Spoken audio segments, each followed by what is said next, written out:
So hey guys, welcome back to my channel. What if Naruto left his village and joined Pervy Gwen Tennyson team? Movie.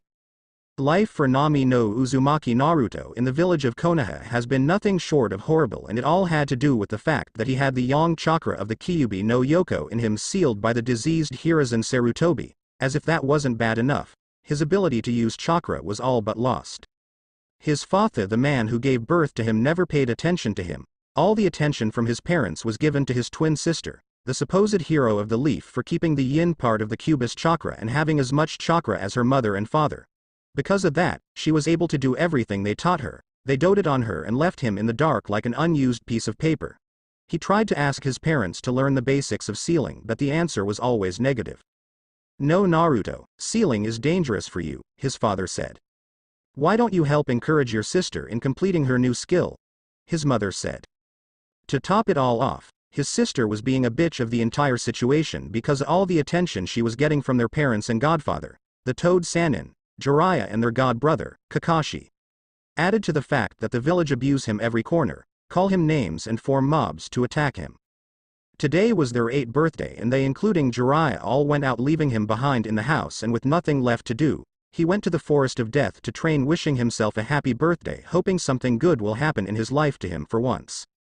Naruto was sitting under a tree wearing brown shorts, a blue shirt, and an orange sleeve-less hoodie that was over his head. Tired from the punching he gave the tree, he looked up in the sky, thinking how nice the stars were, and saw a shooting star. "I wish I had the power to leave this place on my own and have a comfortable life," he wished as he closed his eyes. As he opened his eyes, he saw the shooting star change its direction, heading straight to his area. He had to leave fast before it hit, and when it crashed, a crater was formed from the star. A curious Naruto walked to the crater to see a cylindrical object in, smoking from the intense heat it gathered. He walked to inspect it, and when he got closer, the object opened up as if it was keeping something safe, and what he saw there sort of took his world for a spin. Sitting in the object was an item that resembles a wristwatch. It has a square faceplate and has a white and green color scheme. The faceplate is black with 2 green stripes forming an outline for the hourglass. Naruto reached for the object with his left hand, but was surprised when it latched onto his wrist. Now, as a child of the 4th Hokage, Naruto knew when to be calm in situations like this, so he was as calm as he could be and inspected the watch on his wrist. When he saw what looked like dials on it, he pressed both of them together, and an image of several creatures appeared as playlist for him to pick. As he was about to scroll the different selections, a hologram, he knows what it is, appeared, showing a small gray creature with large green eyes and something that resembled a mustache on its face. He looked old and wise, and Naruto was surprised as the creature knew who he was. "Greetings, Naruto Uzumaki Namikaze. My name is Azimuth, and I am the creator of this version Omnitrix, or simply, Omnitrix, on your wrist. I sent it to you knowing what life you lived. Yes, I know how your family treated you. I couldn't let that stand, so I built a device powerful enough to help you leave the village and find a proper family who will raise you like their own. Not only that, in case the original version of the Omnitrix I send doesn't make it to the right destination and falls in the wrong hands, you probably are the only being on the planet powerful enough to beat him or her. I sent coordinates to the location of a family that would be glad to have you as their child, as it would calm their lives and yours. Train hard and may the stars be with you," the hologram said as it disappeared from view.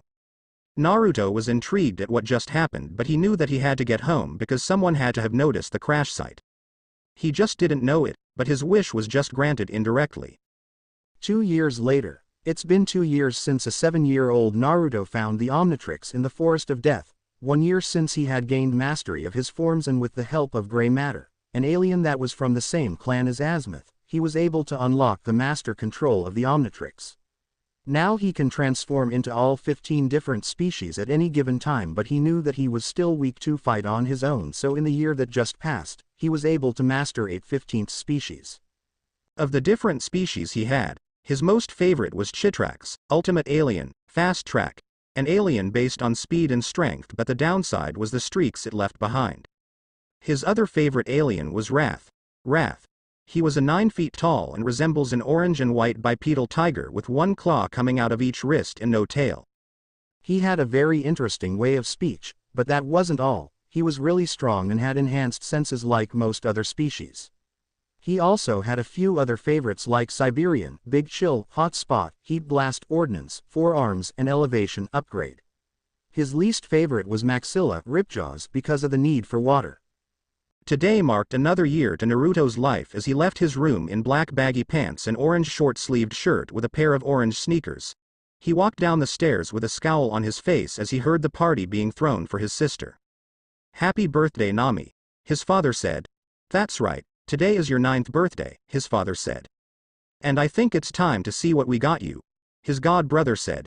Naruto just waited patiently leaning on the stair rail for someone to notice him, but he knew that wasn't going to happen, so he watched as they started showering his twin with presents. Even the clan heads and their children were here to celebrate their birthday or his sister's birthday. First was Kakashi, who brought out a scroll for one of his techniques she'll need in the future. The second was Sume, who got her a puppy, someone she could play around it, and the sight was sort of refreshing. The third were the Ino Shika Cho, who settled for a gift certificate and a shogi board. The fourth was Hisashi, who handed her an envelope that she was to open later. The fifth was from her mother, who just gave her the Uzumaki clan's famous sword, Red Death. The sixth was from her father, who presented a water balloon and gave it to her, something that infuriated him and surprised some people there who knew what it meant, but his father said that he had another surprise for later. "Okay, I think it's time for my present," Jiraiya said as he weaved out hand signs and a scroll appeared on his hand. "Isn't she a little young to be signing the summoning scroll?" a curious yet excited Minato Namikaze asked. Jiraiya just waved off his student's worry and handed the scroll to an excited Nami, who just quickly signed it without any second thought right under her father's name. "I am so proud," Kushina gushed out to her daughter as she signed the contract. "Before you know it, she'll be stronger than her old man." Choza Akamichi spoke out with his jovial voice. Minato ignored it and got everyone's attention. "Can I have your attention, please?" Minato asked, and as he saw everybody focus on him, he continued, "I would like to announce the ascension of my daughter as rightful clan heir to the Uzumaki Namikaze clan. She has earned that responsibility and I hope she doesn't abuse it," he announced to the shocked crowd, who was silent at this announcement. Clap. Clap. Everybody turned around to the long-forgotten child that was clapping at this announcement on the stairway. They were shocked that they forgot him and that it was supposed to be his birthday, to making some of them feel guilty and the rest either annoyed or indifferent. "Bravo, Namikaze-sama, bravo," the still clapping Naruto announced. "Naruto?" Kushina asked, shocked that she forgot about her son. "You know, I was wondering when you were finally going to pull this stunt. Some part of me prayed that it won't happen, but after the events just witnessed," Naruto said as he walked down the stairs to the door with his hands in his pocket. "What the heck, Naruto? Can't you see you're ruining my party?" Nami rudely asked her twin. Nami was like a mini carbon copy of Kushina.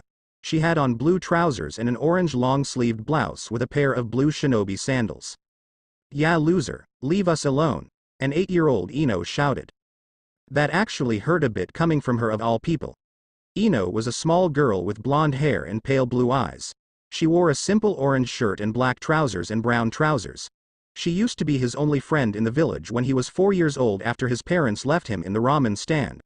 It wasn't until he told her who his family was that she abandoned him for his sister like his parents did, so for her to insult him actually hurt, but he ignored her and continued. "Oh, I don't intend on staying," Naruto said as he reached for the door and grabbed the handle. "If this is how this family is going to be all the time, then I am glad I was just expelled from the clan." And with that said, Naruto left the house and slammed the door on the way out.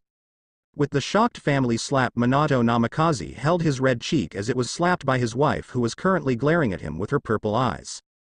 "I thought I told you not to go through with it," Kushina yelled at her husband, enraged at what he did. Minato winced at being yelled at his wife, but Kushina. "Don't you but Kushina me.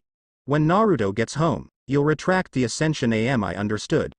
She didn't even wait for an answer as she left her house in the same manner that Naruto did, with a slam on the door, leaving a shocked group of people behind. "Cake!" Nami yelled, catching the attention of everyone present, who were glad for the distraction. With Naruto, as soon as he made sure he wasn't seen, Naruto quickly rolled up his sleeve and revealed the Omnitrix on his wrist. He picked the species he wanted, and smacked the faceplate, and in a flash of green light, what stood in place of Naruto wasn't the one he picked but something new. The alien resembles a semi-armored velociraptor from the list of species of aliens Azimuth sent him on his 8th birthday.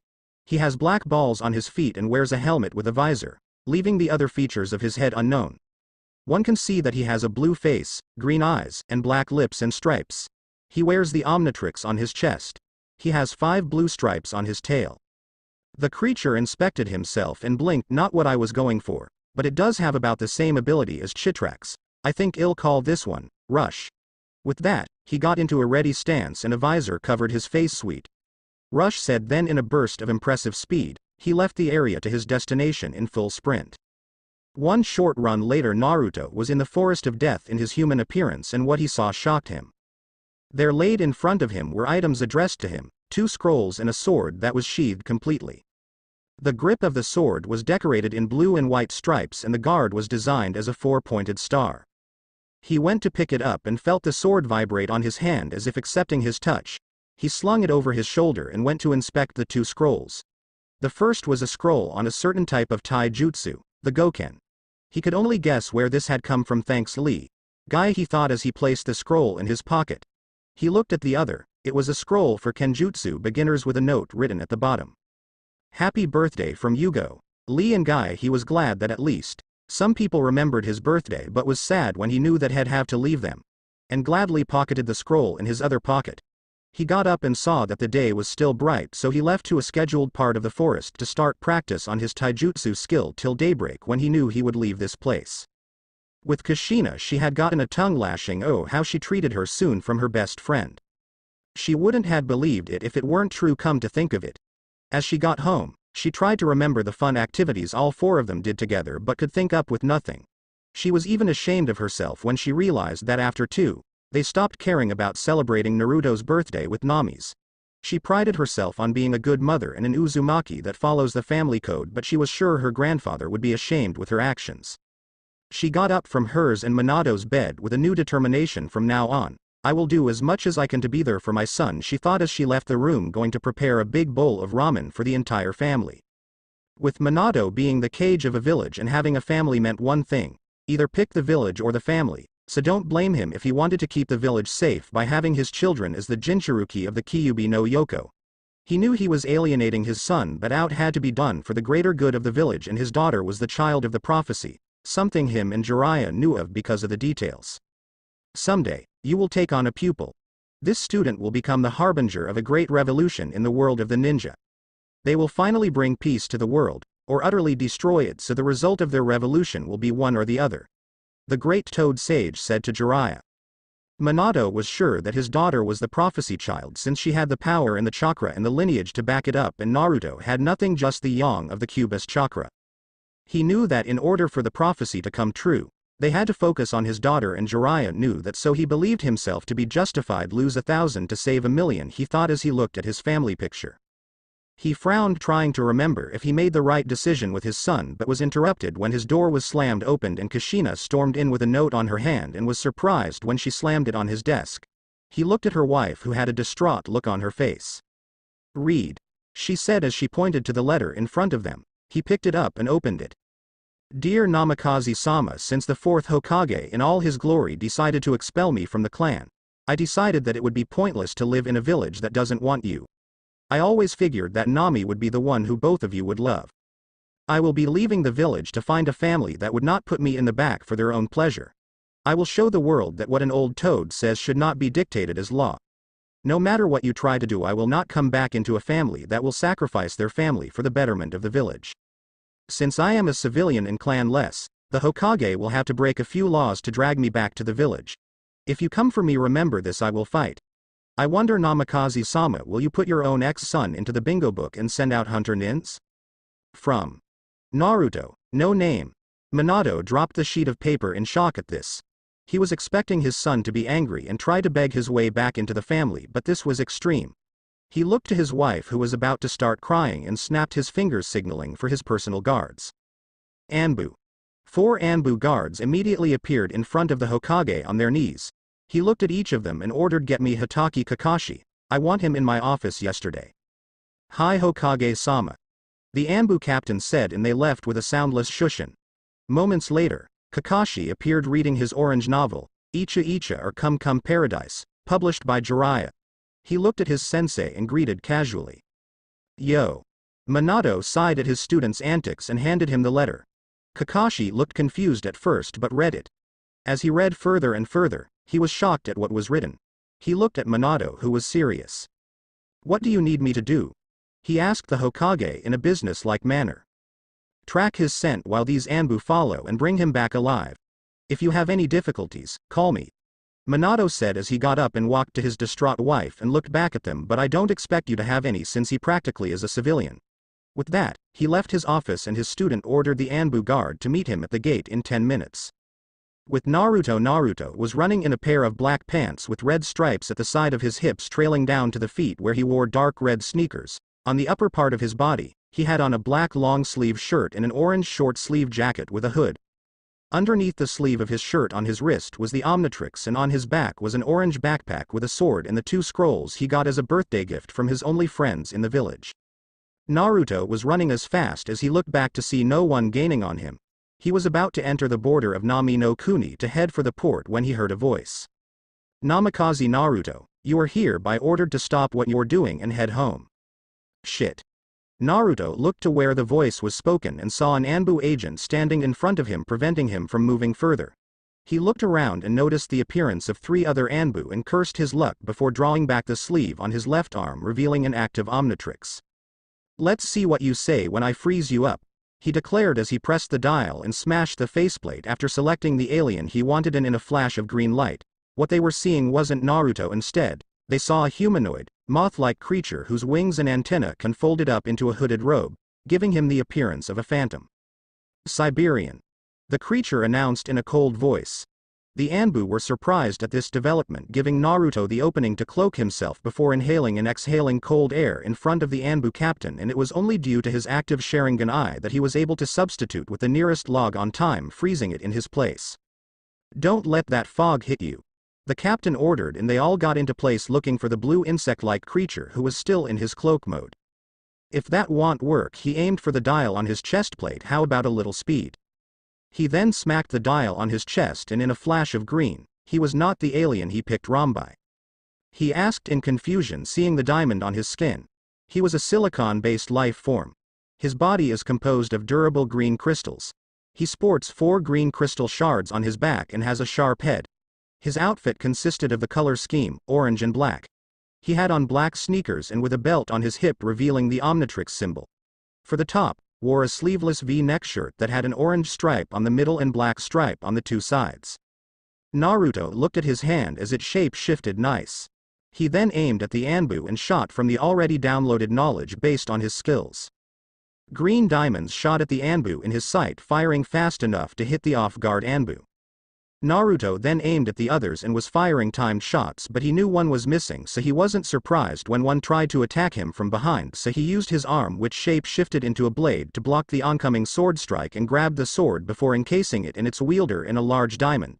"That will hold you for some time," Naruto said as he inspected his handiwork, but he didn't notice the Anbu weaving hand signs for the Grand Fireball Jutsu behind him. Kaiten. Gokakyu no Jutsu, Fire Style, Fireball Jutsu. Naruto heard the attack and formed a shield with his hands, blocking the incoming attack, sweating while doing it. "That's some heat, but I can make hotter," Naruto said before he smacked the dial on his waist, and in a blinding green light, a new voice was heard. "Hot spot." Gone was the diamond alien that they were fighting, and in its place was something different. Hot Spot is a magma-based creature whose body is composed of a bright inner magma body covered by a dark red or brown rocks. As a fire-based entity, his body radiates high amounts of heat that was being felt by the people in the area. His feet have slight oval-like design with only 2 toes and 1 back toe. "I thought that he was supposed to be weak," an Anbu said to his other 2 remaining comrades, but was interrupted when all 4 were surrounded by a ring of fire.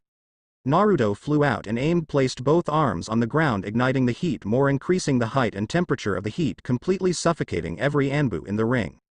As Naruto heard the last Anbu drop, he put out the fire and powered down, looking at his downed opponents and the one encased in the diamond. "Hun, didn't think he'd actually go through with sending Anbu after me," he said, and as he was about to continue his journey, a voice froze him in his tracks. "That's because you're my son and I'll do anything to get you home safely."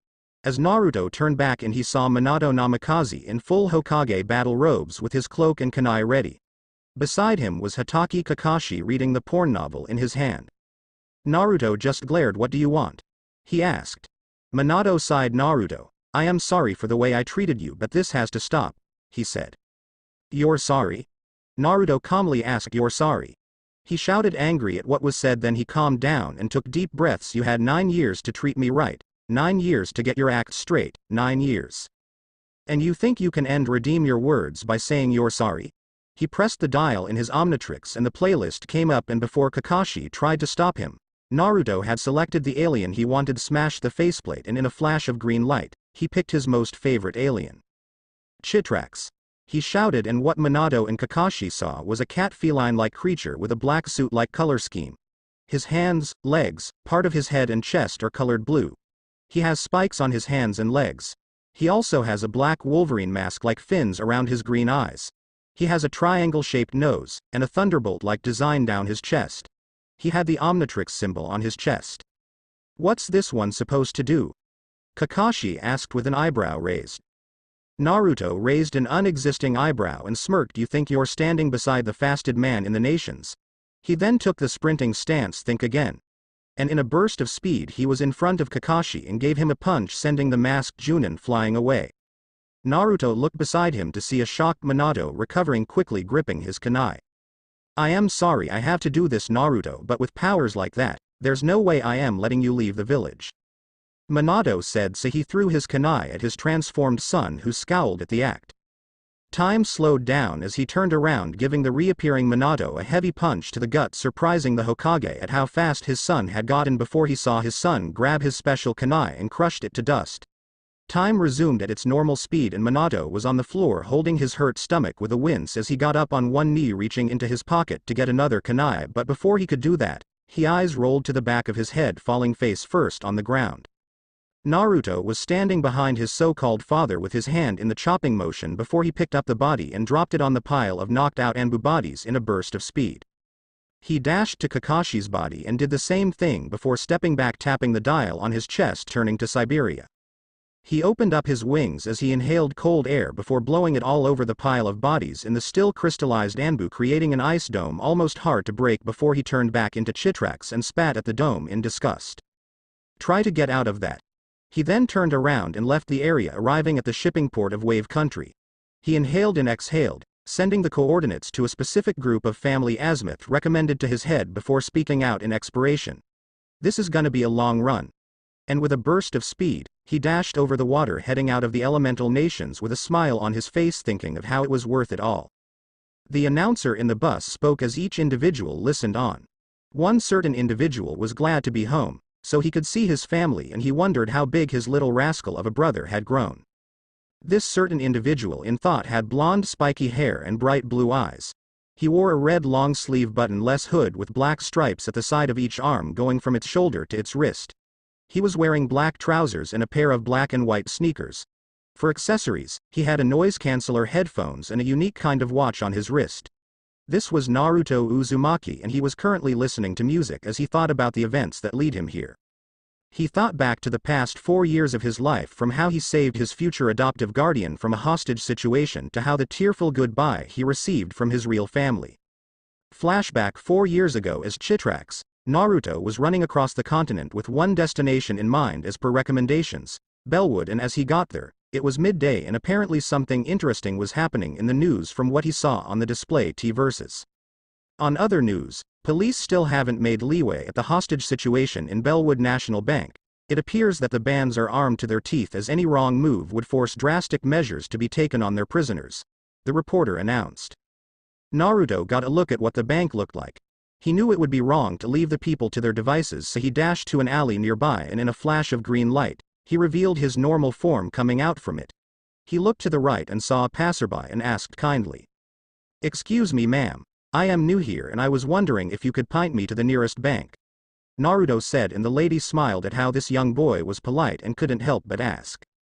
"Aren't you a little young to be walking all alone in a bank?"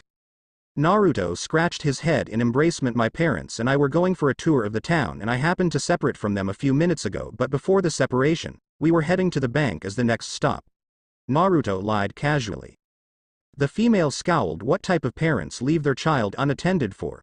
she muttered. "Apparently, the parents that tend to be easily distracted," Naruto replied. The woman smiled and pointed just around the corner 2 blocks away, she said. Naruto waved his thanks but had a pressed face. Gotta go. He then rushed to the nearest bathroom running as if he needed to pee, but that was just a cover for his real plan. He had used the Omnitrix a lot today, so this had to be short and quick or it would just deactivate on its own. Should have just accessed the master control. Naruto muttered, and as he pressed the dials on the watch, a circular 2-dimensional hologram with a playlist of aliens appeared once the faceplate was moved. Naruto slid the images to the side and picked the alien he wanted and slammed it down. In a flash of green light, an annoyed Naruto spoke to the dial on his chest in a wrestler-like tone. Let me tell you something, Omnitrix. Next time you choose the alien Wrath wants, or Wrath will destroy you. Yes. Naruto wasn't the speedy alien he wanted. No. He was instead a 9 feet tall orange and white bipedal tiger with 1 claw coming out of each wrist and no tail. He is also muscular and has green eyes. Wrath then pressed the dial on his chest, and in the same green light, gone was Wrath, and in its place, Chitrax, who nodded in appreciation. Much better, he said, and in a burst of speed, he left the washroom he was in and hurried to the bank. With the police, any confirmation on that backup, Private? Police Officer 1 asked. None at the moment, Chief. We're on our. The private was interrupted when the wind blew and looked around to find the cause. What in God's name was that? The chief asked. I don't know, Chief, the private said as they held their positions once again. In the bank, scattered in a group around the center of the room, were civilians and bankers of every kind. Today was just a normal day for these citizens until about a dozen armed robbers came to steal their money. Right now, they're demanding for ransom from the police, and as what looked like the leader of the thugs was about to speak, he suddenly disappeared and appeared in front of the chief of police, armless and tied up ready for capture. The leader looked around and saw he was outside the bank. What just happened? He asked, but was hit with a taser before he could continue talking. That's 1 down. The chief said. What do you think happened? An officer asked. Back up. The chief replied as he saw the other 8 bandits packed up and ready for court. Meanwhile, in the bank, the last thug was looking around wildly before he spotted a blonde, green-eyed female discreetly trying to leave while he was distracted. The thug made his way to her and pulled her hair, pointing the gun at her face. You see this? The thug asked. Seemingly nobody, unless you want this blonde's blood on your hands. You have until the count of 3 to come out and surrender. He looked around and saw nobody as he was still holding the female. Then he started 1, 2, 2, 1/2, 2, 3/4, 3. But as he pulled the trigger, he felt nothing on his hand and looked to see the scared blonde and an empty hand. Then he asked the blonde what happened. I did, replied a voice, and they all turned to see a cat-like humanoid creature holding the gun before he crushed it into dust. What the hell are you, freak? The thug asked as he backed away, dropping the blonde in fear. Your worst nightmare, Naruto said before appearing in front of the thug. I hate it when guys like you threaten beautiful ladies like her. He then punched the thug, knocking him out before using his belt to tie him up, leaving him for the police. Naruto walked to the blonde and undid her gags. What's your name, miss? He asked. Sandra, the female replied, feeling safe around him. Then all of a sudden, there was a sound of slow beeping, and they looked to his chest, seeing the dial on his chest flash red. He had to act now in one last act of heroism. Care to direct me to your house as I take you there? I am sure your family must be worried. Before Sandra had the decency to answer, she was picked up bridal style, much to her shock. Then the world became a blur to her. Flashback end. Turns out he saved Sandra Tennyson, who gladly took care of him as he passed out after the timer on the Omnitrix ran out because of overexhaustion. He met her husband, and when they asked about his why he was there and not with parents, he told them the modern version of his life because he felt like he could trust them. When they heard the gist of it, they were appalled at how a parent would treat their child because of something he didn't have. If it was them, they would treat all children fairly. It was then that a decision was made concerning Naruto. Since he was disowned, they would raise them as their own if he agreed to it, something he accepted graciously. Since then, he met the other member of the family, his new little brother, Ben, who was excited to have an older brother. He explained about his watch to his unofficial adoptive parents because his mother was adamant about it. Since then, his life was better and a lot more comfortable in a place where he would like to call home. That was until 2 years later when he got into college on scholarship, something his adoptive parents were proud of and sad that he had to go, but he did promise that he'll be back and they held on to it. He hated to see Ben cry, so he promised something to his brother, and with that, he left. That was 2 years ago, making 4 years in total. Now he was back after completing a 2-year program in advanced mechanics and a few electives, and he was happy he would see his family.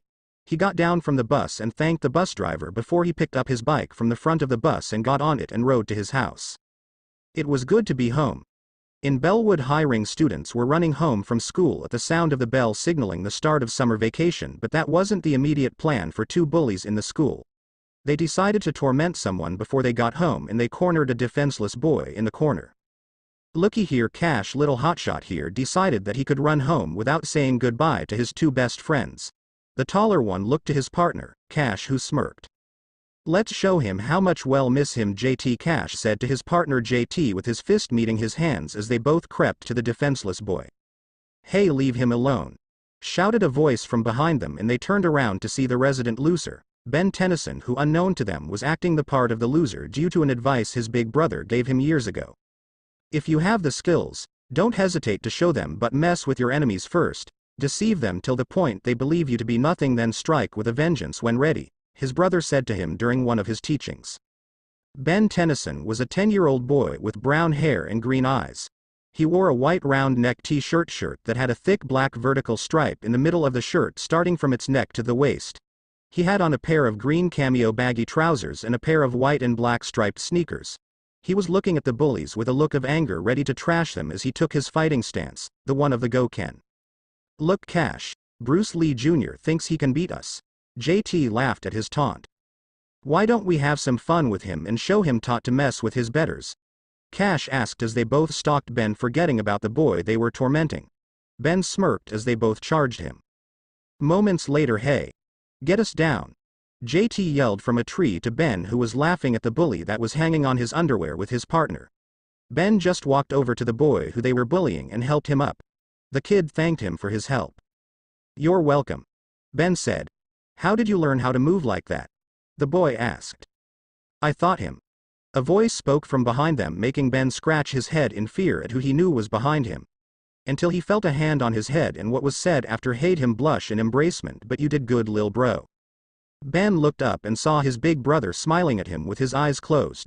He scratched his cheek and waved off his brother's hand from him. Stop that, you're embarrassing me, he said to his brother, who shrugged. That's what big brothers are for, Naruto said, and reached into his back, pulling out a black and green skateboard, handing it to Ben, who looked excited at his board.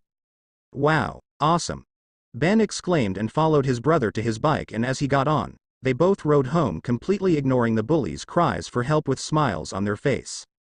Later, as they reached home, Ben excitedly got off his board, running to greet his parents and tell them the good news.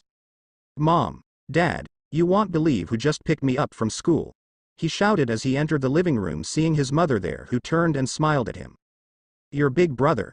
She asked, and seeing Ben's surprised look, she laughed. I was the one that sent him there to pick you up. If not, your grandpa would. Grandpa's here? I completely forgot about the summer vacation, Ben said. Then he rushed to his room. Gotta go pack up. Don't worry, Tyke. Naruto already did that for you.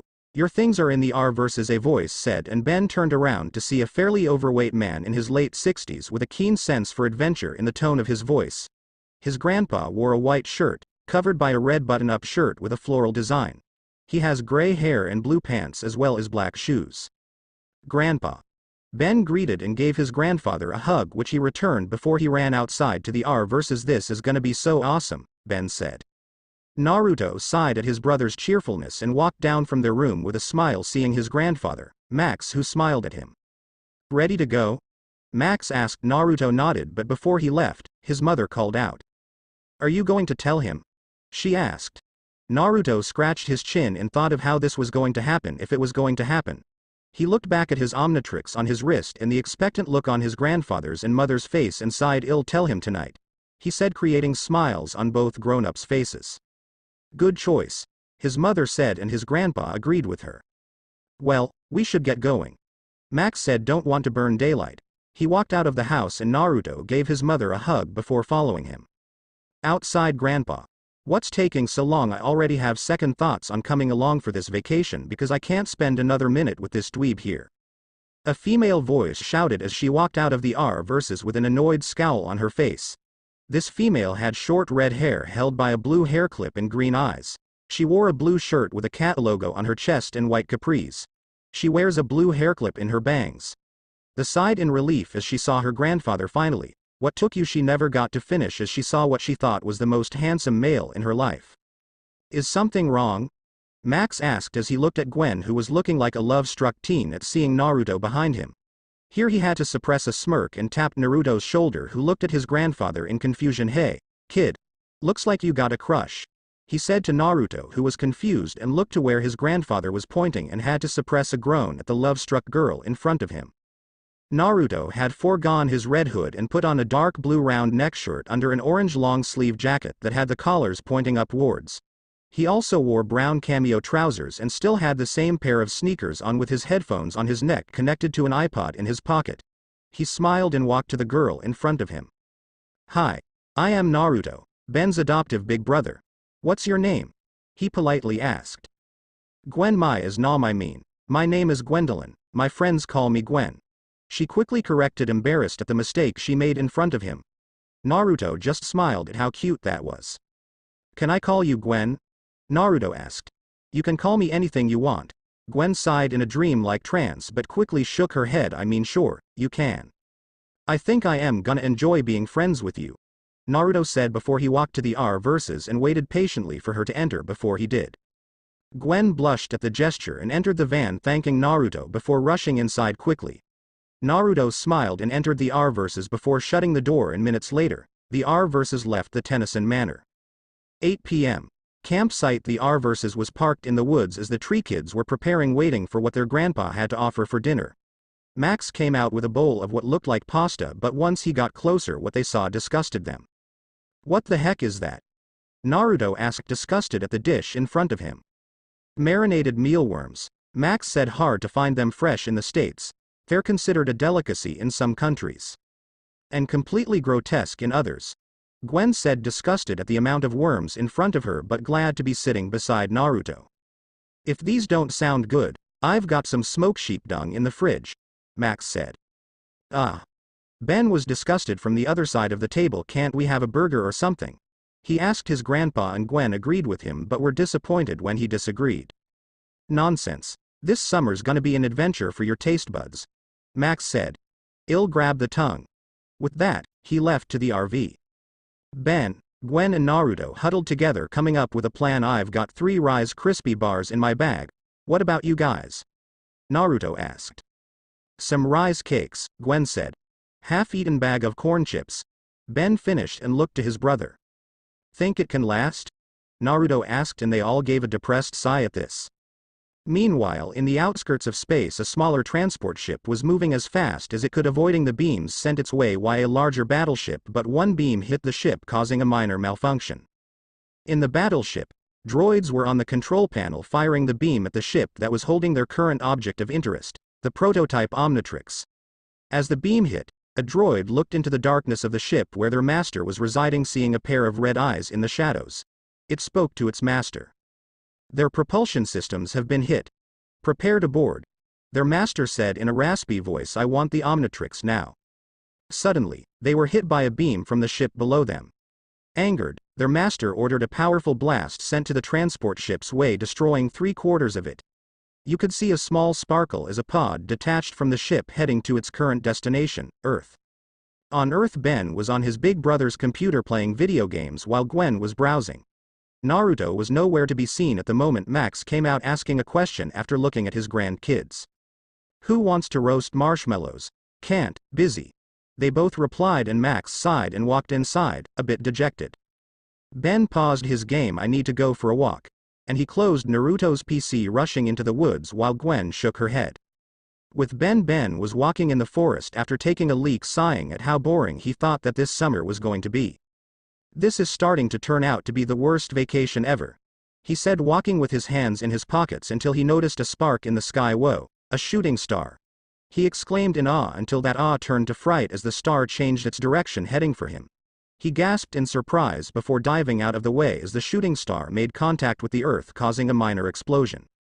As the explosion died down and Ben recovered, he looked to see a crater and walked to it, seeing that it wasn't deep. He spied inside it and saw something glowing red hot, steaming from the intense heat. Looks like a satellite or something, he said as he saw a spherical object in the crater. He jumped in and the spherical object opened up, revealing something inside. The object looked like a very big wristwatch, primarily black and gray in color, with a gray, or black, dial in the middle, like a watch face, which has a green hourglass shape on it. What's a watch doing in outer space? Ben asked as he used his left hand to reach for it, that is, until it opened up and latched on his wrist. Curious, Ben looked at the watch that latched on his wrist. Though he was surprised at first, but he decided that being surprised doesn't get this thing off, so he inspected the watch and saw two green dials on each side. He pressed them together and the faceplate rose up and the arrows facing each other shifted, revealing an image of a humanoid thing with flaming head. He pushed the image down and in a flash of green light, he was different.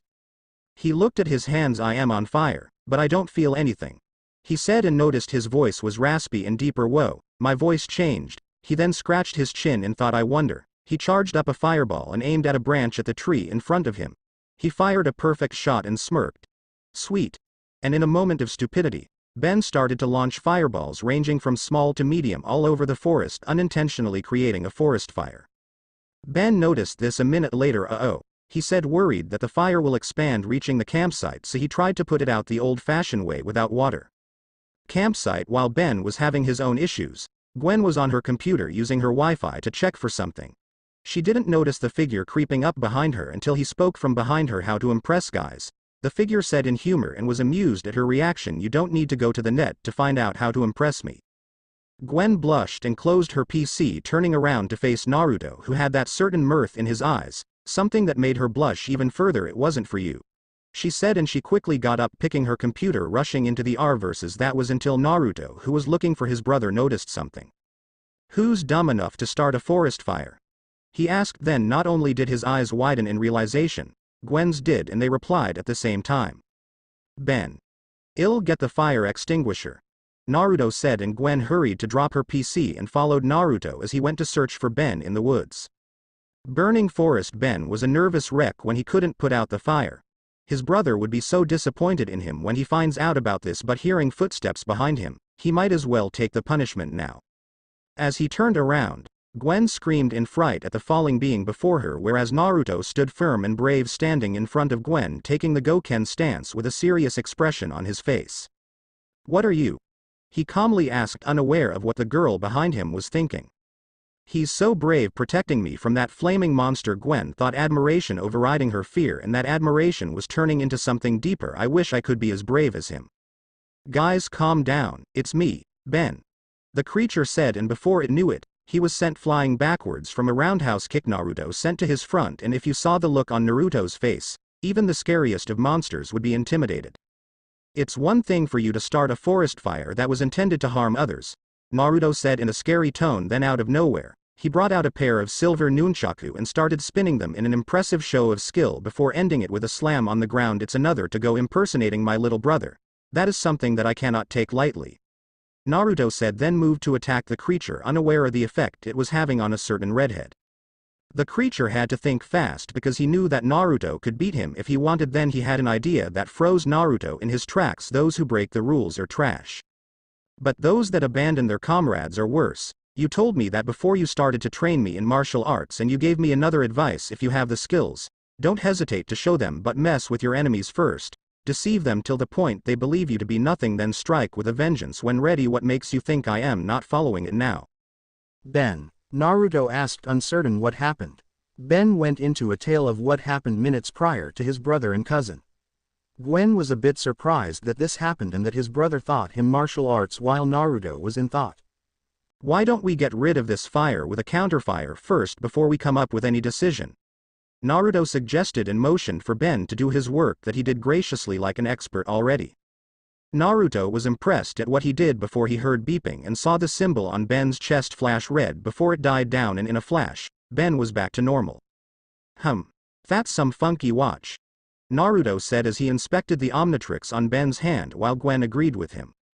I am curious as to how many aliens you could turn into, Gwen mused out, interested, but heard running and turned behind them to see their grandfather running towards them. Will someone please explain to me what happened here? Max asked after panting a bit, and Naruto decided to give him the short version of the story. Outskirts of space? What do you mean it's not there? An eerie voice asked in the battleship from before. Sensors indicate that a probe was sent to the planet below us just before the ship was evacuated. The droid said to its dismantled master in the tube that was helping him recover from the Resent battle. The master looked at two bigger and more battle-focused droids. One of you go. The other follow 10 minutes later. The master said, and the droids obeyed the order, and the first one left the ship, its destination, secure the Omnitrix. Back on Earth looks like it's a playlist of 10 different aliens, each with its own unique abilities. Gwen summarized after inspecting the watch. I think the best option is to train in each of these forms so that you can get the hang of each transformation, know their strengths and weaknesses so that if you transform into one you don't want, you can use the current alien to ensure victory. Naruto said, and Max agreed. And I know which alien to pick. Ben said, and without thinking, he pressed the dial on the watch, and as the faceplate rose up, he slammed it down, and in a flash of green light, gone was Ben, and in his place was a huge, the size of a car, orange dog with no eyes, ears, or tail. His teeth are very defined and stick out of his mouth. Roar. Ben said, confused that he lost his ability to speak. Gwen was in front of his dog form and waved her arms in its face and deduced out the obvious, looks like it has no eyes. Naruto picked a stick ready to test its other reflexes and was impressed at its ability to sense the attack coming, but it has other senses. Ben was excited and decided to test run this alien by moving deeper into the forest, ignoring protests sent his way. He was so distracted, he didn't notice the UFO above him until he heard the beeping and sensed a laser being shot his way. He jumped to another 3 hanging off it looking for what caused the damage, and he saw a strange-looking robot shaped like a flying saucer with hands and legs looking down at him before it fired.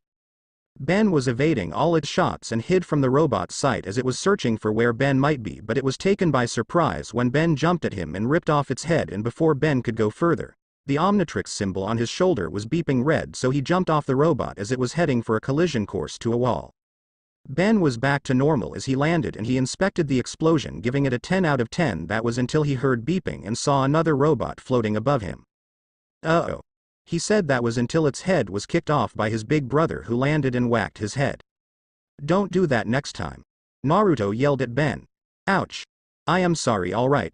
I won't run off like that. Ben said, rubbing his hurt head. Later we should fool around with that thing until we know what it is. Max said, what you did was reckless, Ben. Sorry, Grandpa. A humbled Ben said. About the watch, I think there's a function in it that lets you stay transformed into the aliens you pick. Naruto mused. That would be so cool, then I wouldn't have to worry about the time out when saving lives. Ben exclaimed, much to the annoyance of Gwen. We haven't decided what to do with it yet apart from getting familiar with the aliens doofus, so don't get your hopes up, Gwen said. Radio. Mayday, Mayday, somebody help us. I think we're being attacked by some sort of robot. Looks like the decision on whether we want to help people changed just now. Naruto said, and they left the R-verses to see help the civilians. Ben reached the danger zone and pressed the dial on the Omnitrix, selecting the alien he wanted. He smacked the faceplate down, and in a flash of green light, Diamond Head was in his place. They then saw the robot attacking get its attention. You guys get the campers to safety, Ben said, and they agreed, not before Naruto wished his brother good luck. As they left, Ben rushed head first as Diamond Head to the robot and punched it, making it stumble a bit. The battle droid saw Ben and scanned his whole person, spotting the Omnitrix symbol on his chest. Then it fired a beam from his hand at him, sending Ben flying back a bit. Ben got up from the wreckage by slicing his way out, and he looked at his hand. Cool, he said. Then he rushed at the robot, trying to give it a punch, but it jumped, avoiding the blow, attempting to land on Ben, but Ben saw this coming and he back-flipped out of the way. Ben then got into his Go-Ken stance and gave the droid a come-hither motion, forcing it to shoot a beam at him. Ben ducked the beam, redirecting it to a tree, causing it to fall directly on an unsuspecting Gwen if Naruto wasn't there to break the 3 in half with a kick. Naruto looked at Gwen, who was shocked, and cupped her cheek. Are you okay? He asked her. Gwen just nodded in response before Naruto took her to a safer place, giving Ben the go-ahead. Ben saw this and ducked a claw swipe from the droid before grabbing its hand and morphing his hand into a sword and slicing it off. The droid stumbled back a bit and looked at its destroyed hand before looking back at Ben, who was looking at it with a smirk. It fired a more powerful beam at Ben, who placed his arms in front of him, catching the attack, and redirected the reflecting beam back to it, destroying it completely. Alright. Gwen cheered amongst the audience. Way to go, Diamond Head, Max cheered. Ben looked at his adoring audience with a smug look and looked at his nails. I think my work here is done, he said before he left the area. In the outskirts of space you may go and complete this mission, the master said to the second battle droid from his tube. The droid then walked to the hatch of the ship and launched itself to Earth. With the Tennysons, the Omnitrix was in timeout mode and the Tennysons were packing up for the night. Max looked at Naruto, who saw his gaze and nodded with a sigh. He walked to his little brother and cousin who were setting up their sleeping bags. Ben, there's something I need to tell you, and I guess now is as good a time as any. He looked at a curious Gwen. And I might as well tell you too, Gwen. What about Grandpa? Ben asked. He already knows, Naruto said, then pulled the sleeve on his hand revealing his watch to Ben and Gwen. That's just a watch, Naruto, you told me, Ben said. Gwen on the other hand was starting to see similarities between the watch and Ben's Omnitrix. It's not a watch, Ben, it's a crash. Asterisk. They looked and saw another battle droid a few feet from them. Crap. Watch is timed out. I can't do anything, Ben said in panic, and Naruto had a serious face walking up to the droid. You don't have to, he said to his brother, and before Ben could protest, Naruto brought his wrist to his chest, pressing the dial on his Omnitrix, forcing the faceplate to shift, creating a hologram of the different set of aliens in his collection. Naruto selected the one he wanted and slammed the faceplate down in a similar fashion Ben did earlier, and a green light surrounded the area. As it was done, they heard a funny voice that sounded a bit like a wrestler. Lemme tell you something, you stupid robot. It started. You think you and your buddy can come here and mess with Wrath's family time? He snarled and smacked his left fist into his right palm. No one messes with the Wrath. Is that your brother? Gwen asked, pointing to what they were seeing. Ben just nodded, shocked to do anything for what he just saw, threw his world for a loop. Okay, well, not really, but this is a serious situation. Standing in front of them was a hulking 9-feet figure. It was an orange and white bipedal tiger with one claw coming out of each wrist and no tail. He is also muscular and has green eyes that were glowing with rage. Roar. Wrath snarled and rushed to the droid, catching its arm that was going in for the swipe before clawing out said arm. Wrath looked at the arm, then the droid, and smirked, then charged again, using the machine's arm to hit the robot repeatedly.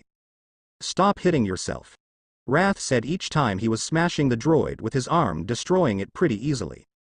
Wow. Your brother really knows how to handle himself, Gwen said, shocked at the brutality. Don't worry about him, it's this form's character trait, Max explained. It seems he's prone to anger and solves it the only way it knows how. It's fists, Ben asked, but then noticed something and asked his grandpa, how do you know that? I thought you knew nothing about the watch. I helped your brother train. That was all he said to get Ben calming down. Looks like he's done, Gwen mused, and they saw that as Wrath ripped the head off the droid before crushing it and jumping of it as it fell to the ground. Wrath roared in victory before turning to his family and pressing the dial on his chest, deactivating the Omnitrix, revealing Naruto, who was scratching the back of his head at his brother's look that was demanding for answers. Yup. This was going to be a great summer indeed.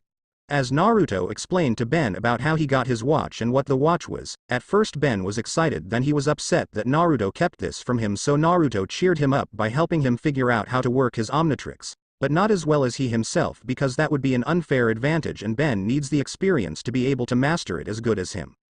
He also found out that Gwen was smart for her age, almost as smart as he is, so he was able to talk about advanced mechanics with him, and when he spoke about a plasma rifle he built, she was thrilled and practically demanded to show her. It was a weapon that fires highly concentrated lasers, and she tested it on a tree that blew up completely. When he went into the inner mechanics for the gun, she was smitten even more and wanted to go out with him, but since she was 10, she was too young, so they settled to be just friends.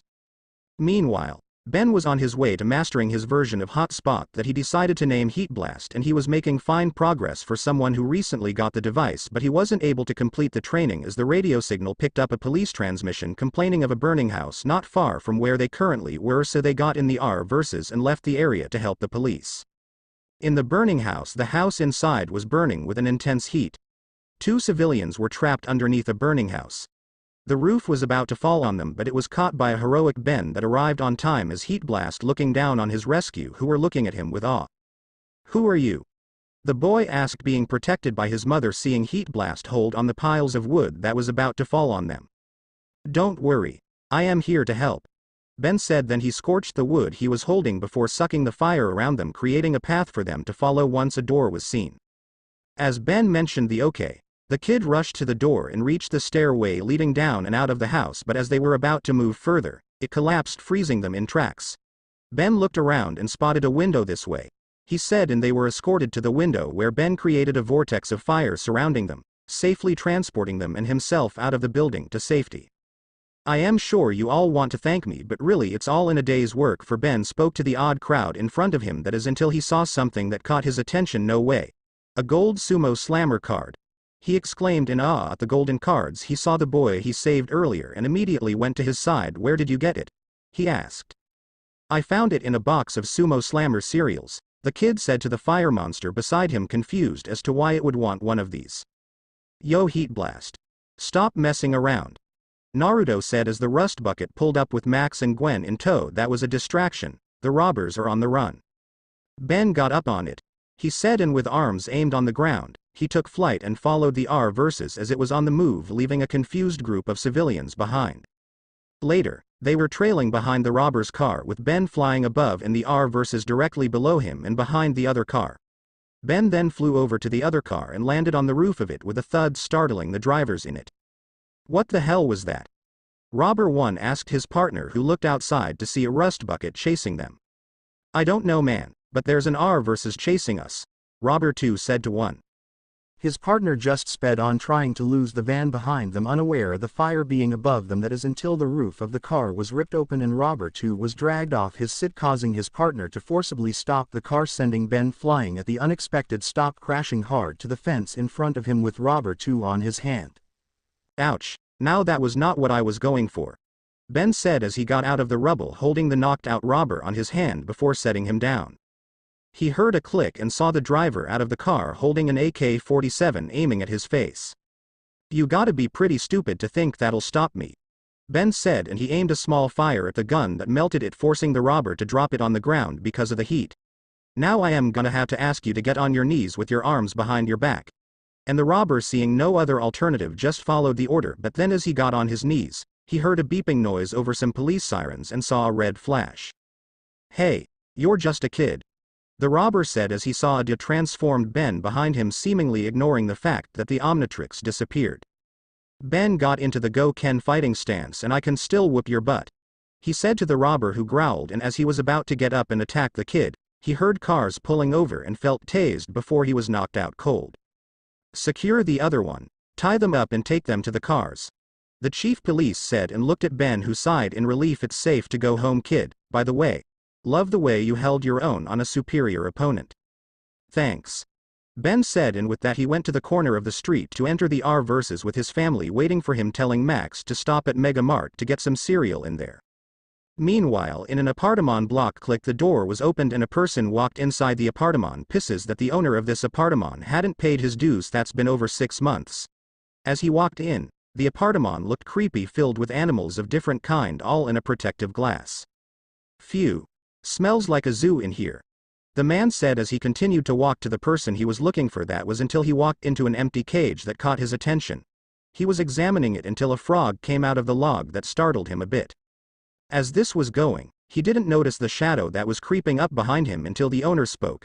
How did you get in? The owner demanded, scaring the manager into a mini heart attack.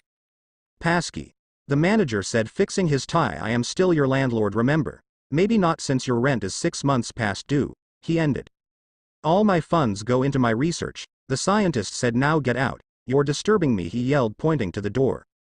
Looks like you were disturbed long before I got here, the landlord said. Listen, Doc, you and your furry friends are out on the street unless you pony up the green. He held out his hand, hoping that Animo, the resident, will pay for it. Pony up. Interesting choice of phrases, Animo said, picking up a frog from its habitat. You must be an animal lover, then you're going to love this. He dropped the frog on the floor and went to pick up a helmet with 2 horns on it, something that caused laughter from his uninvited guest. What's that? You a member of the Moose Lodge or something? The landlord said. This is my transmodulator, Animo explained, pointing to the device that was strapped on his chest. Phase 1, it creates and accelerates mutations at the genetic level, he smugly stated, and turned the dial on his chest. Observe. The device charged up and shot a red beam from each horn, aiming for the frog that was in the range of its attack. In a flash of red light, the frog grew, nearly reaching the roof of the room. He looked bigger and had two sets of eyes, one directly above the other, and a pair of horns on its head. The frog swallowed the landlord in a gulp and Animo couldn't resist. I am sorry. I can't hear you, but it sounds like you got a frog in the throat, or should I say it's the other way round. He began to cackle louder as the mutated frog spat the landlord out of his mouth and into the wall, knocking him unconscious.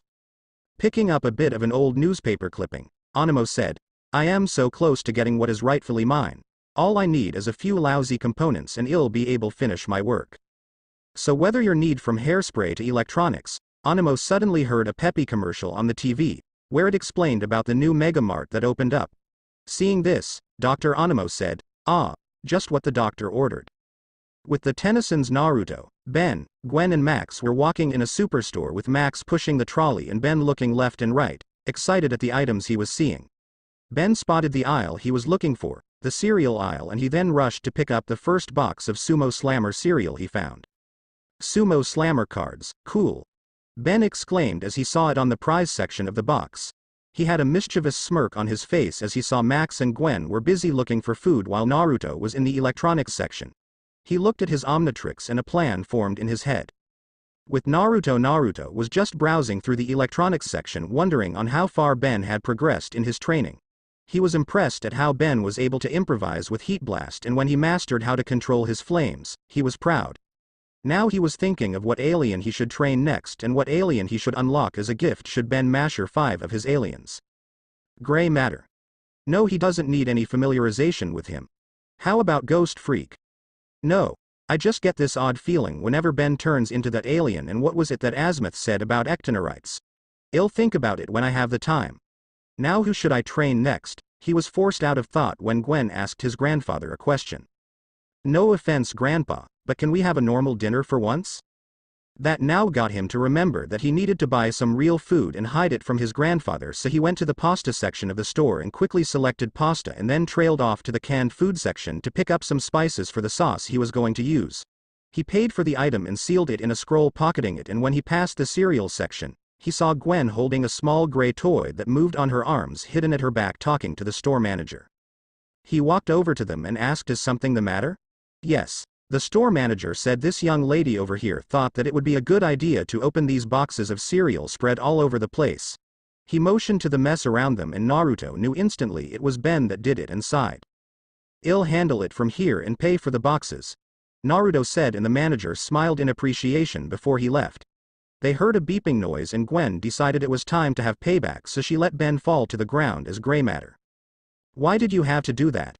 Gray Matter asked in a squeaky voice before a bright light occurred and Ben was seen in the place of Gray Matter holding his injured ass. Ben, Naruto said, warning him. Sorry, won't happen again, I swear. Ben said, knowing that his brother can be scary at times.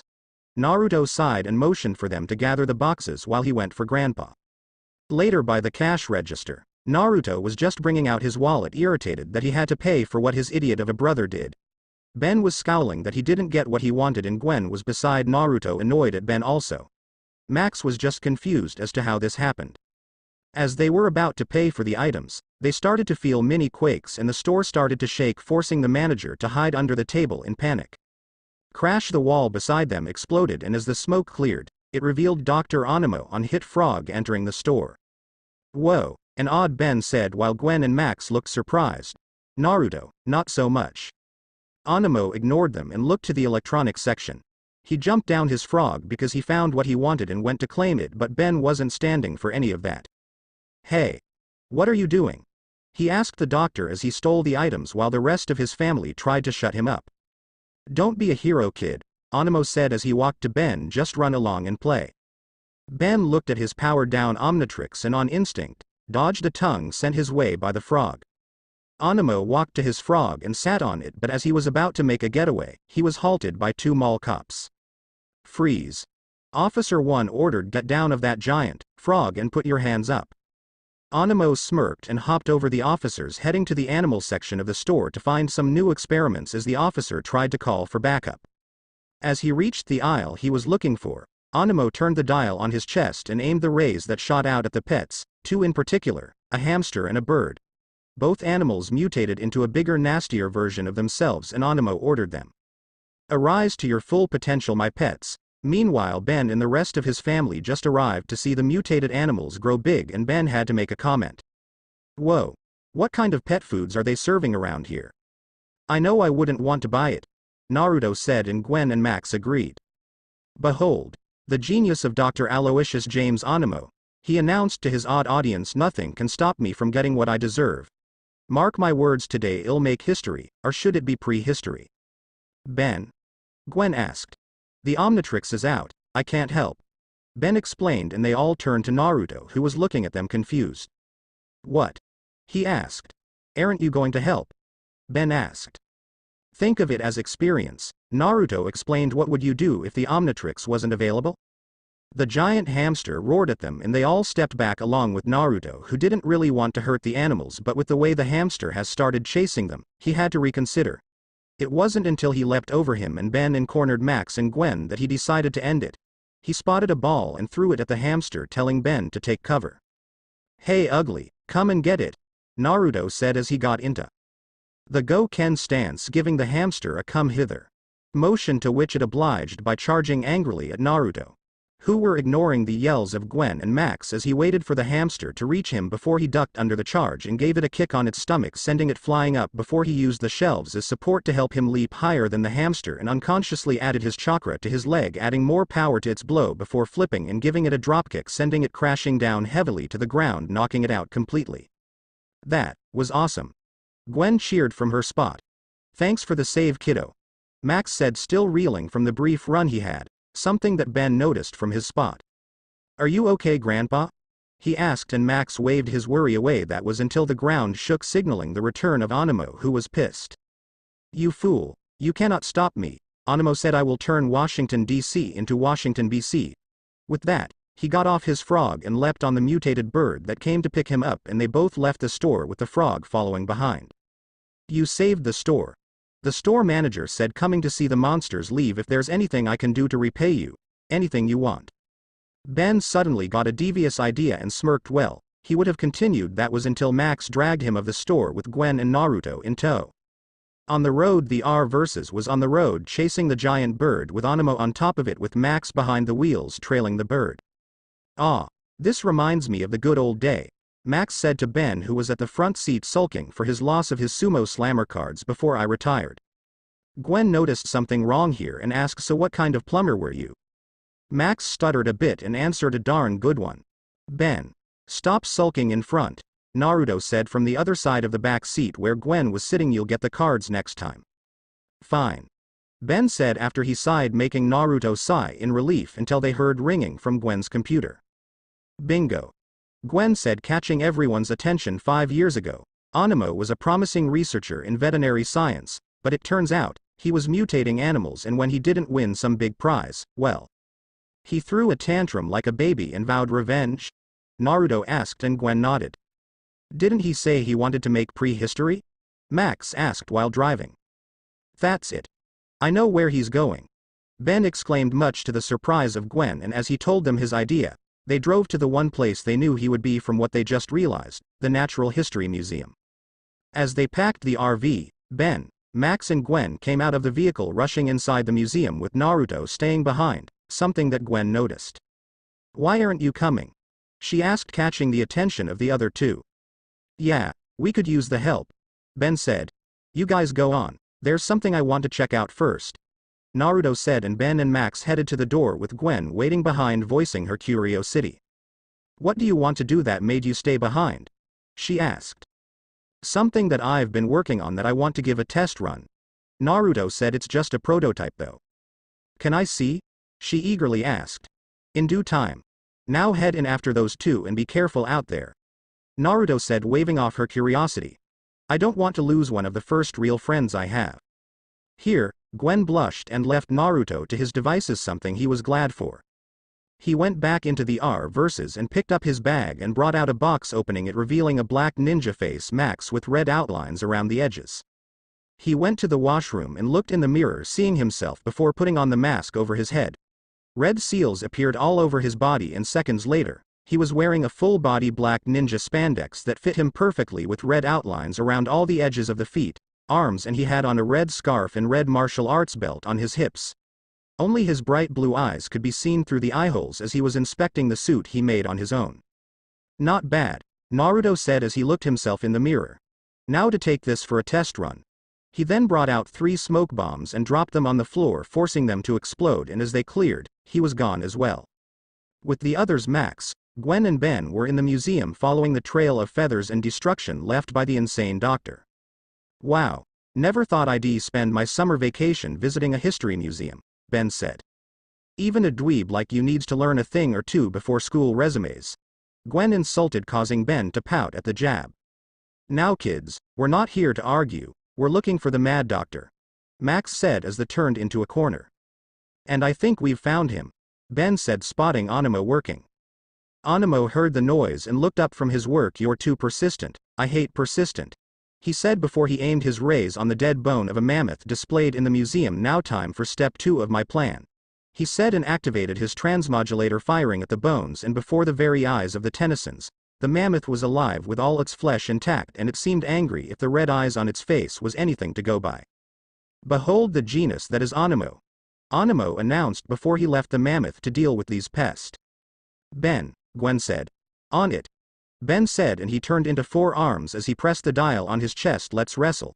He then charged the mammoth with all his might, giving his grandpa and cousin a chance to go after Animo, something they took advantage of. With Gwen and Max saw Animo in the dinosaurs section looking at the Triceratops bone, and before they could stop him, he fired his transmodulator beam at the bones, bringing the species back to life and ordering it to attack the Tennysons along with the bird that just arrived.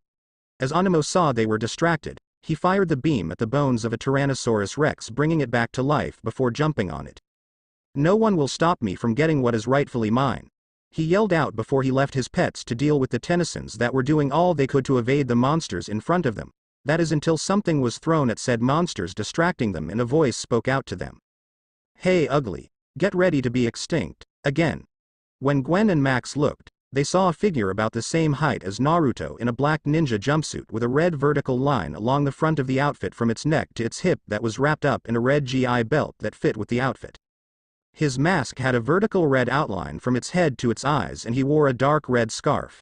He was standing on the wall looking down on them, but Gwen noticed those eyes that were revealed, probably the only thing revealing about the suit. Those who watch Randy Cunningham, 9th grade ninja, should know the suit I am referring to. If not, look it on Google. Well, that and the suit never hid the hair design, and she just put 2 and 2 together and smirked. Is this the thing you said you were getting out of the RV? She asked, surprising Max as he had no idea who this person was and wanted in his RV. Of course, only a smart girl like you would be able to realize the boy she has a crush on has a mask, Naruto said, causing Gwen to blush. I do not have a crush on you, Gwen muttered to herself. Naruto chuckled to himself, and Max realized who this was. Naruto? He asked. As Naruto wanted to answer, the wall shook and Naruto saw that the Triceratops below him. He looked back to Max hold that thought. He then materialized a sword and jumped to the ground a few feet away from the creature before he dashed towards it and jumped to the wall as the dinosaur charged at him. He then readied his sword and jumped from the wall, landing in front of the Triceratops before his sword started to hum. He closed his eyes in meditation as time slowed down when the Triceratops charged at him again. When Naruto opened his eyes, he was behind the Triceratops in a burst of speed. As he materialized the sheath, he gave the sword a 540 spin before slowly sheathing it with a cling, simultaneously calling out the name of the skill set. Mu Seigan no Ken Seisakuho, Unlimited Blade Works. The Triceratops burst into tiny pieces as deep slashes appeared all over its body, getting rid of it completely. The bird saw this and went to attack Gwen, that was currently amazed at what she and her grandpa saw, but noticed the bird moments later and picked up a staff before using it to attack the bird. He's not the only one with moves, you know, Gwen said as the bird retreated briefly before Naruto appeared in front of them. Yo, he greeted. How did you do that? Gwen asked, wanting to know how to do what he did, but as he was about to answer, he had to duck an incoming attack from the bird that was behind him. That was a mistake, as it used its talons to pick up Gwen by her bag before escaping with her. It was at that time 4 Arms arrived, seeing his cousin being taken hostage, and without giving it any thought, he went after the bird, leaving Max and Naruto behind. So, how did you get the suit? Max asked his adoptive grandson. With minor help from my smart aliens, I managed to build a prototype biosuit that helps unlock dormant powers if only you wear the mask. It would only accept those with dormant abilities and help them experience what they could do if said skill set is unlocked. Naruto explained. So the ninja thing? Max asked. My chakra's all but gone. He doesn't know it's healed yet. But I am the result of two powerful ninjas even though I despise them so very, very much. Naruto said, and instantly, he knew who Naruto was referring to. Why don't we go help Ben and Gwen? Max suggested later, and Naruto agreed before he pulled off the mask, and one seal work later, he was back to his civilian attire. Later Ben was lying in a crater created by his alien form as he failed in catching the bird, letting it fly away with his cousin. He got up and out of the crater only to see the R versus stop in front of him with Max looking at him. Did someone call for a taxi? He asked, and Ben smiled before he got into the vehicle. They were driving when they heard the cell phone in the R versus ringing. Grandpa? Naruto asked. On it. Max replied and moved to where the signal was coming from, the Washington Monument. As all three reached their destination, they rushed out of the R versus to see Gwen's cell drop on the ground, hearing her screams of terror.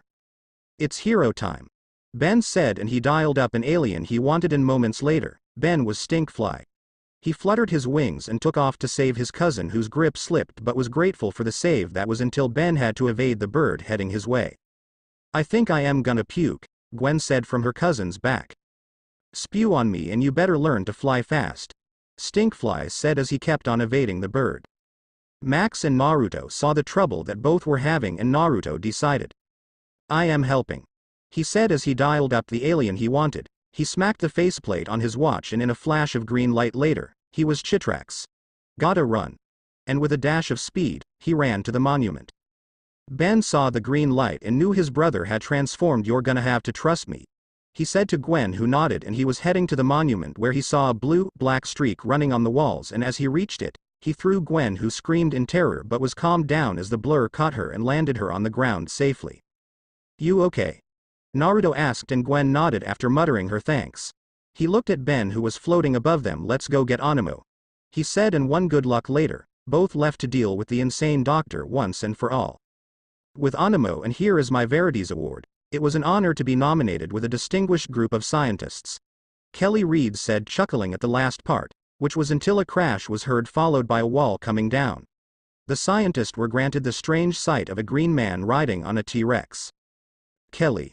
I do believe you have something that is mine, Animo said before he jumped down and grabbed the award with the speech he prepared. I'd like to thank the committee for this honor. He then got on his pet dinosaur and moved to attack his former colleague, but was stopped as he was punched out of his dinosaur by a blur, and his dinosaur was attacked moments after. Naruto and Ben arrived just in time to stop Animo from attacking a civilian, something that displeased the doctor, so he sent his dinosaur to attack them, but Naruto told Ben to distract it while he dealt with the doctor. What are you?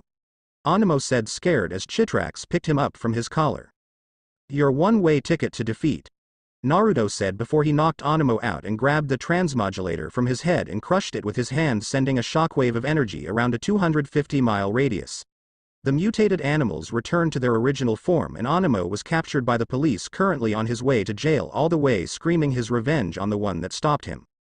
Meanwhile, the Tennysons were driving out of DC after this adventure they had, hoping to take a break for some time.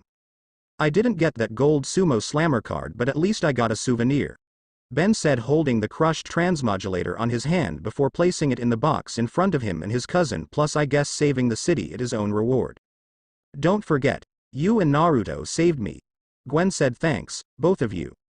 No problem, Gwen, Naruto said from his place beside Max, and Ben waved off her thanks as well. So Naruto, tell me something, Gwen said. Do you have any more inventions? And how does that bio ninja suit work? Here she had to suppress a smirk as she caught Ben's attention and heard Naruto groan. Ninja suit? Ben asked his brother, who had to look back and glare to a smug Gwen before he sighed and explained to his family. This was going to be a really long summer. How did I get myself into this mess? Was the thought of one Gwendolyn Tennyson, who was currently tied up and gagged in what looked like a cargo hold in a ship, if the swaying motion of the thing she was on and the smell of the sea was anything to go on by. She looked on and saw females on the ship in a similar situation and could only think of one thing about it, and it wasn't pretty. She wondered how Naruto and Ben were doing, as she was sure Naruto would notice she was missing and Ben would most likely not, because of his idiotic short attention span. It was 3 days after the squabble with Animo in DC and Naruto was busy training Ben in his alien forms. They were working on XLR8. Most times, he and Ben would go on races across the continent to get Ben used to the Kinoceleran's speed, and she decided that she'd take a stroll. They were a few cities away from DC and she was bored and wanted to explore the library they had here, but when she made a wrong turn, she was trapped, and when she wanted to leave, she was cornered and captured. The men had something like headbands on their arms and said something about a Gado, something she had a fishy feeling about. She was about to move when the door opened to reveal a man with black hair that reached his shoulder. He had black eyes and that arrogant smirk on his face.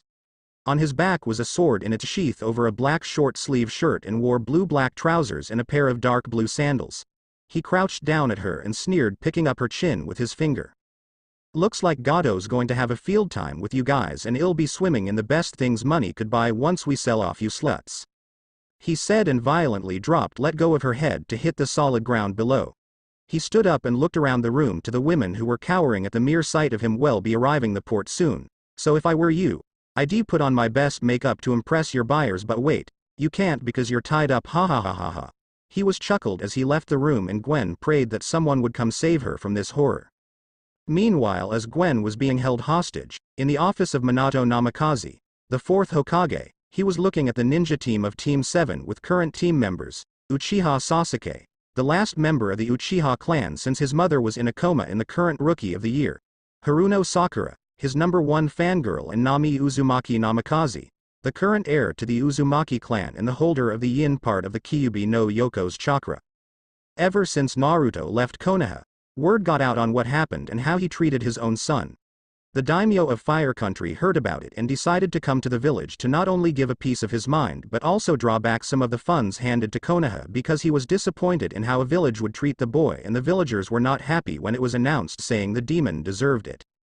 Kushina was only steps away from breaking off their marriage until she was promised a change of behavior from both him and Nami and better ruling of the village from now on, and since he said that, the village had changed. Now the villagers were all getting fair treatment, and he removed the corrupt civilians from the council and also shot down some store owners that were overpricing his son and replaced them with less competent store owners. He also decided to change up the academy curriculum, increasing the amount of physical abilities, adding tree and eater walking to the final year of the academy brochure, and introducing elemental natures there, as well as helping each final year know what their elemental nature is. When he found out that Nami had one for wind and water, he was excited.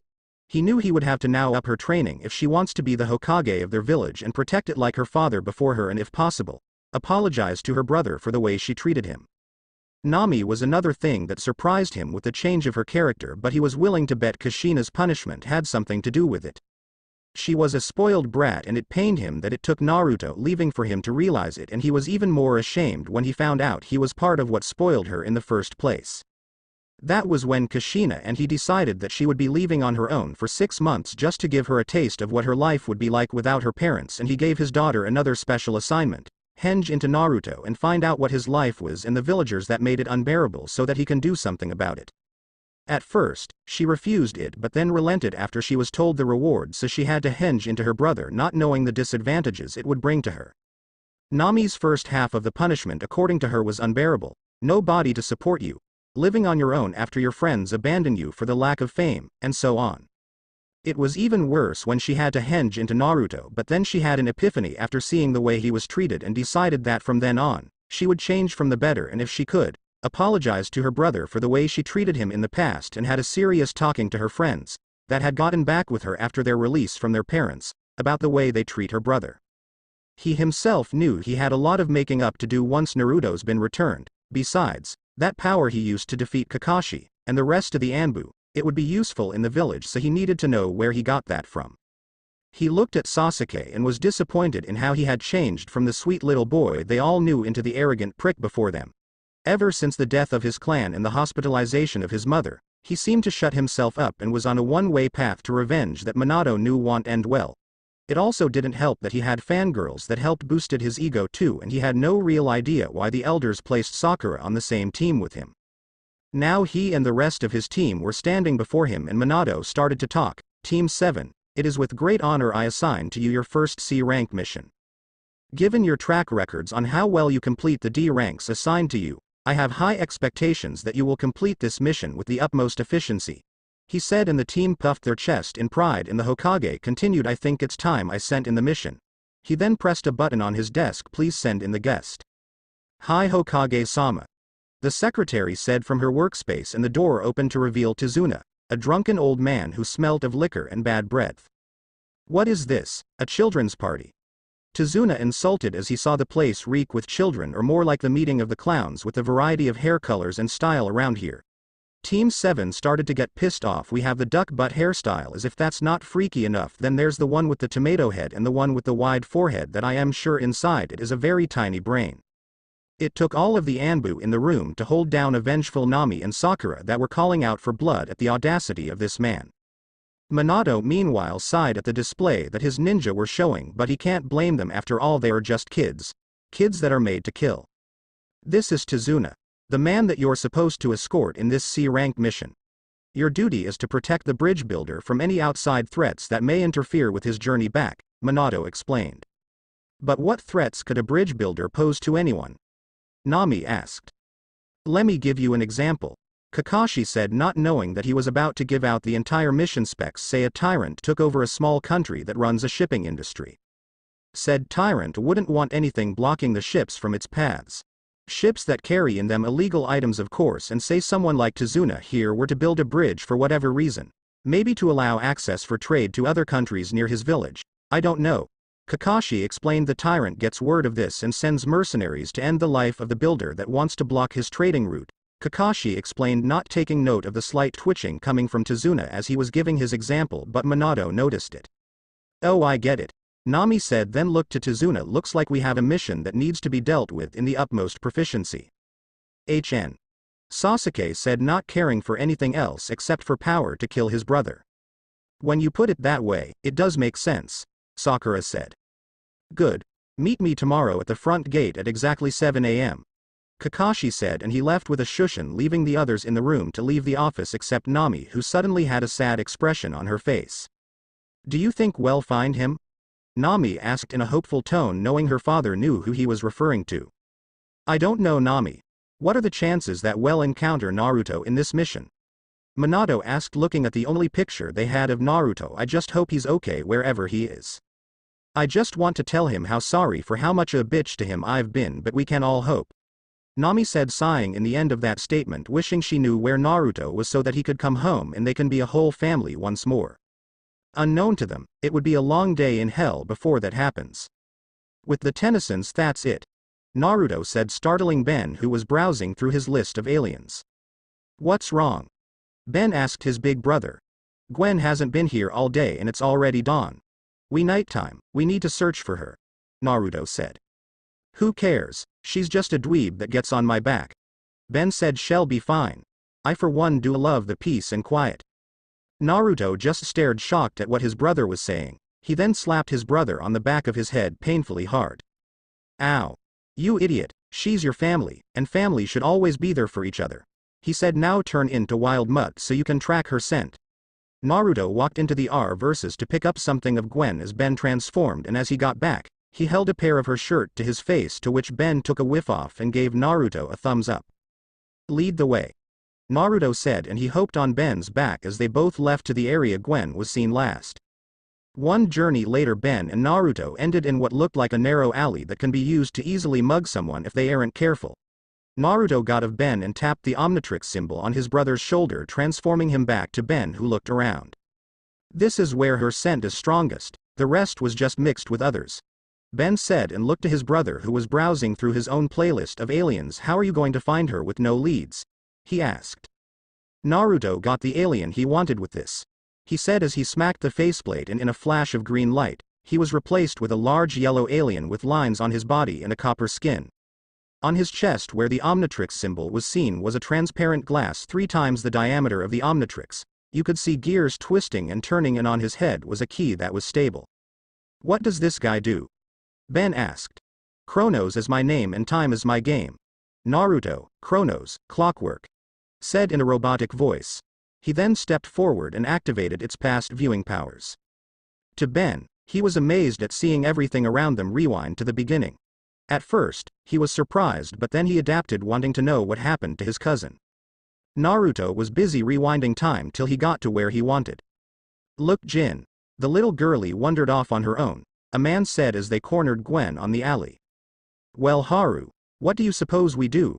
his partner, Jin, asked. "Well, we could sell her of Tagato along with the rest," Haru answered his friend easily with a smirk. "That's a lovely idea," Jin said, and he cracked his hand, now facing a quivering Gwen. "Now, little girl, are we going to do this the easy way or the hard way? Don't hurt the merchandise too much, Jin. With the way she looks, I reckon she would be a knockout when she's older," Haru wisely said, and Jin agreed, and they both crept to Gwen, who was too scared to do anything even though she knew she could beat them up easily. Here Naruto stopped the transmission and cut it off. He took a deep breath and pressed the dial on the alien, turning to his human self. He was taking deep calming breaths and looked to Ben, who was confused. "What just happened?" Ben asked his brother. "Ben, turn to XLR8 and run to the RV," Naruto calmly said, and Ben wanted to protest this action, but Naruto turned to him with a glare and ordered now. Ben, not wanting to be on the receiving end of his brother's rage, did as he was told, and as he was sure Ben was gone, Naruto walked to the garbage disposal and gave it a metal-breaking punch that damaged it. He then closed his eyes and kept taking deep breaths to calm himself down before he opened them, and if he were to look closely, he would have noticed that the pupil of his eyes had turned into slits, but he was too deep in rage to focus. He then finally calmed down and turned into rush before speeding off to the R-verses in order to search for who this Gado is and then make those two idiots pay dearly. Later, Ben was in the R-verses thinking on how Naruto was acting lately. He didn't hear the door open and his grandpa walk in. "Is something the matter?" he heard when Max ask. "Naruto has been acting weird since we found out Gwen's been kidnapped," Ben said, something that caught his grandpa's attention. "Gwen's been kidnapped?" Max asked, and just then Naruto walked in, replying his question. "Yes, she has," he said, and he got his laptop, starting the search for Gado and where he is, and if anything happens to her, I am going to destroy him. Ben and Max knew Naruto wasn't kidding when he said that, so they silently prayed for the safety of his cousin, granddaughter. With Gwen, while Naruto was busy searching for Gado, Gwen was wondering how long it was since she got here. Currently, she was in a room with the same hostages from before and some other that were new to her. She knew that some of them had worse conditions than her because of the way they looked and the defeated look on their faces, and this only sparked her decision to leave immodestly, but for the life of her, she couldn't get these chains to budge off, but she couldn't, so she had to sit as one of their watchers walked in and grabbed a struggling hostage with them out of the room to do who knows what with her. Gwen, for the first time in her life, had never been so scared for her safety than she was at the moment. As she tried to get off the bindings, she wondered if Ben even noticed that she was gone. He probably wouldn't care, but she knew that once Naruto knew, he would come to the rescue, but that didn't stop her from trying to free herself. She knew that she had to get out, else be treated like an item only meant to be sold, something that didn't sit well in her book. Area: Elemental Nations, location unknown. 3 days later.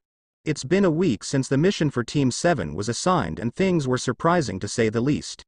If they knew that Kakashi were this good in predicting possible outcomes in a mission's future, their team would have been swimming in higher rank missions, or the village would be more prosperous than it was since the daimyo cut the finding from it. So far, their mission was to escort the bridge builder to Nami no Kuni safely, something that they thought was going to be easy. That is when the first quarter of the journey was reached and they had to face the illustrious duo that is the Demon Brothers, hiding under a pathetic illusion that only one as useless as Sakura couldn't see. Later, they interrogated the builder as to why he was being pursued by dangerous shinobi, and once they got the answer, they decided, after a vote, to continue on the mission, but not before calling back up, something Pakun was used to do. As they continued the journey, they encountered Zabuza Momoichi, the demon of the hidden mist, and the battle between Junin begun, something that was way too intense for them, but they knew that their teacher would win, and that was proven only after some tag team work between Sasuke and Nami was engaged in order to free Kakashi from the water prison he was trapped in earlier.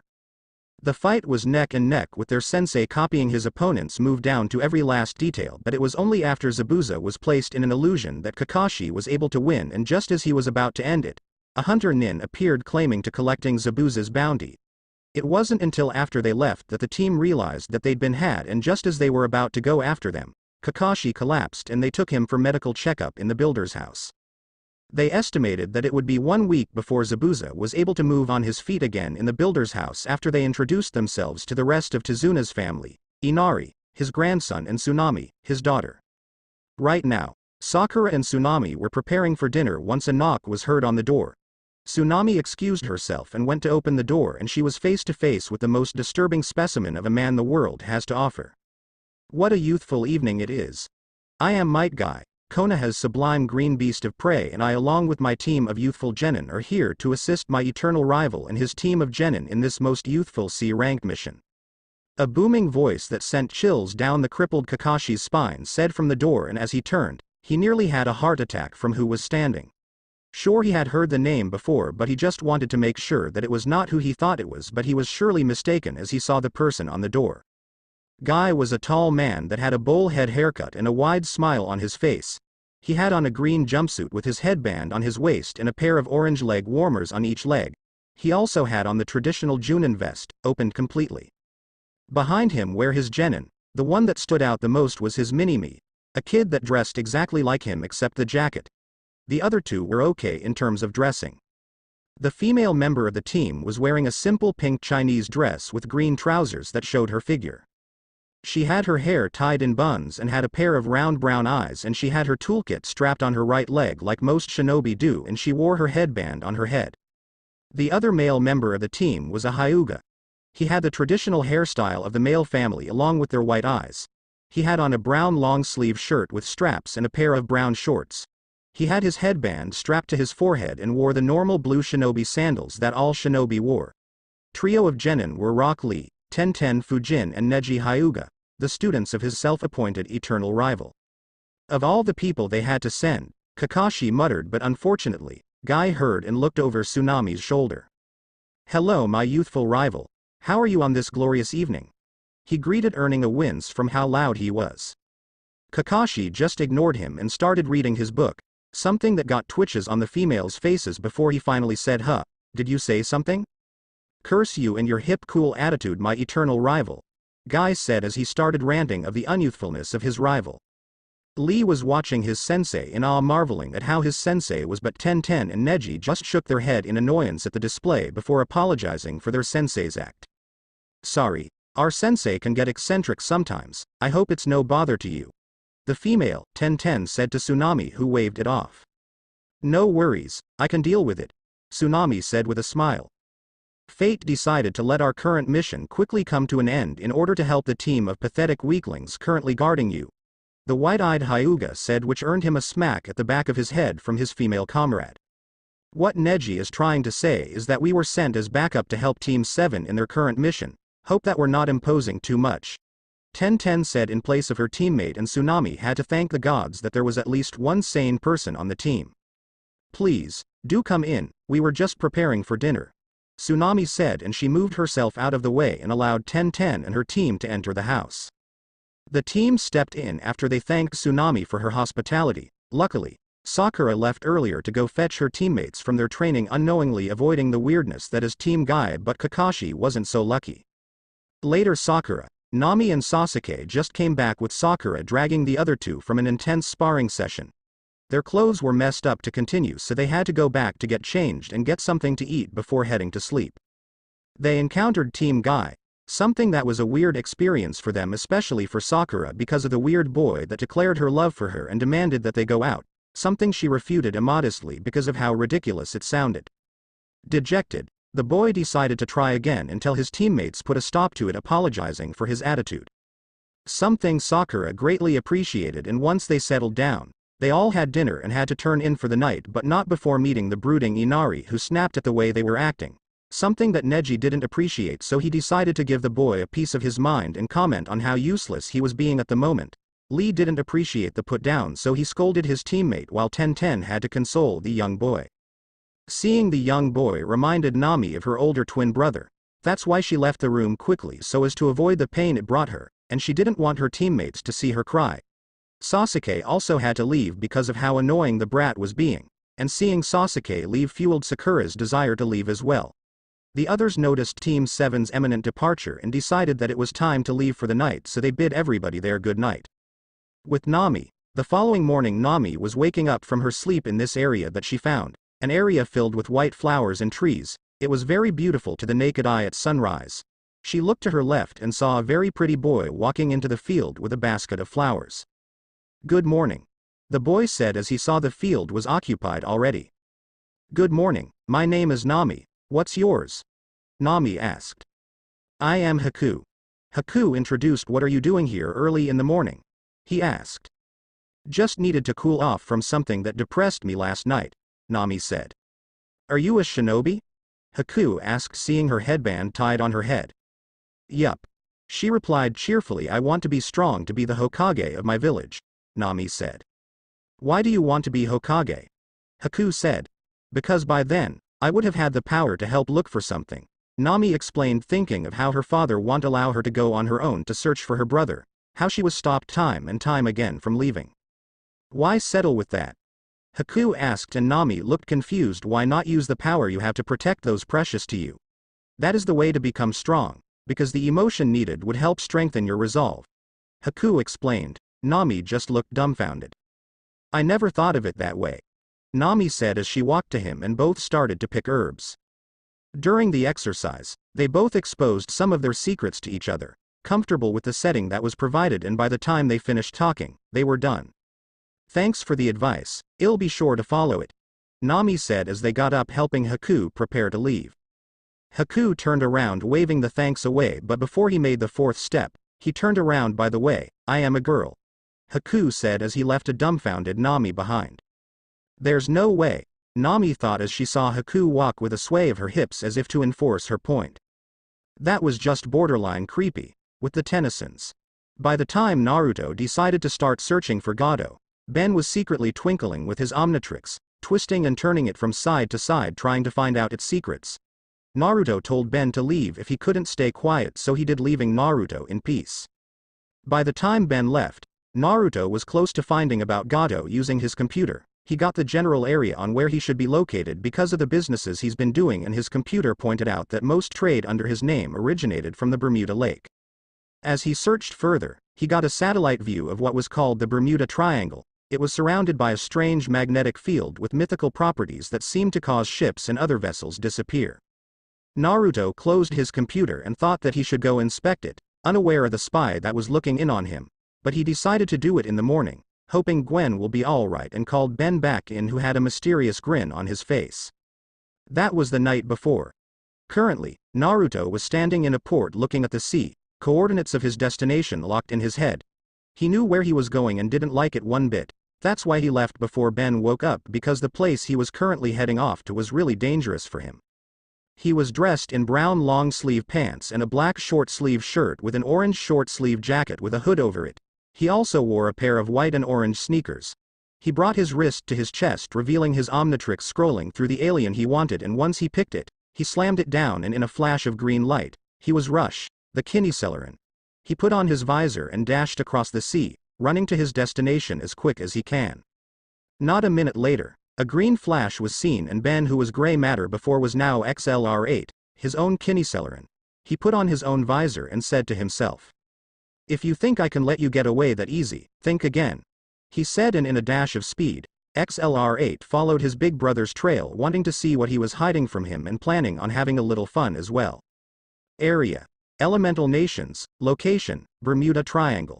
3 days after Naruto's search, chirping birds were heard in the background, stopping most fights as they turned to see Zabuza held, trapped by dogs, locking his 4 limbs, looking at an angry Kakashi as he was holding his hand to his chest, and what surprised the viewers was the blue visible chakra that was being seen on it.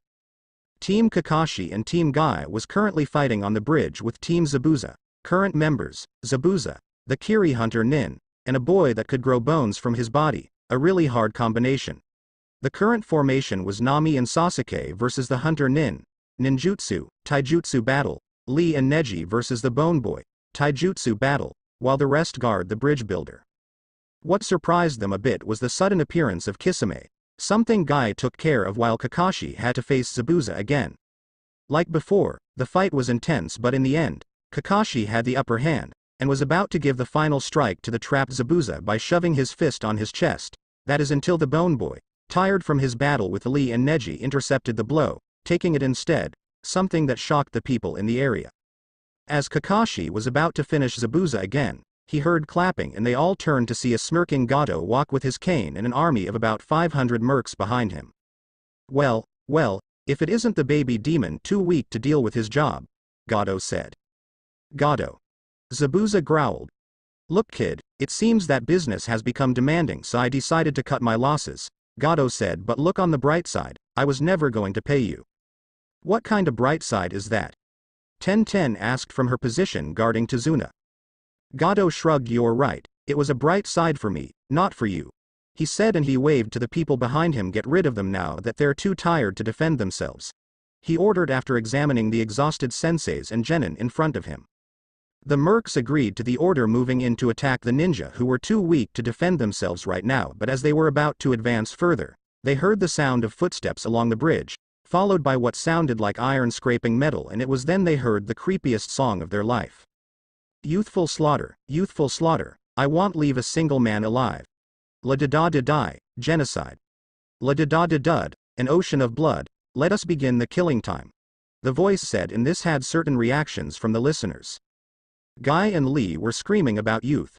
Sakura, Tazuna, Gato and the mercs were scared.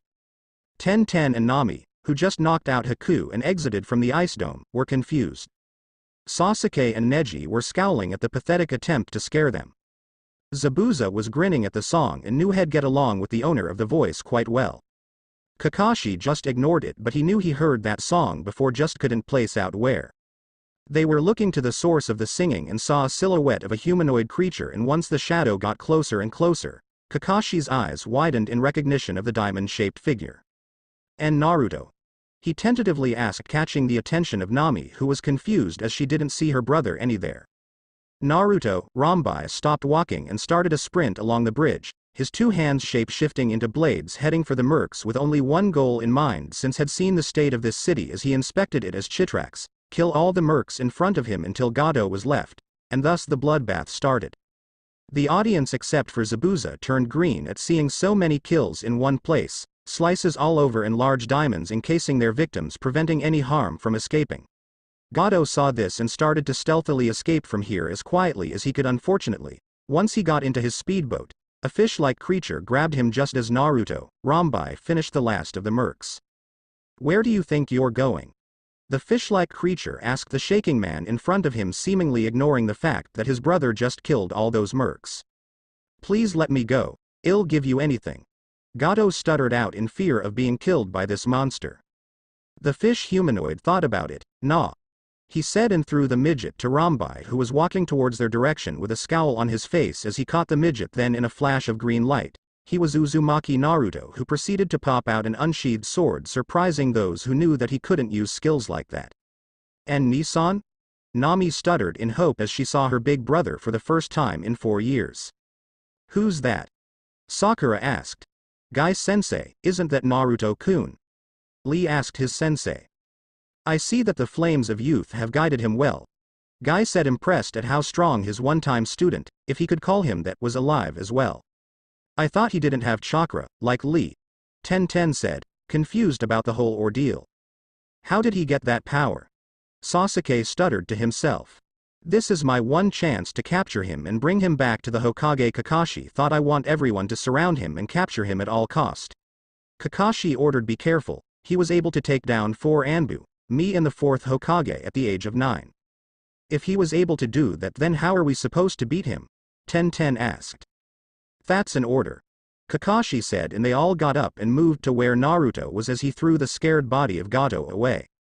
Naruto was about to scold Ben for disobeying his orders, that is, until he heard a voice that made him scowl. Naruto Uzumaki, by order of the 4th Hokage Leaf Village, you are under arrest. The voice said, surrender peacefully or we'll resort to force. Naruto looked at his little brother. I was going to scold you for disobeying me, but it looks like when we get home, I'll have to think of another punishment, he said. Then he turned to the Leaf. If you think you can beat my little brother, then I'll come, if not, then this is goodbye, Naruto said. Then he turned into Chitrax and in a burst of speed, he left the area, leaving Ben to fight them. So all we have to do is beat this fish thing? Ten asked. Unfortunately, Ben heard the insult and was offended. Hey, I am a 10-year-old kid. he said, transforming back to Ben, surprising the audience. This is useless, I have better things to do than. Konoha senpu. Suddenly, Sasuke was sent spiraling upwards before he was given a dropkick, slamming him to the ground, hard. Ben landed and fixed his clothes before taking the Goken stance. So, who's next? He asked with a smirk, seeing the scared look on some of their faces. Guy. Did you teach him? Kakashi asked. Guy rubbed his chin in thought. Young boy. Did you say the Naruto-kun is your big brother? He asked Ben, who nodded. Guy snapped his fingers in realization. Oh, how youthful. Kakashi looked at Guy, who elaborated further. I gave Naruto a scroll on the 8 gates and the Goken on his 9th birthday, so it stands to reason that he passed on some of my teachings to this young boy. So you're the one that taught my brother? Ben asked, and by this time, Nami snapped. He isn't your brother, he's mine, she yelled. Who does this brat think he is to claim what was hers from the start? Sorry, I don't speak Harpy, could you repeat that? Ben said, cleaning his ear. If anything, this made Nami even more upset that she started to unconsciously draw on the fox's chakra little by little. I like this brat. Zabuza said he handled the Uchiha kid easily, and if he did that to the so-called Rookie of the Year, I wonder what hell do to the rest. Unfortunately, nobody heard Zabuza. He used this given opportunity to go and pick up the knocked-out body of Haku before vanishing with a water shushin, leaving the leaf to their business. This is worthless. Unfortunately, the Uchiha was too weak to escape his fate of being too weak to defeat a 10-year-old, but fate is on my side tonight, Neji said with a serious expression. Okay, you know what, screw this. Ben said, and he picked the alien he wanted from his watch as the faceplate rose and slammed the faceplate down, and a minute later, he was heat blast. I am really miffed about being treated like I am weak. He then created fireballs on his hands. Let's see how weak I am after this. And with that, the battle between Ben and the ninja had begun. With Gwen was tired, hungry and helpless, as she was the only one in the room that hadn't been raped, something she was glad of when she figured out what they were doing to the women in the room who were too powerless to stop their assailants. So far, she'd eaten once, and it's been 6 days since she left, according to the conversation she overheard. Just as she was about to get some sleep, the door slammed open and in walked the 2 thugs that kidnapped her. They looked around the room and smirked at the defeated women until the first spoke. Looks like we've broken all of them, Haru. I don't think so, Jin. Haru said as he spotted Gwen, who started to shake as they started to make their way towards her with that sick look in their eyes. What do you think? He asked. I think she's a little young, Jin said, but we could train her to be our personal slut by the time she gets old. Complete brainwashing. Haru agreed as he bent down and picked up Gwen's face and caressed her cheek. Why don't we just give her a little of what's to come? Jin said, and as they were about to pick up the shivering Gwen, the wall behind them exploded and a cat-like human stood in place of the wall. Gwen sighed in relief as she saw that Naruto came to save her. She even started to cry a bit because of what she was about to experience had he not arrived. Naruto on his end had no time to share Gwen's sentiments, so he quickly took care of the thugs that kidnapped her in a burst of speed, followed by freeing the captured ladies before he walked to Gwen and freed her. Just as he was about to pick her up, he clung to him like he was her lifeline and started to sob uncontrollably. Naruto, Chitrax just knelt down and hugged her back. They were like that for a while until Gwen exhausted herself from crying and fell asleep in Naruto's chest. He used that opportunity to pick her up bridal style and bring her close to his chest, something she snuggled into, and in a burst of speed, he left the building heading to Ben's general location. Moments later, he arrived and saw that Ben was just facing Guy as XLR8, who was excited because this boy was able to take out every other person here. Just as he was about to attack the green-clad sensei, Ben heard a voice. Ben, I've got her, it's time to go. He turned around and saw that his brother had Gwen in his hand and turned back to Guy. Sorry to have to cut this short, but I got a plane to catch, he said as Naruto left. He gave Guy a clawed salute. Gotta run. He followed after Naruto with a burst of speed, trailing side by side with him. When we get to Max, you're going to be in so much trouble, Naruto said as he saw XLR8 running beside him. But I helped take down the bad guys, Ben whined. I don't care. Naruto said, you decided to obey my order, something I can't tolerate from you. Why? Ben asked. Because I promised Mom and Dad that I'll take care of you, something that you should appreciate greatly, Naruto explained. Speaking of Mom and Dad, that red-headed girl said that you were her brother, Ben said, confused. Care to explain that? He asked. Naruto sighed as he continued to run, knowing that it was going to be a long run to the R verses, but hey, at least, Gwen was safe. It was 4 weeks since the day Gwen was kidnapped, and both Naruto and Ben met with the Konoha shinobi. Ben was persistent on having him tell them who that wired red-haired girl was and why they were after him. Naruto, as a compensation, asked Ben to bring up his left hand and Hell answer, something that he did immediately, but it was too late for him to change his mind once he figured out what his brother wanted, since Naruto already grabbed it and completely shut down the master control of his Omnitrix. It was only then Naruto proceeded to tell Ben about his life in Konoha and about his twin sister, and since Gwen was clinging next to him, afraid to be too far away from Naruto, she was listening in as well. As he told his story, Ben and Gwen listened intensively, wanting to know about his past, but as he was saying more and more, they were disappointed at how it ended, with Gwen hugging a depressed Naruto and Ben not knowing what to do, promised to be there for his big brother, but at least they knew not to trust those ninjas. Enough about the depressing stuff. Naruto decided to continue teaching Ben on how to control one of his aliens, but as thanks for helping him with the Konoha flunkies, he unlocked an alien for Ben that he took an instant liking to. Ben called the alien Feedback, an alien that could do almost anything with electrical energy, be it absorption, redirection, flight, enhanced speed, electrical-based, enhanced strength, electrical-based. Ben really liked this alien, especially when he fought against Naruto's Bioshock, a Yeti with lightning-based attacks. Ben was really improving with his aliens, something that made Naruto happy. So far, he mastered XLR8, Heat Blast, Gray Matter, Feedback, Rip Jaws and Wild Mutt. The aliens unaccounted for were Upgrade, Ghost Freak, Four Arms, Diamond Head, and Stinkfly, and Naruto decided that it was time to train with Stinkfly, and currently, he, Gwen, who was still clinging to him, and Max were in the R versus driving through the desert while Stinkfly was flying directly above them. So where to next, Grandpa? Naruto asked. I thought it will do you wonders to visit my older sister, Vera, Max said to the kids, who were suddenly irritated for no reason. Aunt Vera? Naruto asked, dreading this visit already despite not knowing who she was. The only reason I know I am going to like this visit is because of the teasing Ben's going to get from her pinch of doom, Gwen said. Naruto was still confused as to who Vera was, but he decided that he had to see her before he started to judge character, because judging someone based on relation isn't worth the trouble for him. So where are we going? A squeaky voice asked from above them. Varus, was the reply from the RV, and as Ben heard that, he whined in annoyance at being reminded of her. This visit better be interesting or he'd leave immediately. Undisclosed location in a room. 9 holographic figures came to view, each unable to be made out because of the uniqueness the hologram had to offer when one accomplished the requirements needed for this technique. We have gathered here today to share our findings concerning our current targets. So far, we have yet to know the location of some, but others were fairly easy, like we can deduct that the Nanabi resides in Taki, the Ichibi in Suna, and the Sanabi is currently fighting a war in Kiri. Speak your piece concerning your observation. The one that sounded like the leader spoke. The Rokubi and Gobi were very hard to locate, but we managed to track them. The Rokubi is currently hiding in the mountains near Iwa, while the Gobi is currently hiding somewhere only a select few know in Kiri, but with our spying, we can capture him while he's busy blowing those useless bubbles of his. White, Black Zetsu said. Thank you, Zetsu. Anyone else? The leader asked. The Yang of the 9 Tails has been found, Itachi said, if only for a little while before he was lost again. Where did you find him? The female of the group asked.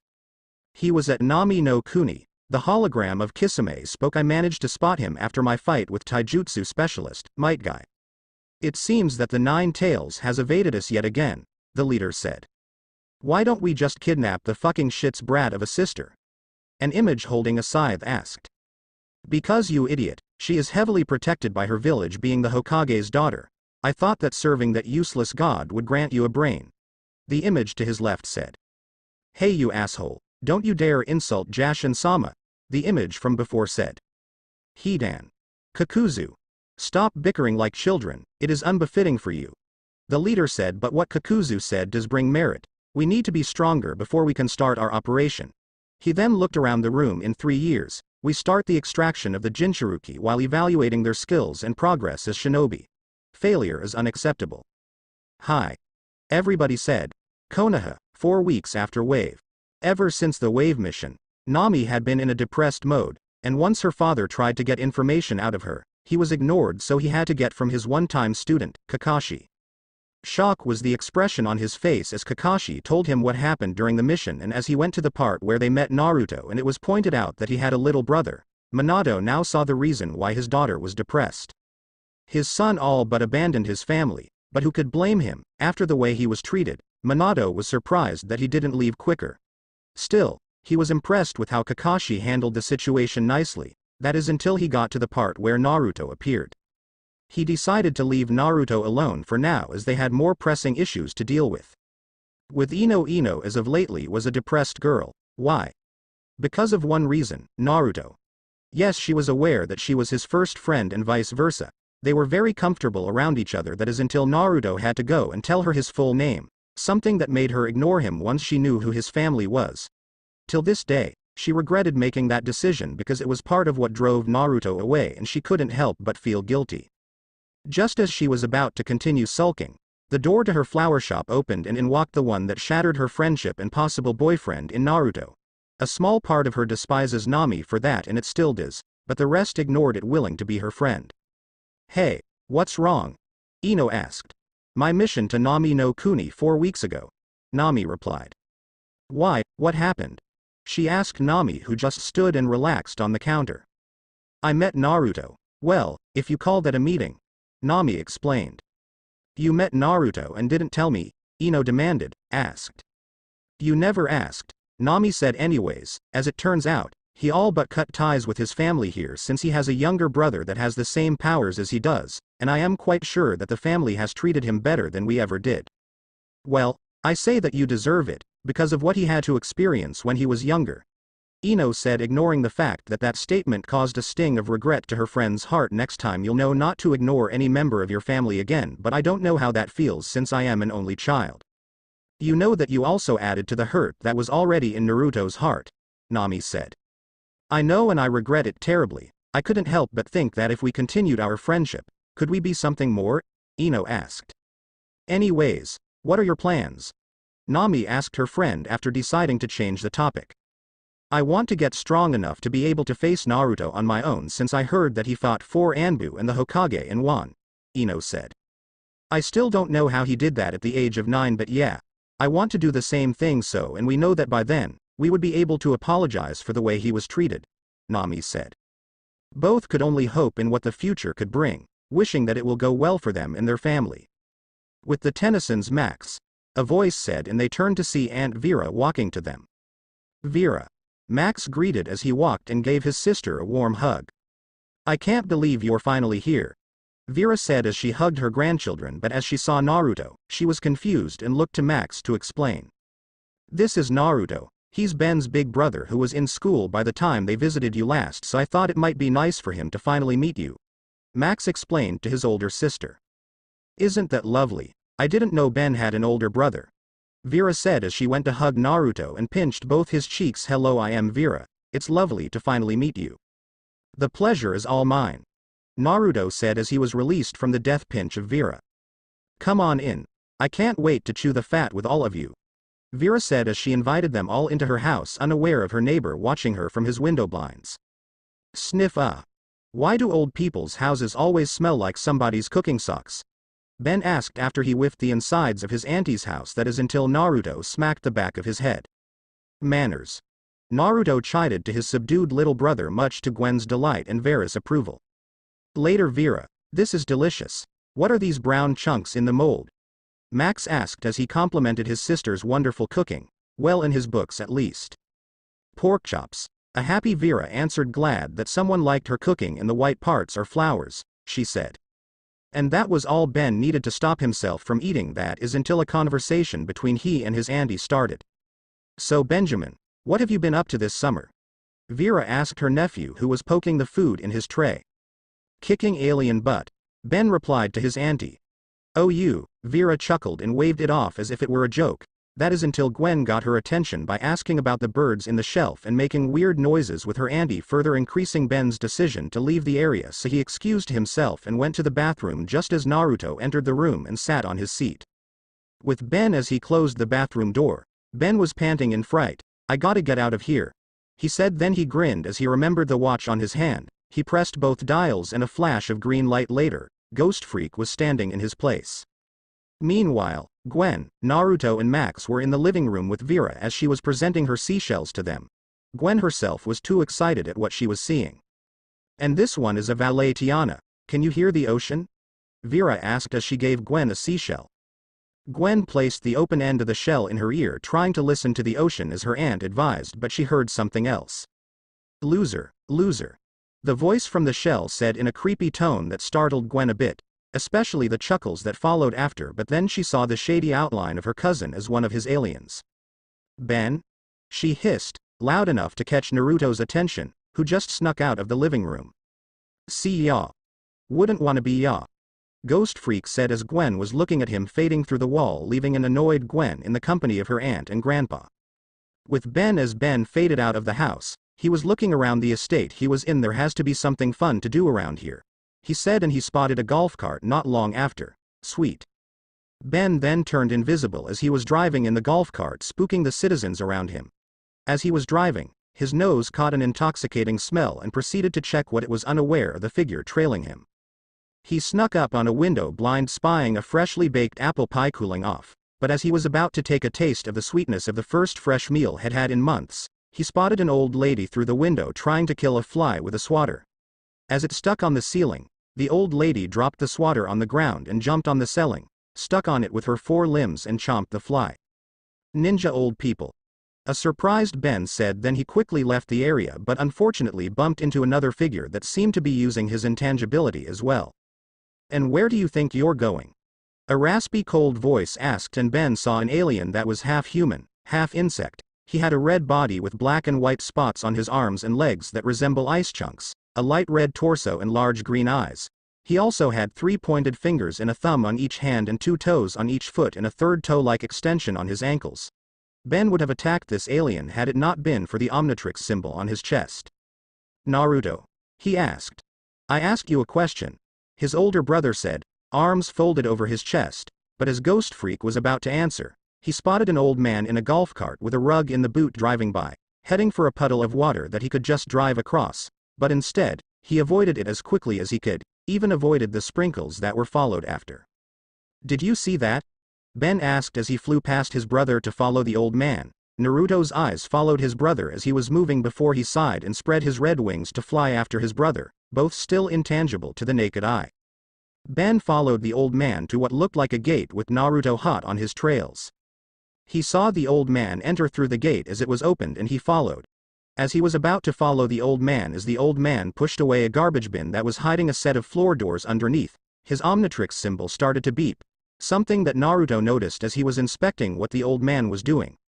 Naruto quickly grabbed his brother and pulled him out of sight of the old man just before Ben, flashed back to his human form. "You know, if you hadn't taken off the master control a month ago, I would have seen what he was up to," a disappointed Ben said as he placed his hands in his pockets, pouting. "Don't think you're getting off the hook, Ben. You still have to answer as to why you left the house rudely," Naruto said. "Oh, I forgot to ask. What's this one's name?" Ben said as he was inspecting the moth-like alien trying to divert his brother's attention. "Although this adds nothing to our current conversation, his name is Big Chill. I decided to change it from Siberian because Siberian sounded unintimidating," Naruto said, and Ben agreed with him before Naruto had to pick him up and fly both of them to their auntie's house for some rest and an explanation that Ben seemed to be avoiding. With Gwen Tennyson was interested in something, and when she is interested in something, anything trying to divert her attention would fail. Today, she wanted to find out something. Was she special? Did she have any hidden abilities? How was she going to find out? By Naruto's mask. From his explanation, the mask is supposed to know when one has a special genetic trait in them. It does that by scanning one's DNA on its current wearer. If it comes out positive, it activates and becomes a full bodysuit based on what ability the current wearer has, and each person could be different or the same. Ever since a month ago, Gwen was self-cautious around others that are not Naruto. She would feel uncomfortable should she be with anyone else alone. That's why she stuck with him whenever he was close by. But she decided that in order to be free of mind, she needed to learn how to defend herself more than she could. That's why she needed to go to the R-verses to look for the mask, something she was currently gazing at. As she was about to put it on, She heard Ben complaining and looked outside to see a moth-like alien carrying her idiot of a cousin, and once she knew it was Naruto, she placed everything of his back to how it was, vowing to herself that should she have the chance, she would find out for sure. She calmly left the R-versus to her auntie's house because it was getting late, and she wanted to sleep in a comfy bed. In the house, Grandpa, Gwen. A voice yelled as he arrived the kitchen, and both individuals looked to see Ben rushing to them with a moth-like alien that later transformed to Naruto. Your Aunt Vera's in bed, Max said. Seriously? Ben asked. It's like only 6:30 in the afternoon, never mind.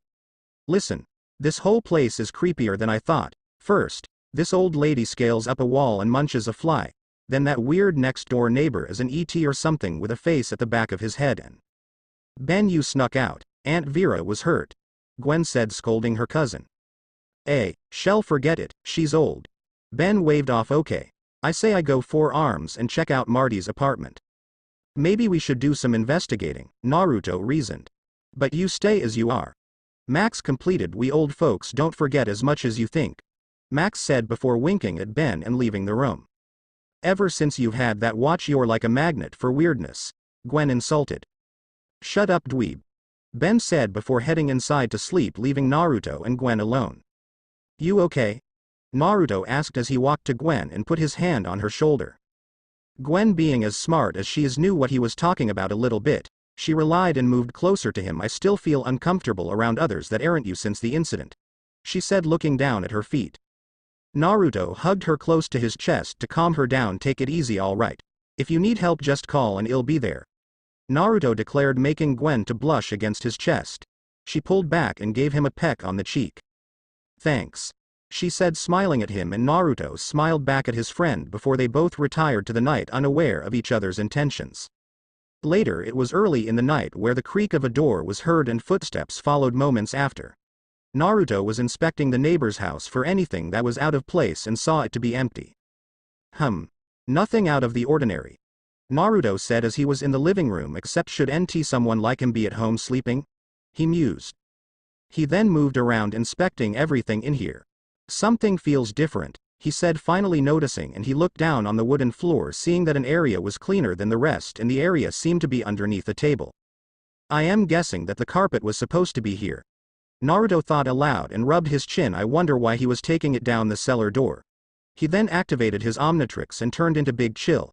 Using his intangibility, he flew out of the house and went to the cellar doors and entered them, wanting to find out what was in there. He knew that it should bother him, but hey, he liked a good mystery every now and then. With Gwen, when Gwen was out of bed, she had to make sure that no one heard her footsteps as she quietly left the house to enter the RV. She reached under the bunk beds and retrieved a box that held the mask she was looking for. She opened the box and saw the mask and took it. I know that it's against every moral code in my body to steal, but I have to find out, Gwen said, and she put it on over her head, expecting something to happen. She looked and still saw her normal clothes were on her. Well, this was a waste of time, she said, but as she was about to take it off, seals appeared all over her, and before she knew it, she was wearing a full black bodysuit that had violet outlines.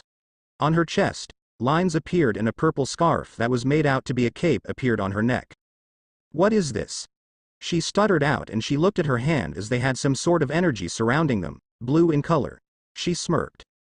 Looks like Ben and Naruto aren't the only one with powers, but now I have to find out what I can do and maybe where this generic trait originated from. As she said that, information was downloaded into her head. Name: Gwen Tennyson. Age: 11. Occupation: student. Species: 1/4 anodite, 3/4 human. Antidote: anodite are beings of life energy, most commonly known as mana. The entire body of an anodite is a humanoid-shaped construct of pure, compressed mana. A deep dark purple color and long flowing tendrils of hair are a bright pinkish purple glowing color.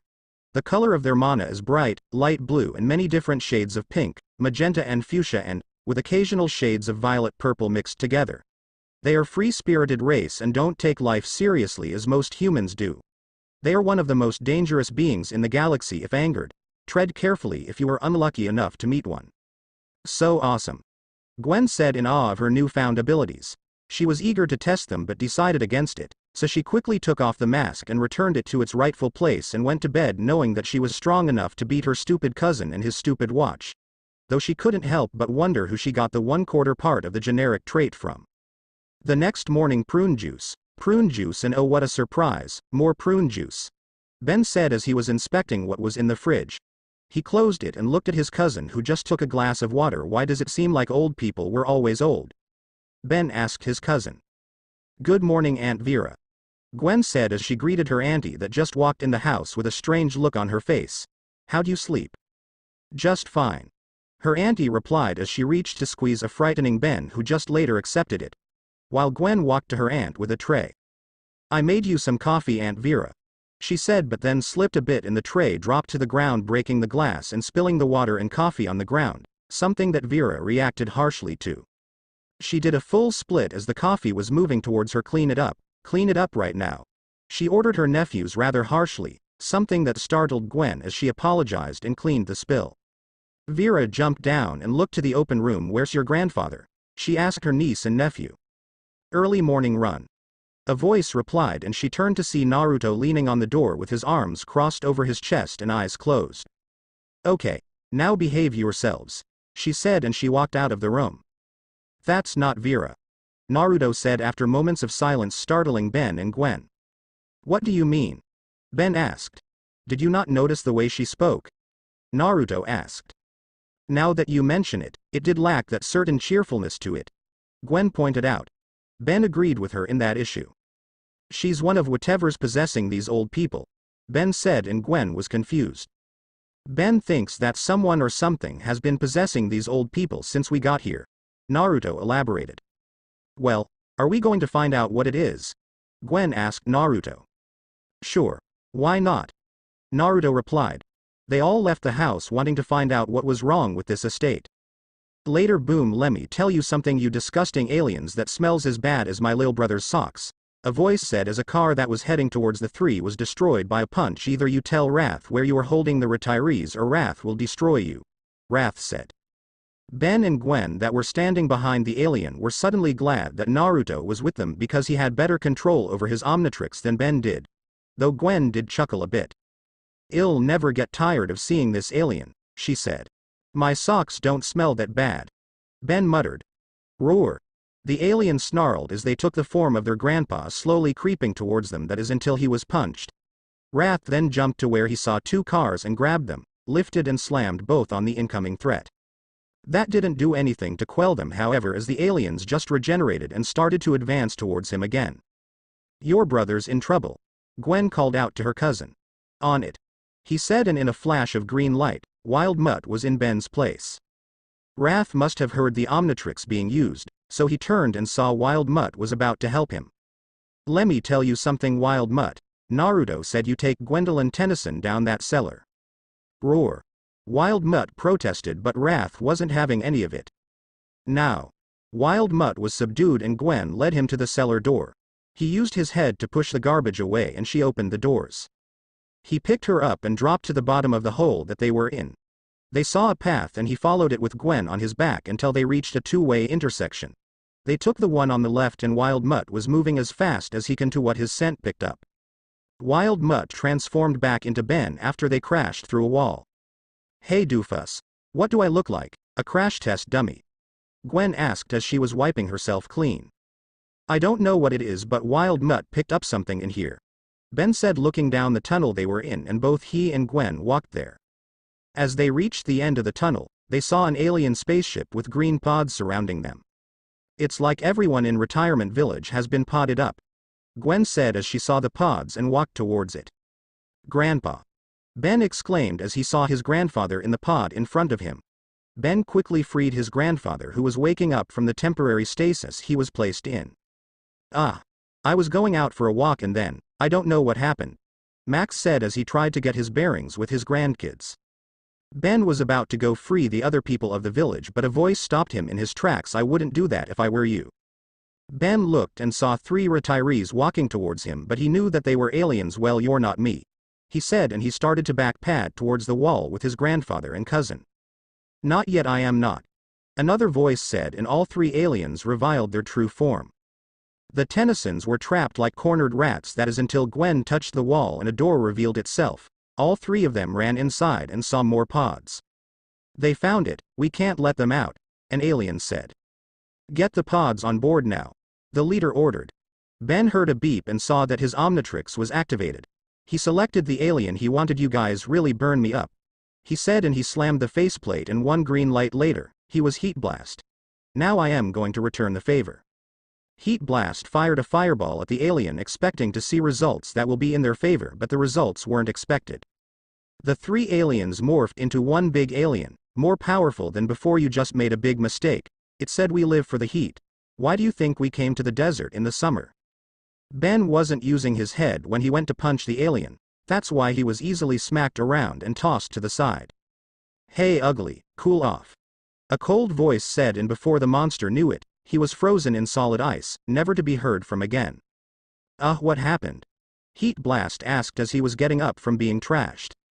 I saved your butt, that's what, a voice said, and Heat Blast looked up to see Big Chill looking down on him with an impassive look on his face. Let's get rid of these pods and destroy the ship, Big Chill ordered, and Heat Blast agreed. They had a lot of work to do.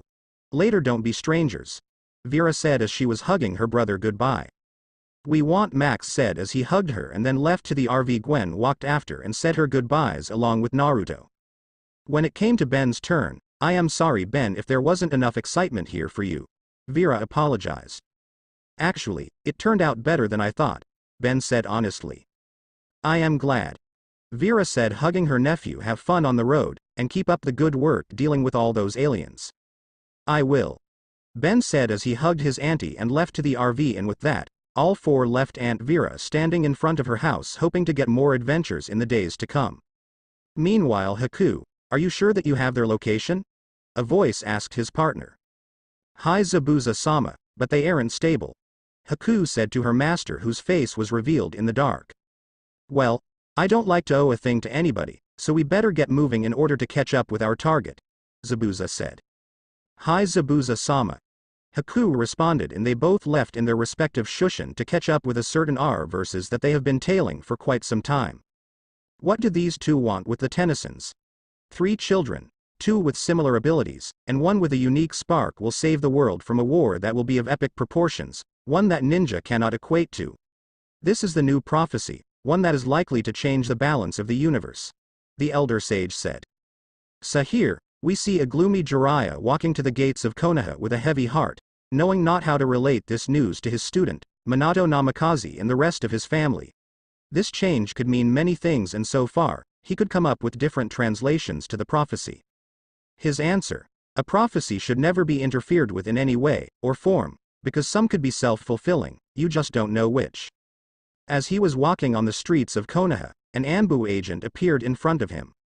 Jiraiya-sama, the Hokage has been waiting for you, the Anbu said. Tell Minato that he'll be there, Jiraiya said. The Anbu nodded and left via Shunshin, and Jiraiya continued moments later. In Minato's office, Minato was pondering what to do with the situation concerning Nami's last C-rank mission when all of a sudden, he picked up a sudden increase in the air pressure, confirming the use of a Shunshin.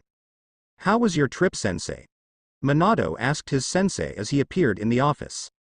Minato, there's something I have to tell you, Jiraiya said, and then he laid down the new prophecy to his student, who had his head in his hands the moment he heard it. I think I know who the prophecy is referring to, Minato said. Who? Jiraiya asked. We have to know so that I can find a way to turn it to Konoha's favor. Minato just looked at his sensei. I don't think we can, he said, because one of the most likely candidates is Naruto, and the other one is probably his brother. What are you talking about? Jiraiya asked. Minato then explained Nami's mission to Jiraiya, who had a thoughtful look on his face the whole time. As Jiraiya was thinking how this could play into his hands, even though he knew that prophecies weren't meant to be played with, Minato was thinking about the last prophecy and why Jiraiya was so interested in it before. It was like the prophecy said that without him, the world would be lost, and it was at that moment that something sparked in Minato. All the interest in him before he himself was informed of the first prophecy, then his sudden interest in his child, Nami. It was then Minato realized something. You want to use the prophecy to stroke your ego more than it already is. Jiraiya was surprised at that utterance from Minato. Minato, you know me, I would never. Except when it comes to the ladies, when they hear that it was you who trained the prophecy child, they will be throwing themselves at you, Minato said, his eyes wide. That's why you took interest in me and that's why you told me to ignore my son, because you have an ego bigger than your pedophile of a teammate. Minato, this is getting. Get out right now before I tell Kushina what I just found out and set her on you. Minato whispered, looking at his hands that were shaking, and Jiraiya couldn't leave any sooner. What am I going to do? Minato sighed as he looked at his window to the village below, thinking how ignorant these people were. With Jiraiya, damn it, he's starting to find out, Jiraiya mumbled to himself as he appeared a few blocks away from the hot springs. I think a good memory charm will sway his mind a bit, but that will have to wait. Now time to find me some ladies, hee hee hee. Jiraiya said as he started a perverted giggle and went to the hot spring for his latest scope, not noticing the shadow that vanished moments later. Things were starting to get serious in the elemental nations, with most of its citizens ignorant of the plans ahead. With the Tennysons he and I are training. That's more important than what you have planned. Ben's voice started as he was arguing with his cousin. But you've had him all your life. I think it will be good for him not to hang out with such a doofus because you'd probably bother him. Gwen retorted. I've had him since I was 6 years old, and since I've had him first, he's mine.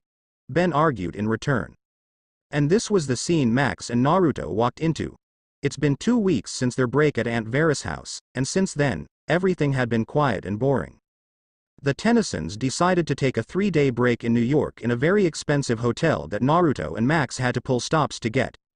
Gwen wanted to tell Naruto something, but Ben was too eager to start his training on the next alien. But luckily for Naruto and Max, they left as the argument started, but unluckily for them, they were back before it ended.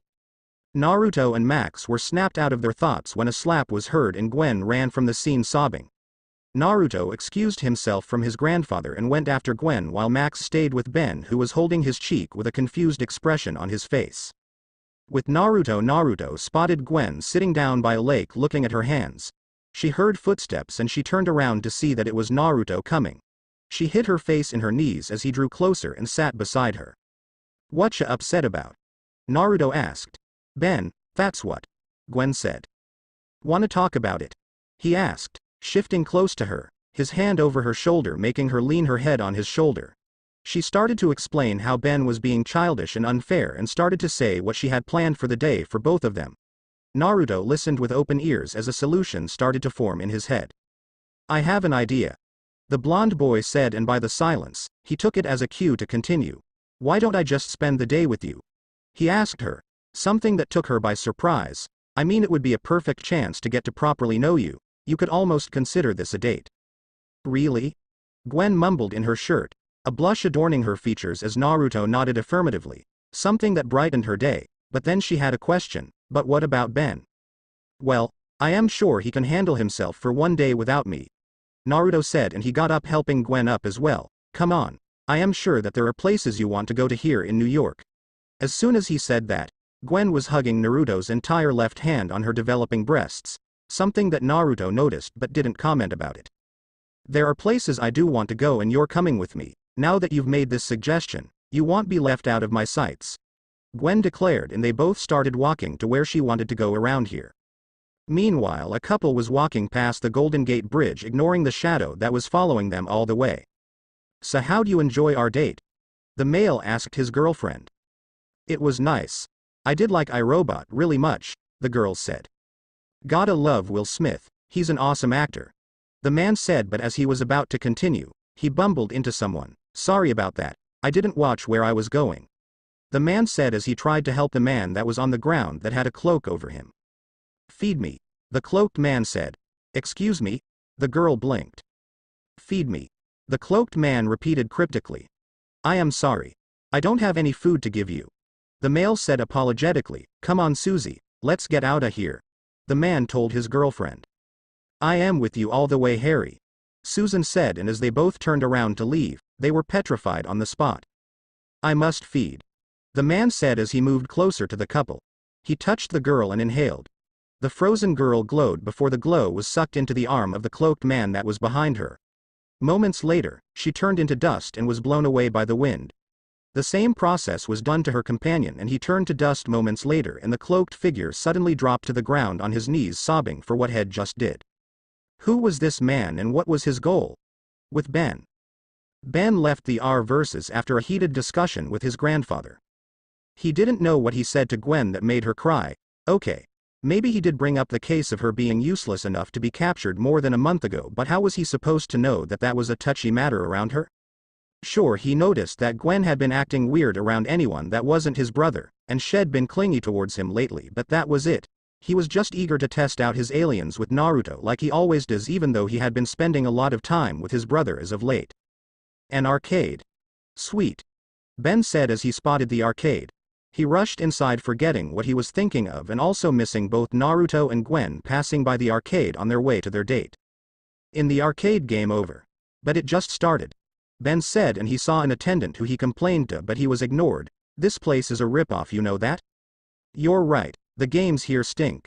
A voice said from behind him, and he turned to see a boy as young as him leaning on one of the game consoles. Yeah, but not as bad as his breathe. Ben mocked, and both he and the teen laughed at the joke. You're funny, here, you owe me one. The boy said, and he placed his hand on one of the arcade games and siphoned the energy out of it, releasing the tokens trapped in them.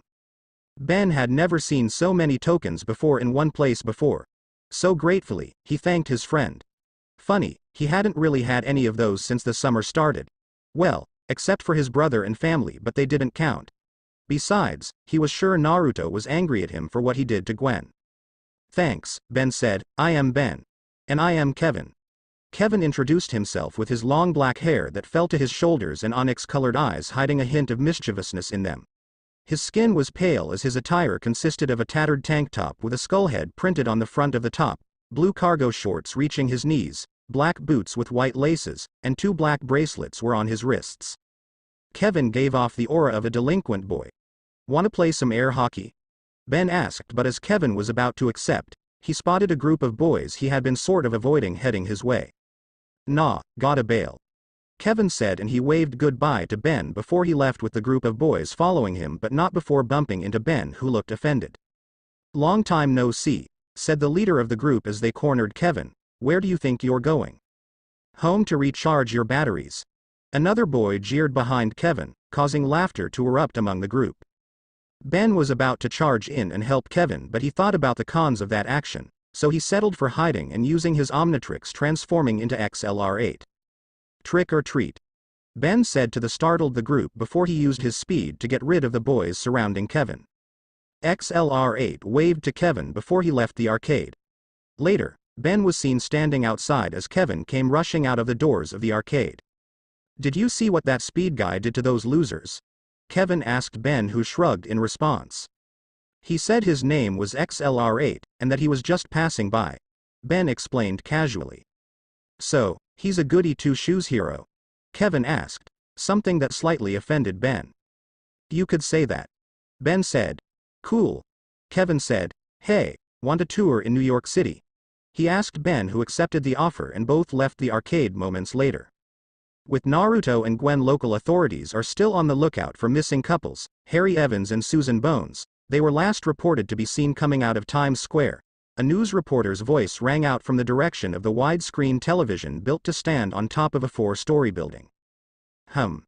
Naruto thought, rubbing his chin and looking at the screen displaying the news report. "What?"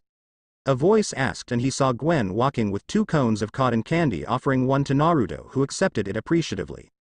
"There's been a case of missing people lately in New York. Something about this screams supernatural," Naruto said as he was walking next to Gwen. "So what do you want to do about it?" Gwen asked, dreading the answer. "Nothing as of yet," Naruto replied, much to the relief of Gwen. He then grabbed her free hand. "So what ride do you want to go to next?" "How about the Ferris wheel ride?" Gwen suggested, pointing to the giant pinwheel in the amusement park they were currently in. "I am really glad I chose to spend time with you," Naruto said, and Gwen blushed, something that she'd been doing a lot lately. "You're not upset about Ben?" Gwen asked as they started walking to the Ferris wheel. "No, not really. I could tell you needed the companionship at the moment, and Ben needed to cool down," Naruto told her. "So you wouldn't have come with me if Ben did what he did?" a dejected Gwen said. "I am sure I would have gone with you on this sooner or later. I just didn't count on sooner," Naruto confessed leisurely as they waited on the line for the ride. They waited for their carriage to arrive before they entered the open door. "So what do you suppose this is?" Gwen asked with quotations on this. It could be a date. Naruto mused and was amused as Gwen decided to duck her head. Why would you want to date me? Gwen asked. You sure do ask a lot of questions, don't you? Naruto mumbled as he placed a shoulder near Gwen, who accepted and leaned into it and rested on him as the ride started to rise up. And to answer the question, only an idiot wouldn't want to date someone as gorgeous as you. I am not that pretty. Gwen mumbled into his shirt. Then I think we have different definitions of pretty, Naruto said, moving his free index finger with a grin on his face. What's yours? Gwen whispered, wanting to hear his definition while leaning further into him. It'd be someone who isn't afraid to express themselves or hide their beauty, someone who's smart and honest, as well as honorable, and someone like you. Naruto's admittance came with a cheeky wink and a huge grin at the red-haired girl. Gwen just looked at him, and before Naruto knew what was going on, he was tackled into a kiss from the red-headed 11-year-old, a sloppy one. It took a while before Naruto responded and guided her through it and kissed her properly before coming to a pause, catching their breath. What was that? Naruto asked. A kiss, Gwen replied. Aren't you a bit young to be thinking of that? Naruto asked, squinting his eyes, causing Gwen to giggle cutely before smirking. I didn't hear you complaining, she said, and as she was about to move in for another, the cart they were in was violently shaking. Naruto had to hold Gwen tight to keep her safe while the roof of the cart opened. They were brought into the viewpoint of a black-haired, brown-eyed man who wore a full-body purple jumpsuit. He had a scarf wrapped around his neck and wore a pair of dark purple boots. Are you supposed to be some kind of villain? Naruto asked with a glare at the creepy man. The man ignored him and levitated a screaming Gwen towards him. Hey, let her go! Naruto shouted from inside the cart, but the cart was violently thrown to the side with Naruto in it. The man just disappeared with Gwen at the same time Naruto transformed into Big Chill. Big Chill didn't have time to go after them because the cart was heading for a lady and her baby, so he flew and caught it before he dropped it on the ground and took off to the area he'd last saw Gwen. Who was that guy and what did he want with Gwen? Big Chill asked before he used his intangibility and flew to the R-versus, hoping that he could track Gwen down with the new phone he got her. With Gwen, why does this keep happening to me? Gwen asked herself as she was trapped in a tube that was connected to what looked like a container, but what does it contain? She looked at the man that kidnapped her and was wondering what he was doing with that supercomputer in front of him. He looked to be pressing some buttons and mumbling to himself. He finally turned around, walking to the tube, and Gwen noticed that he was a bit older than before. Once upon a time there was a researcher wanting to know everything that there is about magic. He searched high and low for everything he wanted to know, and as luck would have it, he managed to find a tomb of a very powerful sorcerer. He was curious, so he decided to take a look at the tomb and was reading out the contents of it, not knowing he was activating a curse. And now, because of that mistake, he had to kill to survive. What does this have to do with anything? Gwen tried to say, but was interrupted by the man who ignored her. His first victim was his wife and son. He immediately regretted it and tried to quell the hunger, but the longer he held back, the harder it became to control the impulses, and the consequence, he ages quicker.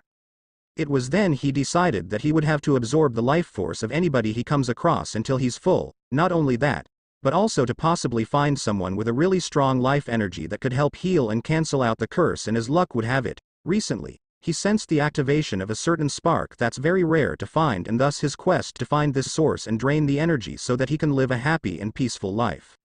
He may mourn the loss of his child and wife, but I am telling you this because I want you to know why I am doing this, and that I don't like doing this just for the fun of it.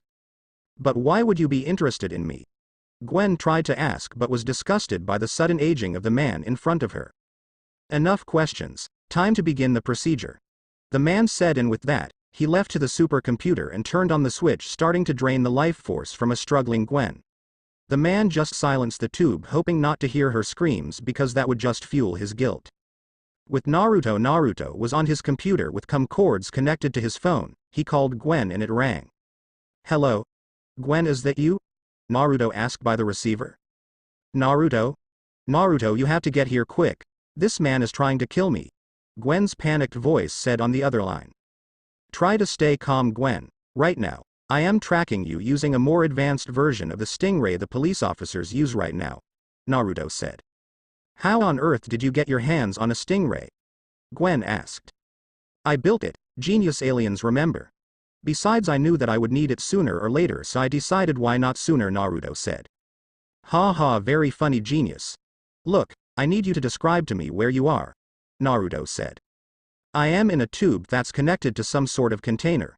I am also in a room. A basement, I think, because of the stairs, and there's a supercomputer here in front of me and that man is working on it. Well, that won't do any good because every house has a basement here and it would take time to manually search the PLA. Hold on. There. I got your location, Naruto said as he got an area in his tracker. Gwen, hold on. I am coming for you. After all, what kind of boyfriend would I be if I let my girl be taken as a hostage? Be boyfriend? Unless you want to settle for something else, Naruto said as he left the R versus he was currently in. Don't you have to formally ask me first before you can be my boyfriend? Will you be my girlfriend? Naruto asked, getting ready to leave the RV. Of course, but we are young at the moment, so expect nothing short of cuddling and kissing. Of course, wouldn't have it any other way, Naruto said as he left the R versus. I am on my way. Gwen, can you hold out and wait for me? Naruto asked. I'll try, but at the rate this thing is going, you better be here quick. I will, I promise, Naruto said, and with a flash of green light, he turned into Big Chill and flew away from the R versus, just missing Max as he went in to pick up something from it before returning to the hotel they currently are staying at. Meanwhile, checkmate. A voice said. Damn, 200 years and I still can't beat you. Another voice whined as he lost. The owner then snapped his fingers and the chessboards rearranged themselves. Want another round? No, my friend, I think I am done with chess for the day, the first voice said as he got up from the table and walked towards a window. I think it's time to see the progress of our little experiment. As he said that, a sudden rush of information was downloaded into his brain, and as he blinked, it stopped the process. Excellent, the man said as he now knew what had been going on. I must say, I am impressed with how far these humans have evolved. Talking to yourself again, Hades, his friend said as he walked to stand by the window as well. Well, Poseidon, I think it's time we started to get back into shape, don't you think? Hades said with a smile and an aura of flames surrounding his person. I wouldn't have put it any better myself, Poseidon said with a bluish aura surrounding his own person as they both looked at the hologram of Earth in front of them as they were sailing somewhere away from the Sol cosmos. With Ben in an underground subway. Ben and Kevin just arrived, a frequently used subway for both cargo and passenger trains. So far, they've had a bit of an adventure, for example, outrunning the FBI after they tried to rob a game factory for Sumo Slammer games. Ben was hesitant in trusting Kevin with the secret to his Omnitrix, but he had to in order to help a friend, though Ben had wondered why Naruto never did seem to look for him. He will deal with that later though. While Ben was thinking, Kevin spotted a light on a support beam that was not high enough for him to reach. He looked at his friend. Give me a boost, time to recharge, Kevin said, and Ben helped him to the light. Oh, and did he forget to mention?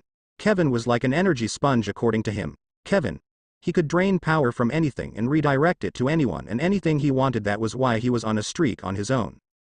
Kevin was done draining the light for its energy and went to the tracks of the subway. He used the power he had drained in order to help him switch the tracks because it was too hard to pull on its own. What are we doing? Ben asked. A cargo train loaded with cash comes down this track, Kevin explained, so when it crashes into the oncoming passenger train, boom, instant jackpot. Innocents will die. Ben tried to explain to his friend. No pain, no gain, Kevin said. You can't do this, Ben said as he got up on Kevin's face. Sure we can, I just switched the tracks, Kevin explained. I mean, I am not gonna let you do this. We shook, that means we're partners. No, this is going way too far, Ben said. Then try and stop me, watchboy, Kevin said. Kevin charged his energy and Ben saw that a hand-to-hand fight will be a mistake, so he settled for fighting fire with fire. Aw man, I was going for feedback, a dejected Heat Blast said as he was in the place of Ben after Ben transformed. Kevin knew that he wasn't going to win in a direct fight now, so he did the only thing that came to mind. He went to the power console of the switch and drained all the energy, indirectly draining the energy of the entire lighting system of the station. Heat Blast was like a beacon of light in the dark, but to find Kevin when he blended in with the environment was difficult. That was until Kevin took him by surprise and jumped on his back, placing his hand on the Omnitrix symbol and started to siphon energy from it like he did the console. Kevin was screaming in pain and was struggling on his friend's back until he was thrown off, and because he didn't get enough energy, 1/4 of his person was now that of a pyronite, like from his chest to his head, also covering his right hand. Kevin looked at his new form and smirked before launching a fire blast at Heat Blast. I absorb energy, remember? Kevin said to the downed Heat Blast. You don't have to do this. Ben, Heat Blast said to his one-time friend, but as he was about to grab Kevin, he was evaded and Kevin launched a blast at his back, forcing him to the ground again. It's time I got what's coming to me, Kevin said as he walked to the downed Pyronite. That was Heat Blast. Nobody's calling me freak anymore. Ben was about to attack him until he heard the train horn for both the passenger and cargo train approaching. He launched a blast at the switch, switching the tracks to its original position before using the distraction to leave Kevin as he was wallowing in his anger. Forget the money, Kevin said as he saw the trains leave. Time to get some priceless revenge. And with that he left the subway station back to his former hangout to meet some old friends. Back with Gwen. Gwen was starting to feel weaker and weaker as her life force was being drained. She was lucky that the man from before wasn't here, but that didn't change the situation she was in right now. How she wished Naruto was here to save her from this mess, then they could continue the date they were having before this whole situation started.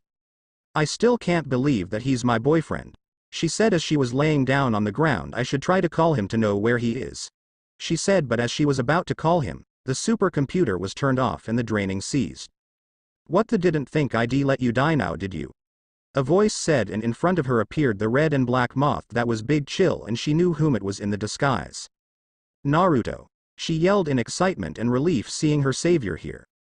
Big Chill inhaled and exhaled a large blast of flames that froze the tube she was in. Brace yourself, Big Chill said before he smashed the frozen tube with his hands and created a path for Gwen to walk free, something she took advantage of by squeezing the life out of him. As he was about to leave with her, a voice froze both in their tracks. If you think I am letting you leave here alive, then you have another thing coming, the voice said, and they turned and saw the man that captured Gwen standing in front of her with a new outfit. In its place was a dark red long-sleeve shirt with some designs on the front and most likely the back, along with a pair of dark red pants. His feet were bandaged from his ankle to his toe, and his arms were bandaged as well from his elbow to his fingers, but not covering them, making them somewhat fingerless. He wore a dark red belt on his hip that matched his clothes and a black trench coat with the collars raised up covering half of his face. The man looked at Big Chill and Gwen before he raised his right hand and froze them on the air as they tried to move. He walked to the container and saw it was 70% full. Strange, he murmured, for the container to be nearly full, yet the victim doesn't look phased at all, could only mean I picked the right choice, he said to himself, but Gwen and Naruto could hear him no matter. With this, I have more than enough power to last me a century. He then levitated the container to himself before he started the draining process, unintentionally freeing Naruto and Gwen from their temporary petrification. What is he doing? Big Chill asked Gwen, who was trying to get her bearings from the violent fall that just occurred. He's siphoning my energy that was trapped in the container, Gwen said, but as Big Chill was about to attack the man, Gwen held him back. I think I know why he does what he was doing. As Gwen began to tell Big Chill the tale of the man in front of them, the man was almost done draining the energy. The man could feel himself getting stronger and stronger as he drained more energy. You could see it in the background as an aura of power started to surround him. He started to have a violet glow around him that was steadily increasing. Big Chill seemed to notice the rise in power because the lights began to misbehave. He looked back to Gwen. I can't let him get any more powerful, Gwen, Big Chill said, and as he was about to launch an attack on his would-be enemy, it was too late, because the entire house exploded with power and Big Chill had to form a protective layer of ice around Gwen to shield her from the debris of the explosion. Crap, was Big Chill's only word as he saw the figure that emerged from the smoke. You may call me Bloodstone, the man now known as Bloodstone introduced as he floated from the hole he created. His trench coat was bellowing in the wind as he radiated an aura of absolute power that seemed to scare Big Chill a bit. Not a bad supervillain name if I do say so myself, Big Chill said as he looked at his first personal villain, but the jig is up. No, Bloodstone said, there is no jig at all, just me having absolute power over everything. He was obviously corrupted with power, as Big Chill summarized. I grow bored of this though, all this draining energy from people just to survive because of a curse, it was so annoying. What are you? Big Chill was silenced with a wave of the hand. Time to test out my new ability, Bloodstone said, and with that, he levitated above the city and froze every moving object with a flick of his hand. Excellent. he said. Then he lifted up a car with a family inside, before he threw it aside, hard. Big Chill saw this and flew after the car. He landed on a building and turned into the electric yeti known as Bioshock. He then jumped and caught the car as it was heading his way before landing on the ground and safely dropping it, looking at the scared family. "You drive safely now, ya here," Bioshock said in the native Canadian accent he was known for. He then jumped back to where the villain and charged up an attack unknown to his opponent. "Do you know the electric dance?" Bioshock asked. "The what?" Bloodstone asked with a question of his own. "It goes like this," Bioshock said, and then he started to do a break dance that looked utterly ridiculous to everyone watching the scene, and that includes the audience that arrived in the scene wanting to know what was wrong. "Please stop," Gwen murmured as she hid her face in her hand and shook her head. It seemed that Bioshock was done with the dance as he ended it with a spin and pointed his finger at Bloodstone, who didn't expect the attack, so he took the full blunt of it. As he was done screaming from the sudden attack, Bioshock asked, "So how did you find that meal?" "Because I usually find mine electrifying." Somewhere in Konoha, a grown man and his clone felt something in their spines and had to stop their ridiculous training, screaming something about youthfulness. Another part of Konoha, a blonde-haired man has the need to kill something right now, and back in New York, there was a cricket chirping in the background that was filled with silence. Bloodstone stopped screaming and curved his hand together, charging an attack. "I think it's time to end this farce," he said. If you think I'd let you attack innocents, then you seriously have lost it," Bioshock said as he charged his own Eric Trough, his hand and mouth. Bioshock launched his attack the same time as Bloodstone, and the two beams clashed at each other. "What's this? I am losing," Bloodstone asked himself as his attack was pushed back easily. "Must be because I need to train myself in this new abilities. They do seem to have potential," he thought, but was interrupted as his beam was completely pushed back before he himself was attacked. "It's like he easily gave up," Gwen said from her dome of ice as she was watching the fight. "Why would he do that? Why did he suddenly give up?" Bioshock thought. "I think I need time to rejuvenate before we continue this," Bloodstone said before the wind around them picked up and he left the area just as the police were on their way. Bioshock heard the sirens and tapped the dial on his Omnitrix, turning into "Rush, gotta run," he said before he dashed out of the area, but not before picking up Gwen. Now they were on their way to their hotel. The next day, police are still searching for the man that calls himself Bloodstone. From witness testimony, they found out that he was the reason for the strange disappearances that were happening in New York, Manhattan and other cities in the United States. They also are wondering of the strange shapeshifter that the T-Versus was off in the hotel room as the Tennysons were packing their things to leave the hotel. It's been a day since the disaster in downtown New York and the fight between Naruto and Bloodstone. Naruto still remembered the fight clearly and was wondering a few things, like why he left running when he was sure to have the upper hand and why he was after Gwen in the first place. He was beginning to wonder if Gwen had a hidden ability in her, and if she did and didn't know, she definitely would know now, and that will definitely change things up a bit. Speaking of Gwen, he and Gwen decided that they would have to go on another date that will make up for this one and keep their relationship from Ben a secret, because if Ben found out then there would be trouble, and that's something that Naruto really wanted to avoid right now. And speaking of Ben, it looks like he's finally starting to mature more, because when he came back from whatever adventure he had the decency to apologize to Gwen for the way he acted, something that made the entire group smile. Right now, Max requested a refund for the 2 days he never spent here, and they were about to get ready to travel on the road. Max was at the counter while the other three were in the sitting area of the reception talking. "So what alien do you want to train next?" Naruto asked his brother as he was sitting on a couch sharing it with Gwen at the moment. "I don't know. I think upgrade will be best, but I want to cut back on the training a bit, give you and Gwen time to know each other better," Ben said from his chair opposite them. "Wow, Ben. I didn't know that you could be so mature," Gwen said. "Well, I decided that why not let Naruto have you? That way I could relax my body from all the training I am getting. I am even thinking that Naruto should start to train you as well," Ben said. "Good idea, but I'll need to know if she has any special abilities so that we could find a way to train that as I help train her body, increase her stamina, her reaction time, that sort of thing," Naruto said. "I could use the trainin'. Well, time to go, kids. I have a schedule to keep if I want to make it to that tour on ancient magic," Max said.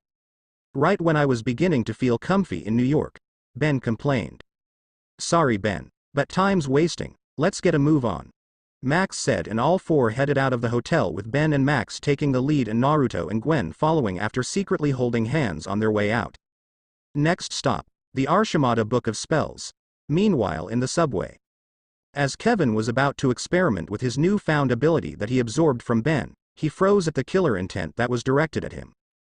"Well, Haku, it looks like you have a new playmate," a male voice said to his silent apprentice who just looked on. "Looks like you have an interesting ability, kid, but you have no control. How's about you become my second apprentice?" Kevin knew that he would make a very big mistake if he refused. Besides, he looked like a trained assassin, something that he knew would be awesome to be. Looks like Kevin has his own adventure to look forward to. Gwen knew that she had to come clean to Naruto about her touching his stuff without his consent, so she told him about how she found out that she was magical and was able to control mana when they were in Aunt Vera's place. Naruto was a bit disappointed, but he later appreciated the fact that his girlfriend was honest with him, and to show his appreciation, he asked her help in the next project he was planning, though she knew nothing about mechanics, but she was glad to help him out. It was 3 days since the New York adventure, and the Tennysons had a couple of stops before their final destination. Through the internet definition, Naruto found out that mana was a wizard's chakra, so he theorized that if they are similar, maybe they could be released in a similar way. That was when Naruto found out about his sensing ability. He was able to tell how much energy Gwen had even when it was suppressed. From what he knew about unlocking chakra, he instructed Gwen, and before he knew it, she got the hang of their exercise. You could practically feel the mana flowing through her if you could sense energy, and with that, Naruto moved on to the next step in day 2, leaf balancing, something that was difficult for Gwen because of the amount of energy she had. Today, they arrived the Witchcraft Museum and were about to start a tour when Naruto excused himself and used this opportunity to start drawing blueprints for what he wants to build while the others continued on the tour. Naruto was in the R versus thinking out loud. So what do I want in my car? He asked himself. He tapped the table with his pen and snapped his fingers as an idea probed his mind. Turbo boosters, that's for sure, and I want the metal plating to be invulnerable to any type of damage, but that type of metal I am pretty sure is hard to find. He mused as he was drawing the things he mentioned. I am also going to need some sort of transformer that will help it transform into a jet whenever I want to go airborne, although I have aliens for that, it just makes the car cooler. Naruto looked at the museum from the R verses and looked back to his blueprints and smiled before putting it away. Well, time to go to the tour and see what my idiot of a brother is up to, he said. Then he got up and casually walked to the museum to see how far they had gotten in the tour. In the museum, while Ben was busy messing around, Max and Gwen were amongst the other people enjoying the tour that the museum had to offer. It was something that caught Gwen's attention as she was browsing for in the area of magic. And behind this impenetrable glass is the Arshimada Book of Spells. The attendant said the next sentence was echoed by Gwen. It contains ancient witchcraft and rituals from the late 1600s. The annoyed attendant looked at Gwen with a scoff. Maybe you should work here, dear. Don't let mummy face get to you, Ben said as he spotted his cousin distressed. She's probably older than that spellbook. He then made funny faces that amused his cousin, who was glad for his distraction, but all fun times had to come to an end as the earth started shaking and every person in the museum was currently being levitated to the ceiling in the room they were in. Max was the first to speak out his thoughts. Something tells me that this wasn't in the tour, he said, and it was then a red mist made its way through the window heading for the book. As the mist stopped, it revealed itself to be a man that was standing in front of the book that was behind the glass. The Arshimada Book of Spells, the man said. All of its power shall soon be mine, he declared. He then chanted something in Latin. At least that's what it sounded like to Gwen before the glass surrounding the book exploded.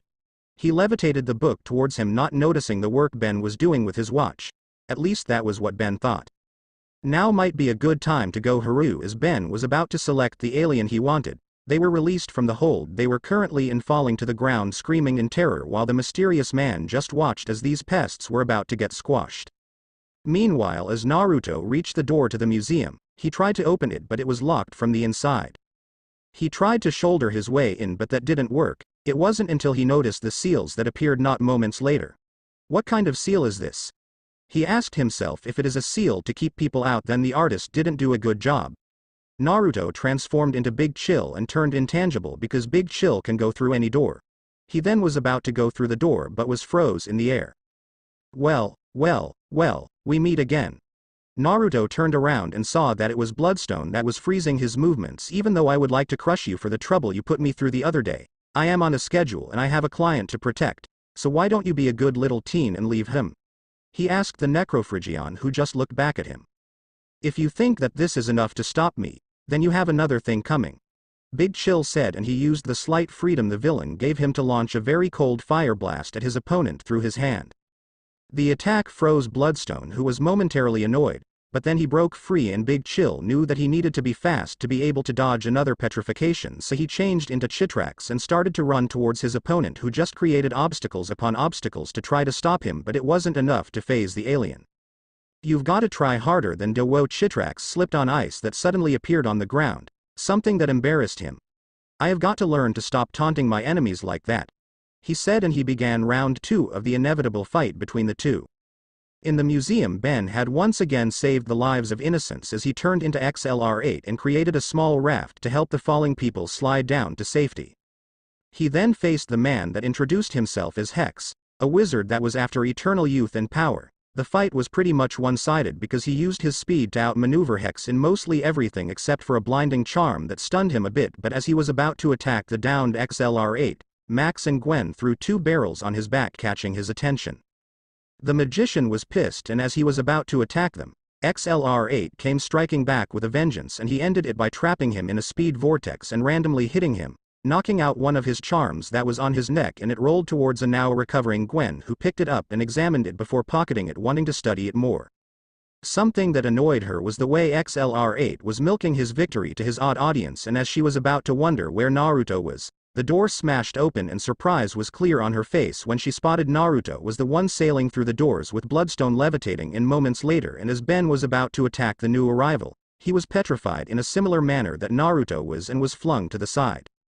Bloodstone floated to the downed body of Hex before levitating him and vanishing with him in a swirl of wind. Naruto, are you okay? Gwen asked her boyfriend as she rushed to help him up in his detransformed state. What happened? He asked his girlfriend, and Max helped him up as well. Looks like Bloodstone did a number on you, son. Max said, do you need to rest? No, I am fine, he said, and looked for his brother. Where's Ben? Over here, a voice said, and they looked to see a drowsy Ben shuffling towards them. Who was that guy?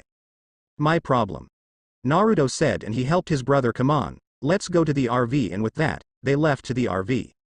Later, Bloodstone was watching over Hex like a hawk as he was recovering from the injuries he had. He noticed that something was off about his client, but he decided to keep it to himself, and it was then he saw his client snap his hands open. The Arshimada Book of Spells, Hex demanded.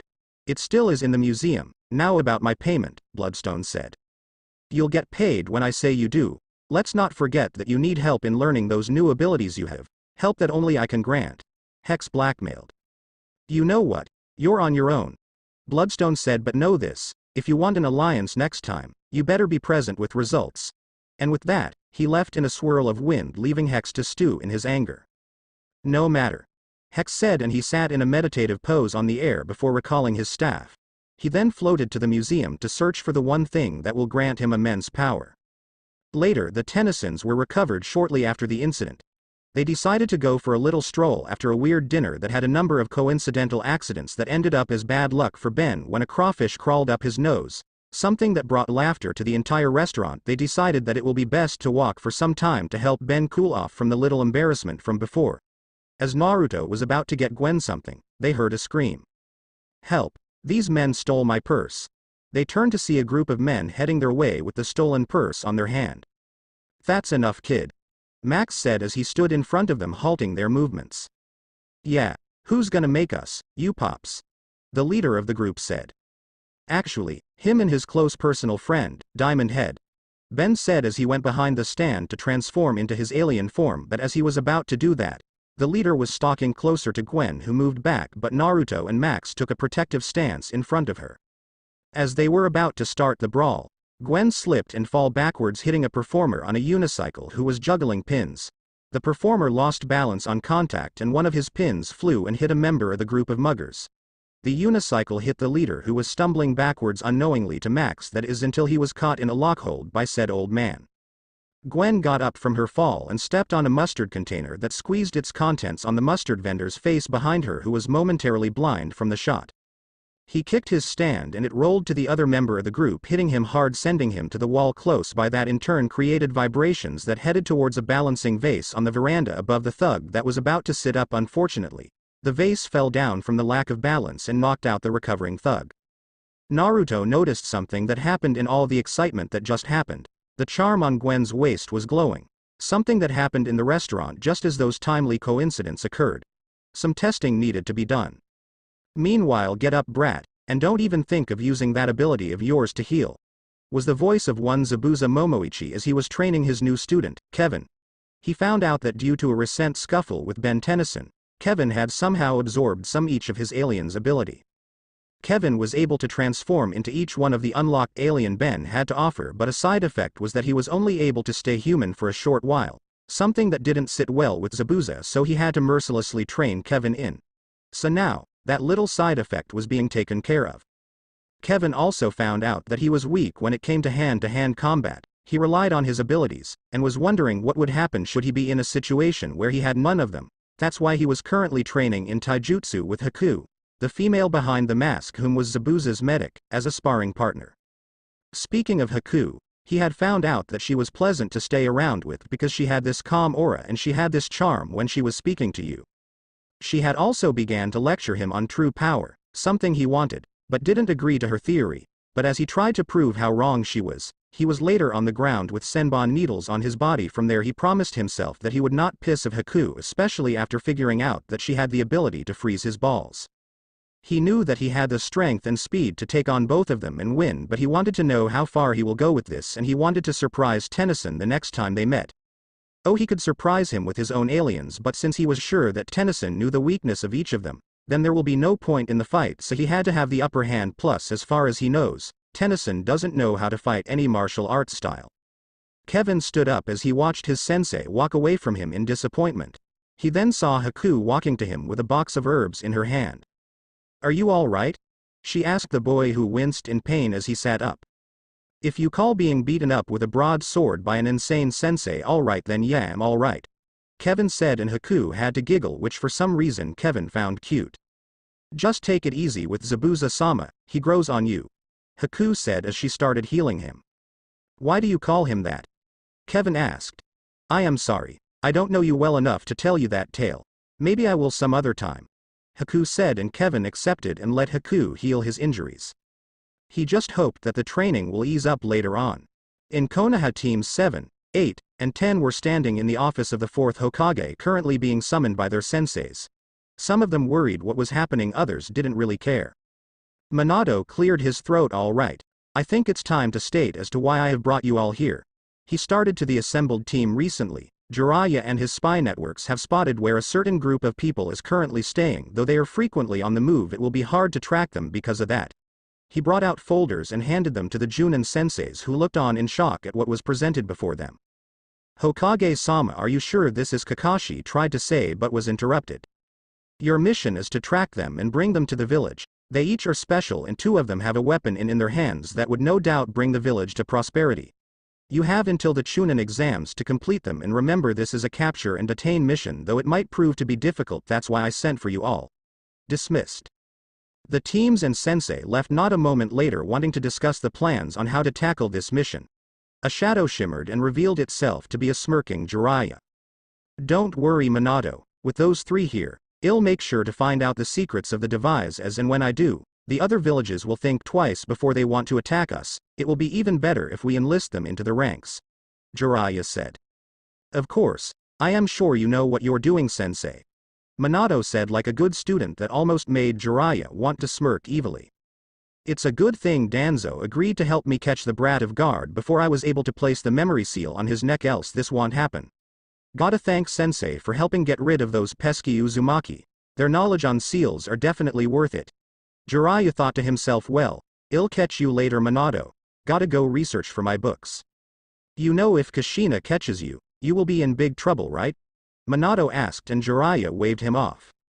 "I can handle it," Jiraiya said, and he jumped out the window, leaving his pawn to do his business.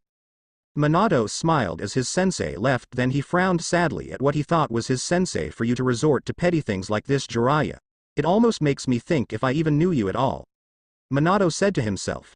Yes, he knew of the seal that was placed in his neck thanks to Kushina, who spotted it instantly, but they agreed to play Jiraiya's game a little more before they spring the unexpected trap that would surprise him. He was beginning to think whether he should tell the toads what has become of their sage, but hell, do that later. Time for ramen. With Naruto and Gwen found out through a couple of tests that Gwen had a good luck charm in her possession. They tried in a couple of games like mini golf where she got 10 hole-in-one strikes and 10 games of hoops. It was then that Naruto decided something. He wanted to see how Gwen would fare given the chance so he decided that he would lend her his mask later when trouble arises, plus Ben could use the break in humbling as he has been getting a bit cocky as of late. Ben just arrived as he saw his cousin throw a perfect three-pointer, but as he was about to make a comment, they heard an explosion and looked to see some construction workers falling to their doom. Ben quickly went into action as Wild Mutt to save the one that were falling to their doom, not even thinking of the ones that were affected by the accident on the ground. Fortunately, Gwen was there to save the day even though Naruto would have done it. Gwen, Max asked as he saw his granddaughter in her outfit ready for action. She wore a black full-body suit showing a bit of her feminine figure in all the right places. It was accessorized with a purple scarf and a GI belt on her neck and waist. She had on 2 wrist bracelets, one of which was equipped with the good luck charm she found. And finally, purple outlines were seen on her suit that glowed a bit, even on the face mask she had on. "It's lucky girl for now, Grandpa," Gwen said. She then looked for what could help the man stuck in the smashed truck and spotted a set of planks on a construction horse. She aimed her hand as a blue hue appeared covering her wrist to her fingers. She wanted something to happen and was concentrating as hard as she could. The response: the plank was vibrating before it shot out and aimed for the window of an abandoned demolition crane, which indirectly activated, dropping a demolition ball on the back of the truck that was trapped underneath a construction beam. It was tilted, lifting the beam of the truck, creating an escape route for the trapped worker inside. The beam that was launched of the truck hit a construction elevator button, activating said elevator, sending it zooming upwards at an unsuspecting Wild Mutt, who was suddenly forcibly taken on a ride on it but was launched to the air once it suddenly stopped. But then something as big as Wild Mutt couldn't stay on the air without support, and this is where gravity decided to be a bitch and send him back down to earth, smashing through the construction elevator into the back of a fully equipped cement truck. The pieces from the smashed elevator would have crushed Gwen had she not jumped into the cement truck. Her hand shifted as she landed, though, activating the truck, accidentally putting it on reverse, forcing it to hit a construction pipe that rolled until it was underneath the construction workers that were hanging for their lives. Seeing the pipe underneath them, they let go, sliding through it, landing on a safety mattress that was underneath it, breathing a sigh of relief at the same time. Before Gwen could leave, she was hounded by reporters left and right. "So how did you pull off that amazing stunt?" the reporter asked to the newly discovered hero. "With style, of course," Gwen said, and then she saw Wild Mutt leaving the area and she decided to act like her so-called cousin just to rub it in. "Who's your hero?" she said to the crowd, waving to the saddened Wild Mutt who just left. "You heard it here, folks, live," the reporter said as Wild Mutt was watching from a distance. "You know you kind of deserve that," a voice said, and Wild Mutt saw it was Naruto talking. He made some grunting sounds, hoping that Naruto understood. "Gwen told me how you were showboating in the museum after you beat that wizard," Naruto explained, and Wild Mutt had the decency to look embarrassed at that. "Don't do that again or it'll turn of your Omnitrix for a week." A subdued Wild Mutt just listened to Naruto and decided to follow him back to the RV in order to wait for Gwen and Max to arrive. Meanwhile, an explosive interview with our city's very own, the reporter said, and she shifted the mic to Gwen, who appeared on the screen. "Lucky girl." Hex was levitating himself on the sidewalk, ignoring passers-by as he heard the news. Something caught his attention, making him pause and look at the screen. "There you are," Hex said as he saw the charm he was looking for on the hip of this lucky girl. He decided that he wanted the charm back, and he started to form a plan in his head, something that was sure to get their attention. "Konoha, all right. This mission requires us to leave the elemental nations to unknown lands, so any jurisdictions we have or are used to will be useless or not. It depends on the place we are exactly," Kakashi said as he was explaining part of the mission to the assembled ninja. "We know that, Kakashi, but why are we here?" was the voice of one Yugo Uzuki as she had waved to herself, Hayate Gecko, and man that was there. "Cough cough, forgive me for asking, cough, but who is he?" Hayate said while in between coughs at the same time, pointing at the newbie. "My name is unnecessary, but in this mission, you may refer to me as Toraka or simply Tora," Tora introduced. He's a master tracker, and before you say anything Kiba, he is more experienced than any Inuzuka. His nose is far superior and can spot a scent even under rainy conditions. Kakashi explained to his entourage. So hell help us track the targets. Spoke an interested Kurenai who didn't like the jab at one of her teammates. Yup. Now enough talk, we're burning daylight, he cheerfully said, and they all left the gate hoping to get this done with. With the Tennysons were on the road with Ben and Gwen arguing yet again and Naruto doing nothing to step in, much to the disappointment of both teens. The argument this time was about the stunt Gwen pulled, something that didn't sit well with Ben since he noticed that glowing object that Gwen had on her hip. According to him, it was supposed to be a souvenir from his first fight against Hex, but he didn't find it when he was looking, but Gwen argued that it was her that found it, and according to the law of the playground, finders keepers. They were about to argue further when they heard the radio noticing the news. Max and Naruto knew that these two will want in on the action, so Max drove the R-versus to the Haunted History Mansion to save those panicked lives from whatever the threat was. Max pulled off at the museum and all Tennysons rushed in to see something weird. The whole room was moving around like it was paper. Gwen, donned in her lucky girl outfit, looked up and saw a balcony was about to fall off with people on it. It was connected to the stairs that just fell off, leaving no escape route for the lives, so Gwen did what a hero would have done in this situation. Stay calm, she said, and she looked left and right for a route to take. Seeing one, she followed it and went up to the panicked civilians. She was trying to balance herself on the balcony that was being levitated in the air. What's causing this mess? She asked seemingly no one.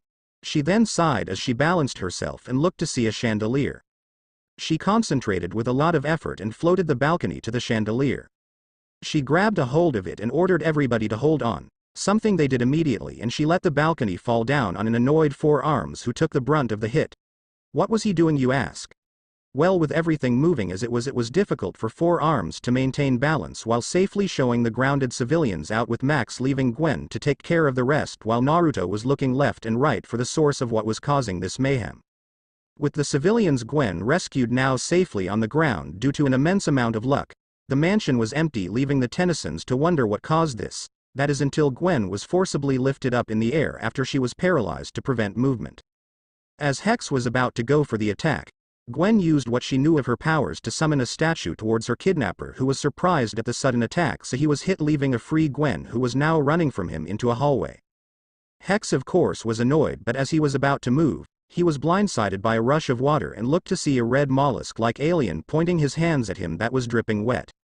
His eyes are green and his mouth does not move when he speaks. Hex also noticed that behind his legs and on the top of his arms are small spikes that are gray, and on his shoulders and legs there are black spots also. On his hands there are portholes, which he, water hazard, used to shoot the water that was launched at him. Hanging out with Ben forced some quirks to my head, such as his bland naming of his aliens. I couldn't think of anything to name this one, so just call him Water Hazard for now. Water Hazard said as he introduced himself. I do not give my aliens bland names, Four Arms said from his position as he was just waking from his brief sleep. I want reply to that. Water Hazard, Naruto said before he aimed at Hex and shot gallons upon gallons of water at the downed wizard, but as the water was about to hit Hex, who would have defended it himself, it flowed around him as if controlled by an external force. I believe you, and I have some unfinished business to attend to, a voice said, and they all turned to see Bloodstone floating above them with his eyes glowing purple and his arms stretched, looking at Water Hazard, who scoffed unseen to anyone. Why yes, I believe we do, Water Hazard said, and he tapped the Omnitrix dial on his chest, and in a flash of green light, he was Chitrax, who looked around to find that Hex used this chance to escape. Go. I'll handle him, Chitrax said to Four Arms, who looked at Chitrax and nodded before rushing after the running wizard. Chitrax then looked at Bloodstone with a glare. Ready for round 3? He asked. As what the teenagers say nowadays, bring it, Bloodstone replied before both started their bout, forgetting about Max, who just left the mansion for his own safety and looking for his granddaughter as well. With Gwen so far, Gwen knew that she was in trouble once Hex was after the charm, but did she deter from it? No, she decided to herself that she would learn more about the charms, as she herself was beginning to learn magic. I plan on having her a bit like Gwendolyn Tennyson of the 10,000 timeline, hence the interest in the charms of Bezel. So she knew that she had to somehow find a way to get the other 5 charms, keep it secure from her doofus of a cousin, maybe ask her boyfriend for help. Speaking of boyfriend, They haven't been on another date in some time, maybe because of all this moving around. She mused as she leaned on the wall beside her, unknowingly pushing a loose brick that loosed the others, falling on an unsuspecting Hex that was on the other side as he was preparing to cast a spell on the wall. "Thank you, Luck," Gwen said as she saw Hex's body underneath the pile of bricks, and she ran from the scene. Hex was up not soon after and began the chase, wanting to stop at nothing to get his charm back, but said charm was really misbehaving. All he wanted was a little world domination and immortality. Was it too much to ask? Boom! Gwen tripped and fell as a beam of energy traveled directly over her, hitting the dead-end wall in front of her, creating a route. She got up and ran to the route, exiting into a forest that led into a graveyard that spooked her a bit. She kept on running and running, looking left and right, spotting trees beside her. She went to hide behind one, taking a breather from the brief exercise. What she didn't notice was the lone branch that was creeping towards her feet. It grabbed the screaming girl and lifted her up to its master, who looked at the scared Gwen. The branches were binding Gwen around her body, similar to the way a snake coils around its prey. She had to wince from the pain until she noticed another branch heading for the charm on her hip. No! She screamed but was silenced as she had to watch Hex catch the charm that was handed to him. She had one thought before she blacked out completely: hope Naruto or Ben come here on time. She had to pass out moments later as darkness overtook her. With Naruto was busy dodging a blast from Bloodstone when he felt a chill go up his spine. Then and there he knew that Gwen was in trouble. Don't ask him how, he just knew these things. Call it a gift, but right now, he had to get rid of this annoyance in front of him.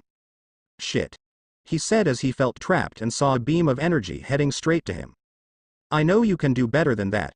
Why don't you give me everything you have to offer? Bloodstone taunted as he attacked Naruto with an energy beam and tossed the now smoking body to the side. Most of my aliens are useless against him except Bioshock that can light him up, Naruto said to himself as he got up from the attack, wincing in pain. As if reading his thoughts, the Omnitrix beeped and revealed an image of an alien he never used before. He shrugged and thought, good enough. He then selected the image, and in a flash of light, in his place was a humanoid alien with red skin and sharp pointy ears. He wore a dark green sleeveless jacket with the Omnitrix symbol on his chest and dark blue pants with a pair of white sneakers on his legs. He had green wristbands on each arm and a pair of yellow slit eyes. Naruto examined himself and flexed his hand. He was surprised when it was surrounded with a green glow. He smiled and looked to his enemy, who was looking in confusion at this new development.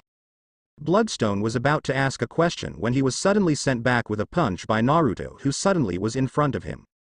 Not bad, fast and strong, Naruto said in a deep voice. Let's see what else he can do.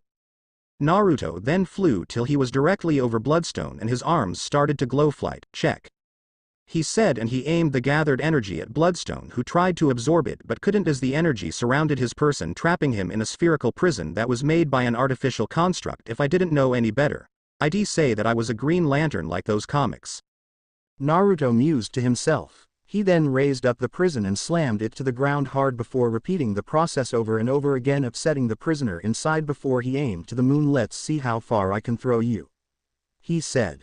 He constructed a bazooka with the prisoner as a missile and created a scope. He steadied his aim and fired, sending the trapped Bloodstone in the air as he was screaming in the night light, trying to free himself from said prison. At least I know I won't see you again for some time, Naruto said before he flew to where he thought Gwen was, because he could feel her energy and it was fluctuating and weak. He had to hurry before the worst happened, and the only thing people could see was a green streak of light fading away. With Ben's 4 arms freed Gwen from her trap. Gwen appreciated the help and thanked her cousin for the help, who accepted the thanks. They heard the sound of thunder while looking for their enemy and saw the clouds gathering in one direction where a figure stood still, suspended in the air. Hex was in the process of chanting a spell capable of destroying the entire city. His robes bellowed and the charms on his neck glowed as the wind pressure increased. He was about to go further, that is, until he heard a voice. I don't think so, it said, and he turned around to see a green glow heading his way. He didn't know what it was, but he was suddenly attacked from above and sent back down to the ground forcibly, and if one were to look up, they would see a sledgehammer construct in the air where Hex was once. Pissed, Hex summoned his staff and levitated. You dare challenge me? He growled. He then raised his arms to the sky. Gargelia Vortium. A red mist was released from his staff and flowed throughout the graveyard, targeting statues that came to life not soon after. They kept 4 Arms and Naruto busy enough for Hex to get back to his work, but he forgot about Gwen, who was magical as well. She used the last of her magic to force Hex to trip before panting in exhaustion, falling to her grandfather, who caught her. "Are you okay?" Max asked with a concerned tone to his voice. "Yeah, I just need to rest," Gwen said as she panted heavily. 4 Arms and Naruto were just about done with their statues when Hex was about to get up from his fall. Something Naruto noticed, so he made a construct of a more powerful sledgehammer, knowing that Hex couldn't take it, so he smashed the wizard down to the ground, hard, knocking him out completely before floating down to his family. "Who's this guy?" 4 Arms said. "I don't know, I haven't thought of a name yet," Naruto said. "Any ideas what his abilities are?" Max asked. So far, there's super speed, super strength, heightened senses, flight, and construct building only when I glow green," Naruto said. "He's just like a Green Lantern," 4 Arms mused. "Since that is a comic and you are the first real lantern on Earth, I guess you could go by Guardian." "Why Guardian?" Naruto asked. "Because I can't just call you Guardian of Oa or Green Lantern all the time. Besides, that seems to be the best choice since most of his abilities can be used for defense." 4 Arms shrugged. "Like those constructs I saw earlier, they could be used to create a protective dome to shield lives from a powerful blast," Gwen said as she was walking to them. "Where do you go?" 4 Arms suspiciously asked. "I destroyed the charms of Bezel," Gwen explained and pointed up to where there was a blue mist rising up to the sky, creating neon lights moments later. Gwen walked to Naruto and discreetly held his hand, passing 2 of the remaining charms to him, and as Naruto looked at Gwen, she raised a finger to her lips, shushing him and giving him a peck on his lips while Ben and Max were distracted with the light show. Naruto accepted that there will be an explanation later, so he kept quiet and decided that he will name his alien guardian because that seemed to be the best option so far. Later, so where to next? Ben asked as tired from his recent adventure. "I know a place we can go to help train your aliens, at least there, we won't have any interruptions," Max said from behind the wheels as they were driving on the road with Ben in the front seat while Naruto and Gwen were in the back. "Why the sudden interest in my training?" Ben asked. "I want to see how far you've gotten, that's all. Maybe know a little more about your aliens," Max explained.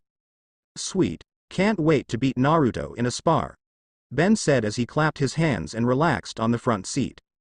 "In your dreams, Ben," Naruto called out from behind the curtains. He then went back to talking his quiet discussion with Gwen. "Why do you have these with you again after you said you destroyed the charms?" "I was thinking, I need all the advantage I can get, and even though that the other 3 charms are destroyed, there is a way it could be resurrected. Maybe a new set could be created," Gwen asked herself. "That's all well and good, but what do you intend to do with these?" Naruto asked as he held up the 2 charms. "I intend to use the charm of telekinesis to fly and manipulate the mind of my opponent," Gwen explained and saw Naruto's look. "Not you, of course, I love you way too much to do that," she said. Then she quickly sealed her mouth as if she said something forbidden. Naruto smirked. "It's okay. I knew that already," he said, and Gwen didn't know if he was referring to the love part or the lack of manipulation on him. "But I just need to make sure that you're safe, because you'll never know what kind of dangers you could place yourself in because of these charms." Gwen huffed and crossed her arms over her chest as she looked away from her cheeky boyfriend. "I wonder why I even bored her sometimes," she said to herself, and Naruto had to chuckle after that as they were enjoying the ride that the R-verses had to offer. Meanwhile, is everybody here? Kakashi asked as he did a head count to confirm everybody's presence in the mission. "Good. Now we are going to have a really long boat ride, so I hope you have something to entertain yourselves with." "Get on with it," Sasuke said from his position beside Nami and Sakura. "Now this boat is heading to our current destination. I hope that none of you will give the other passengers trouble," Kakashi said. "I don't know why we can't just water walk there," Kiba said.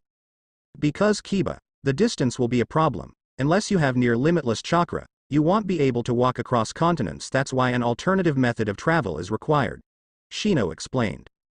"Fine," Kiba huffed. "Okay, enough of that, let's get a move on."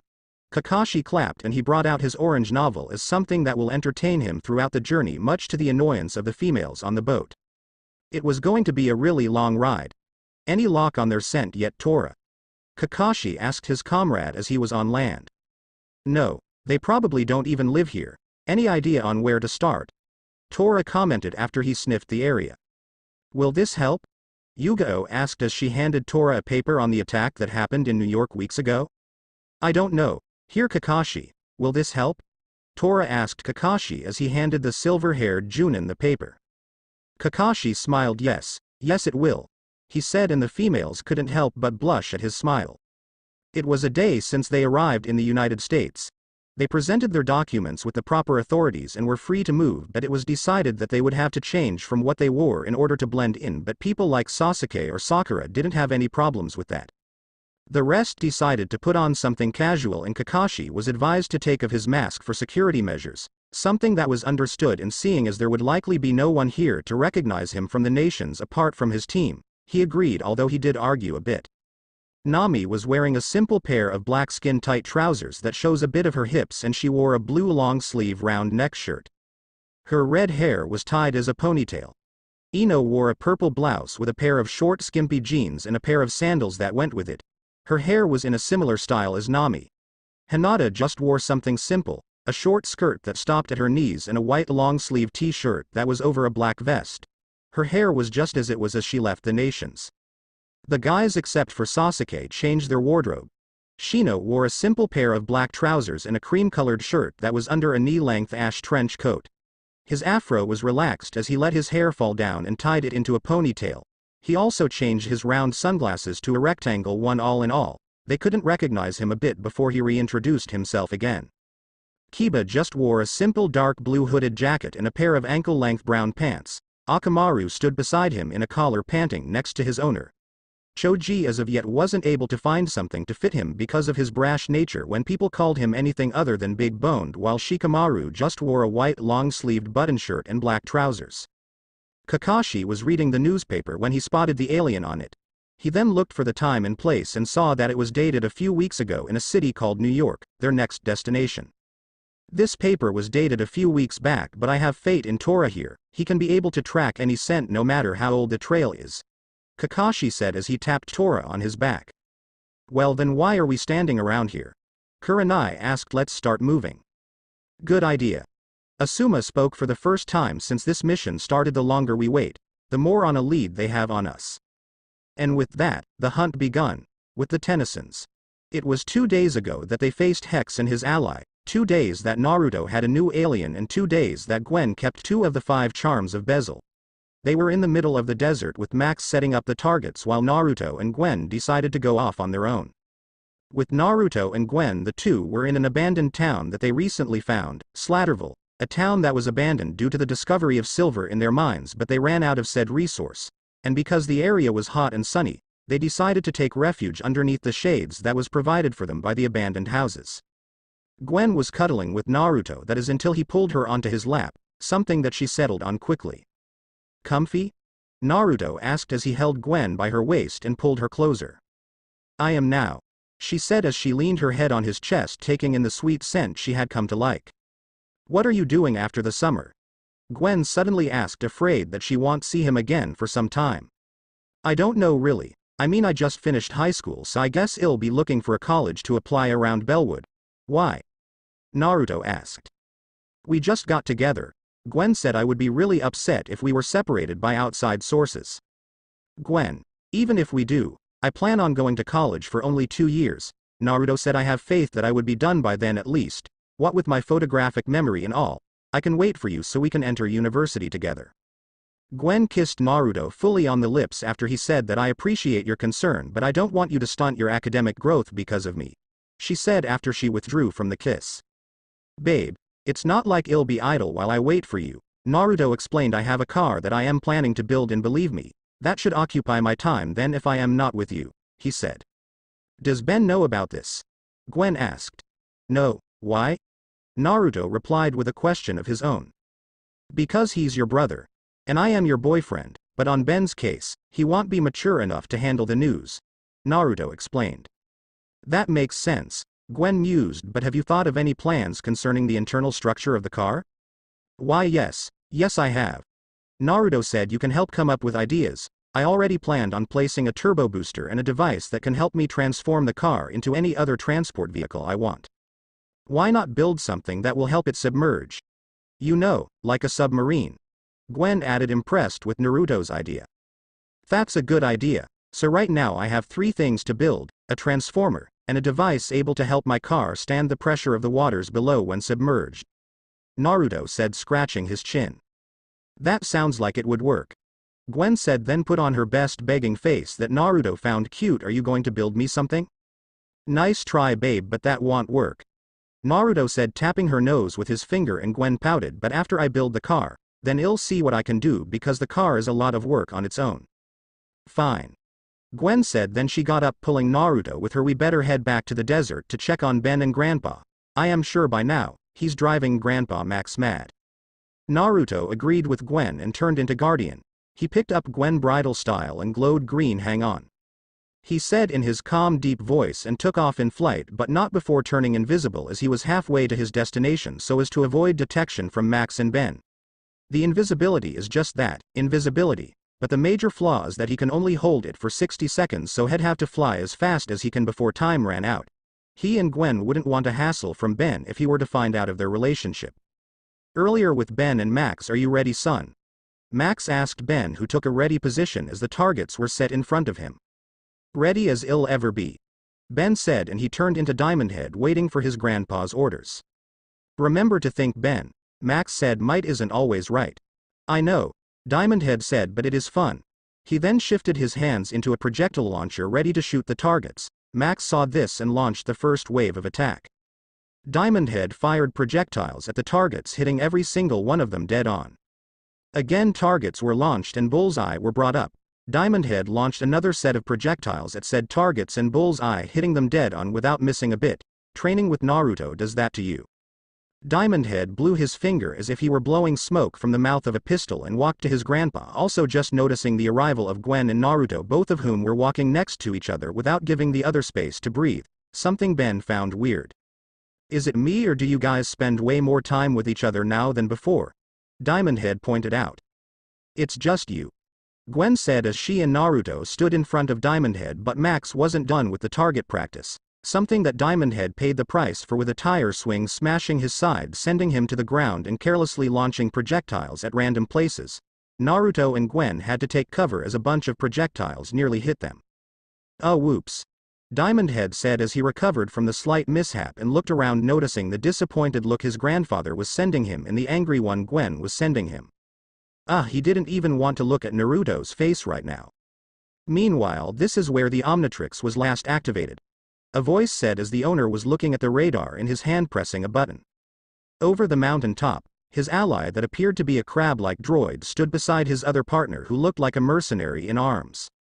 His partner spoke in a weird language, something that humans couldn't translate, but it seems like the crab-like alien could translate it very well.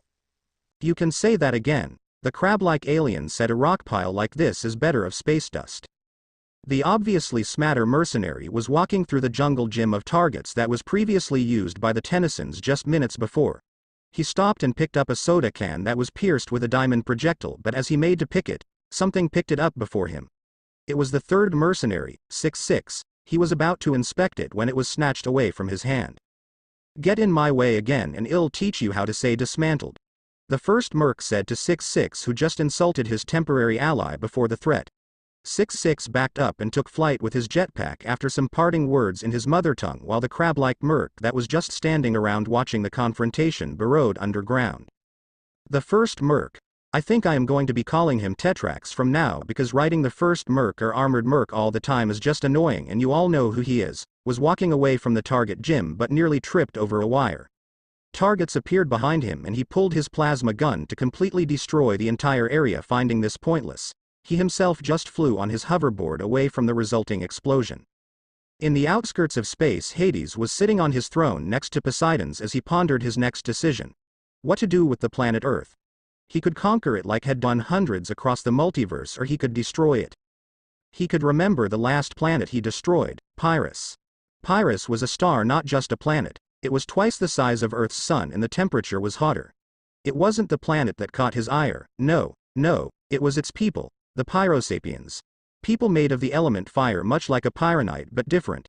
Just a baby can consume a planet's core to quell its hunger, destroying the planet. That's why their race is in amongst the most dangerous next to Anodites and Celestial Sapiens, Alien X. Oh, how he would have loved to make these insects his obedient servants, but alas, their cockiness was really annoying, and to make matters worse, the ruler believed that they should rule the universe and get rid of their one-time and most hateful enemies, the Necrophrygians. Big chill. A group of aliens that control ice. Something he'll have to get rid of later, as they might be a damper in his plans. Something caught his attention, an aura filled with pure hatred.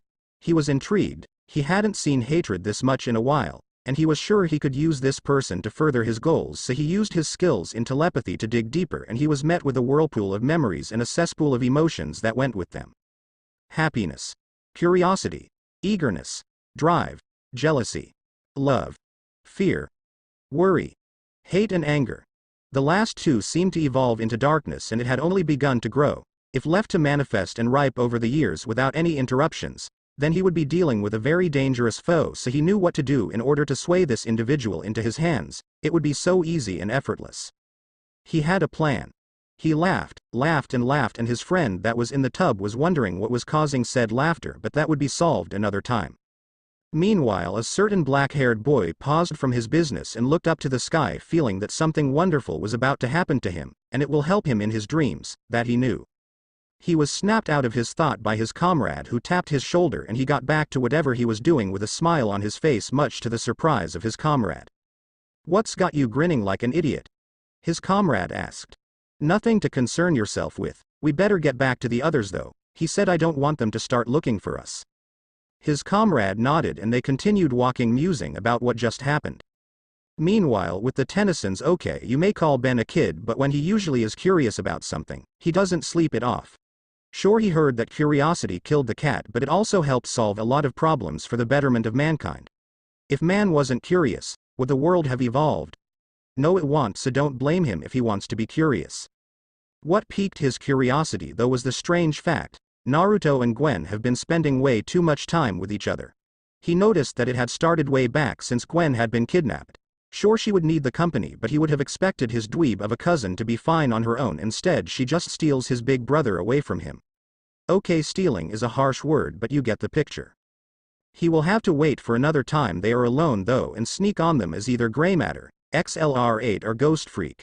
The last alien, he doesn't really like to use for some reason, but hey, it was for the betterment of science that this case must be solved. Not really. According to his dweeb of a cousin, they were in Slatterville. Why, you ask? Well, because of some innocent mistake on his part. The R-verses stopped working. Now they have to wait here until their grandpa and Naruto fixes the RV. So boring. He said, "I wonder if there's anything fun to do around here." He was walking till he found himself in some sort of garage. Talk about old school. Look at all this junk. Ben said, inspecting a wrench that he found. That is until he heard his cousin call him. Hee, he said, and he turned to Ghost Freak, hoping to scare his cousin a bit. "Ben?" Gwen called as she entered the garage. "He was just in seconds ago calling all dweebs," she said as she looked left and right for him. That is until she felt a chill and shivered. "What's the matter, Gwen?" a voice said. "You look like you've seen a ghost, Freak." Ghost Freak materialized himself, scaring Gwen a bit, something that amused him. "Ha ha, very funny, doofus. I am not scared of you." Gwen lied, and as she was about to continue chiding him, they heard a noise followed by a mini quake, and then a crab-like robot emerged from the ground. "Name's Crab. Crab introduced. Now hand over the Omnitrix and I promise that you won't suffer much." "Ah. You put the UG in ugly." Ghost Freak insulted. "Oh, and by the way, dream on Clawboy." Ghost Freak turned intangible as he was struck by Crab's claw. He reappeared behind the Merc and attacked, but was blindsided by what was sprayed on his person. Ghost Freak felt himself solidifying instantly and asked the $1 million question of the day: "What happened?" "Your protoplasm is now solidified," Crab explained as he walked to the distracted Ectonorite. "Which means I can do this." Crab punched Ghost Freak, sending the alien to a crate, surprising the ghost. As Ghost Freak was recovering, he dodged an incoming strike by his opponent and was sent flying to the wall where Gwen was hiding, who quickly went to her cousin's aid. "Who is this guy?" Ghost Freak asked, even though he was introduced already. "A dead guy, that's who," a voice said, and they turned to the exit to see the silhouette of Naruto at the entrance before he transformed into Rhombus. "Allow me to introduce you to my fist." Naruto punched Crab, who stumbled a bit before he gave an attack of his own to Rhombus, who skillfully evaded the move. Rhombus grabbed the claw of Crab with a smirk. He started to spin and spin before he gained enough momentum, then let go of his captive, sending him flying far away from their current location. Rhombus de-transformed into Naruto, who walked to his brother as he de-transformed as well. "Are you alright?" Naruto asked. "Why didn't he come after you?" Gwen asked, just realizing that Naruto also had an Omnitrix as well. Naruto looked at his girlfriend with a raised eyebrow. "It said it wanted the Omnitrix, and I am guessing that he had some sort of tracker, so I ask again. Why did it not come after you, who also has an Omnitrix?" "That's a really good question," Ben said, and Naruto was just confused, though he did think of an answer that might help. "I don't know. Maybe mine was cloaked from trackers." Naruto shrugged, and the answer was something Ben and Gwen accepted. "Come on, let's go see Grandpa," he said, and they left the garage, unaware that they were being watched by another one of the mercs who was intrigued at this new development. "He'd have to contact Azimuth to see what's up with this situation. Later, just let me go 4 arms and I'll turn it into a seafood special," Ben said to their grandfather as they discussed what happened with Ben earlier. Nobody noticed it except Naruto that Max had a sudden aura around him at the threat mentioned, an aura of familiarity, but that disappeared as quickly as it appeared. "Repairs are done, we're leaving," Max said tersely and walked into his R versus, much to the protest of Ben, who followed later. "And you didn't use magic because?" Naruto asked his girlfriend, who huffed and crossed her arms over her chest. "I don't know any spells, and I am still working on my mental controls." Gwen walked in the R versus, followed by Naruto, who just shrugged. The van started to move as both Naruto and Gwen sat down in front of Ben. Gwen looked out the window and back to Ben. "No sign of Crab yet," she said, but then screamed when the R versus shook and an electric saw was cutting through the roof. "A hitchhiker?" Naruto asked. "Work, you stupid thing," Ben said as he was messing with his Omnitrix. "I'll handle it," Naruto said as the roof was ripped and 66 showed his face. Naruto jumped and gave the merc an uppercut that sent him off the roof and in front of the incoming RV. Max had no problem driving over him, but he had to suffer the backlash that his damaged tires. 66 recovered and had a new target in mind, the blonde-haired pile of flesh that stood facing him while the others escaped. Krob appeared beside 66. "Remember me?" he asked before chasing after the runners, leaving Naruto and 66 in a standoff. "Come on, ugly. I'll use my fist to rearrange that ugly mug off your face," Naruto said, and 66 charged him, ready to end his life. Naruto ducked under a punch, then blocked a kick that followed before pushing the leg away and giving the alien a double punch on the chest, sending him flying a bit. 66 launched a grenade at Naruto, who caught it and with an amazing set of reflex threw it away to some distance, and because 66 was machine, he couldn't sense him approaching in time to dodge the incoming grab to his neck. Naruto was being strangled and he was feeling his life force draining away, but he wasn't about to give up, so in a flash of green light, he transformed into an alien made of rubber.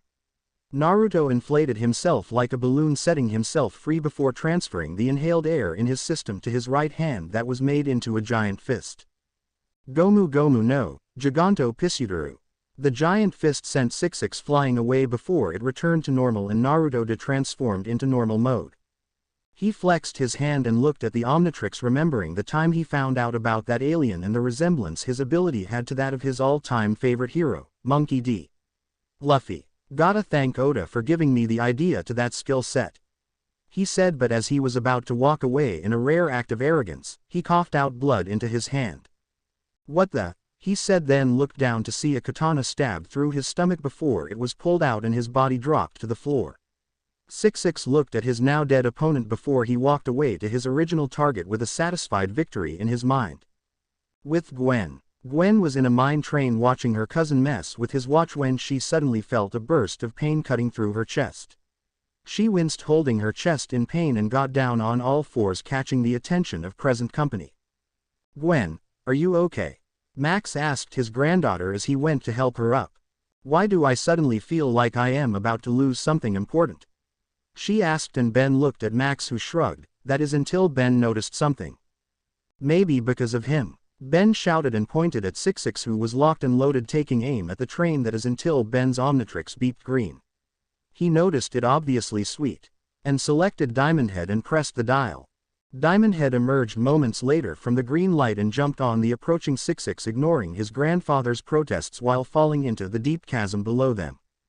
Of course Gwen and Max were worried. That is until they saw Diamond Head flying with 66, who didn't appreciate hitchhikers on his back and was trying to shake him off. They landed safely on solid ground, and Ben, seeing his chance, went to attack 66 but was stopped by Krob, who grabbed him and tossed him to the wall beside them. It was because of the combined effort of 66 and Krob that Diamond Head lost his match quickly, but as they were about to finish the down Tennyson, a grenade was launched and a sleeping gas was all it took to knock out the two temporary allied mercs. Tetrax on his hoverboard was seen hovering over the knocked out bodies of his enemies and hovered over to Diamond Head, who was just recovering from the combined attack. He picked him up on his back spikes and dragged him on the concrete, moving far away from the other mercs before violently tossing him on the hard concrete. Billions of beings on this planet, and the Omnitrix winds up on the wrist of two full-hearted youths. Tetrax said, "At least the other one knows when to use his head." "Well, like I told your buddy, this thing doesn't come off," Diamond Head said, "and I can use my head too." "Of course it doesn't," Tetrax said, ignoring the last bit. "Its power utilizes alien DNA, which bonds to the host's genetic structure. It cannot be simply removed." Tetrax had to dodge a strike from Diamond Head before using his board to attack him. "Your choice of wearers is based solely on brute strength. Have you ever paused to consider your actions at all? Actually, come to think of it, I have been ignoring some teachings lately," Diamond Head said as he recovered from the blow. "I know I have trained with this alien as with others, and I could do more than just punch and kick. I don't know when I started to change. It appears that you are not as dumb as you look," Tetrax said after moments of silence. "I take offense to that," Diamond Head said. "I thought you were a bad guy." "You're still alive, aren't you?" Tetrax said. "My mission is to retrieve your Omnitrix at all costs." "But what about my brothers?" Diamond Head asked. "I said you're not both," Tetrax said. "It's disturbing how little you know of this alien's strengths and weaknesses. You've barely even scratched the surface of its potential." "Yeah, how do you know?" Diamond Head asked. Tetrax removed his mask, showing he was of the same species of alien as Diamond Head, who looked at him in shock. "You're me," the Omnitrix-wielding Petrosapian said. "Wrong, I am a noble warrior, you are an impulsive annoyance," Tetrax said. The Omnitrix beeped and Ben transformed into himself as Tetrax observed. "We have wasted enough time," Tetrax said, and he grabbed Ben by the hem of his shirt, much to his protests. Tetrax looked left and right for his hoverboard. A voice made him pause in his search, looking for this. He turned to see Krob holding his board, walking with 66 beside him, who was holding both Gwen and Max. "You're not getting of the planet with the Omnitrix," Krob said, "and just to be sure, I have some collateral." "Where's Naruto?" Ben asked, finally noticing that his brother isn't here. In fact, his brother hasn't been around for quite some time. "You mean the blonde pile of flesh?" Krob asked. "How should I know?"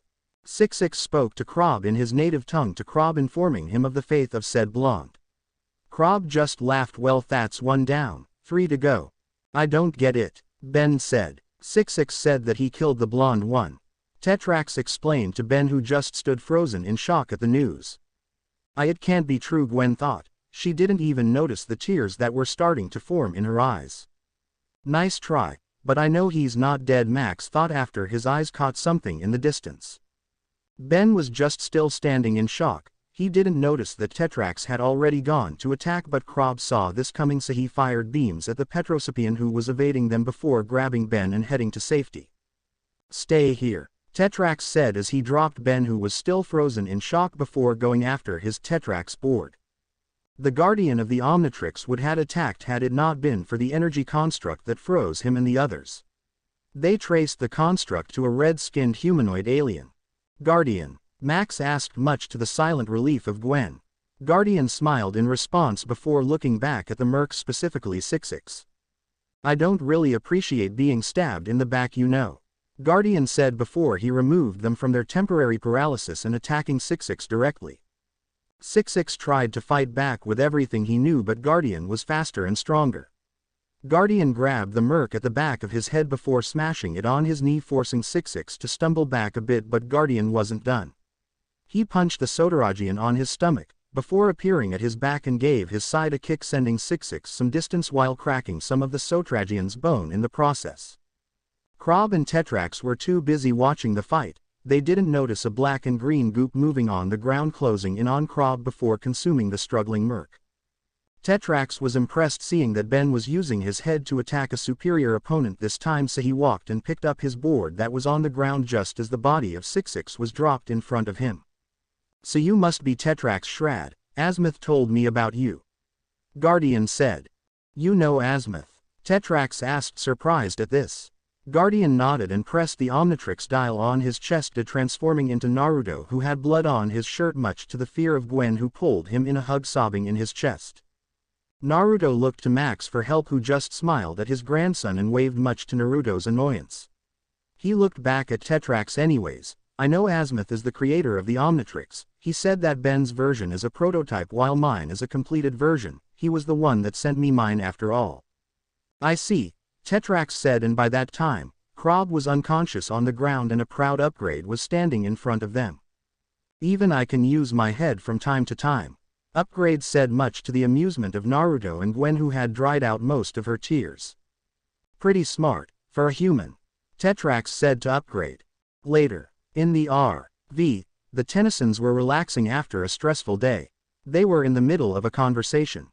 "So anyways, here I was, suddenly losing a lot of blood on the ground with a hole in my stomach and no help for miles, when all of a sudden, the wound healed just like that in a matter of seconds," Naruto said.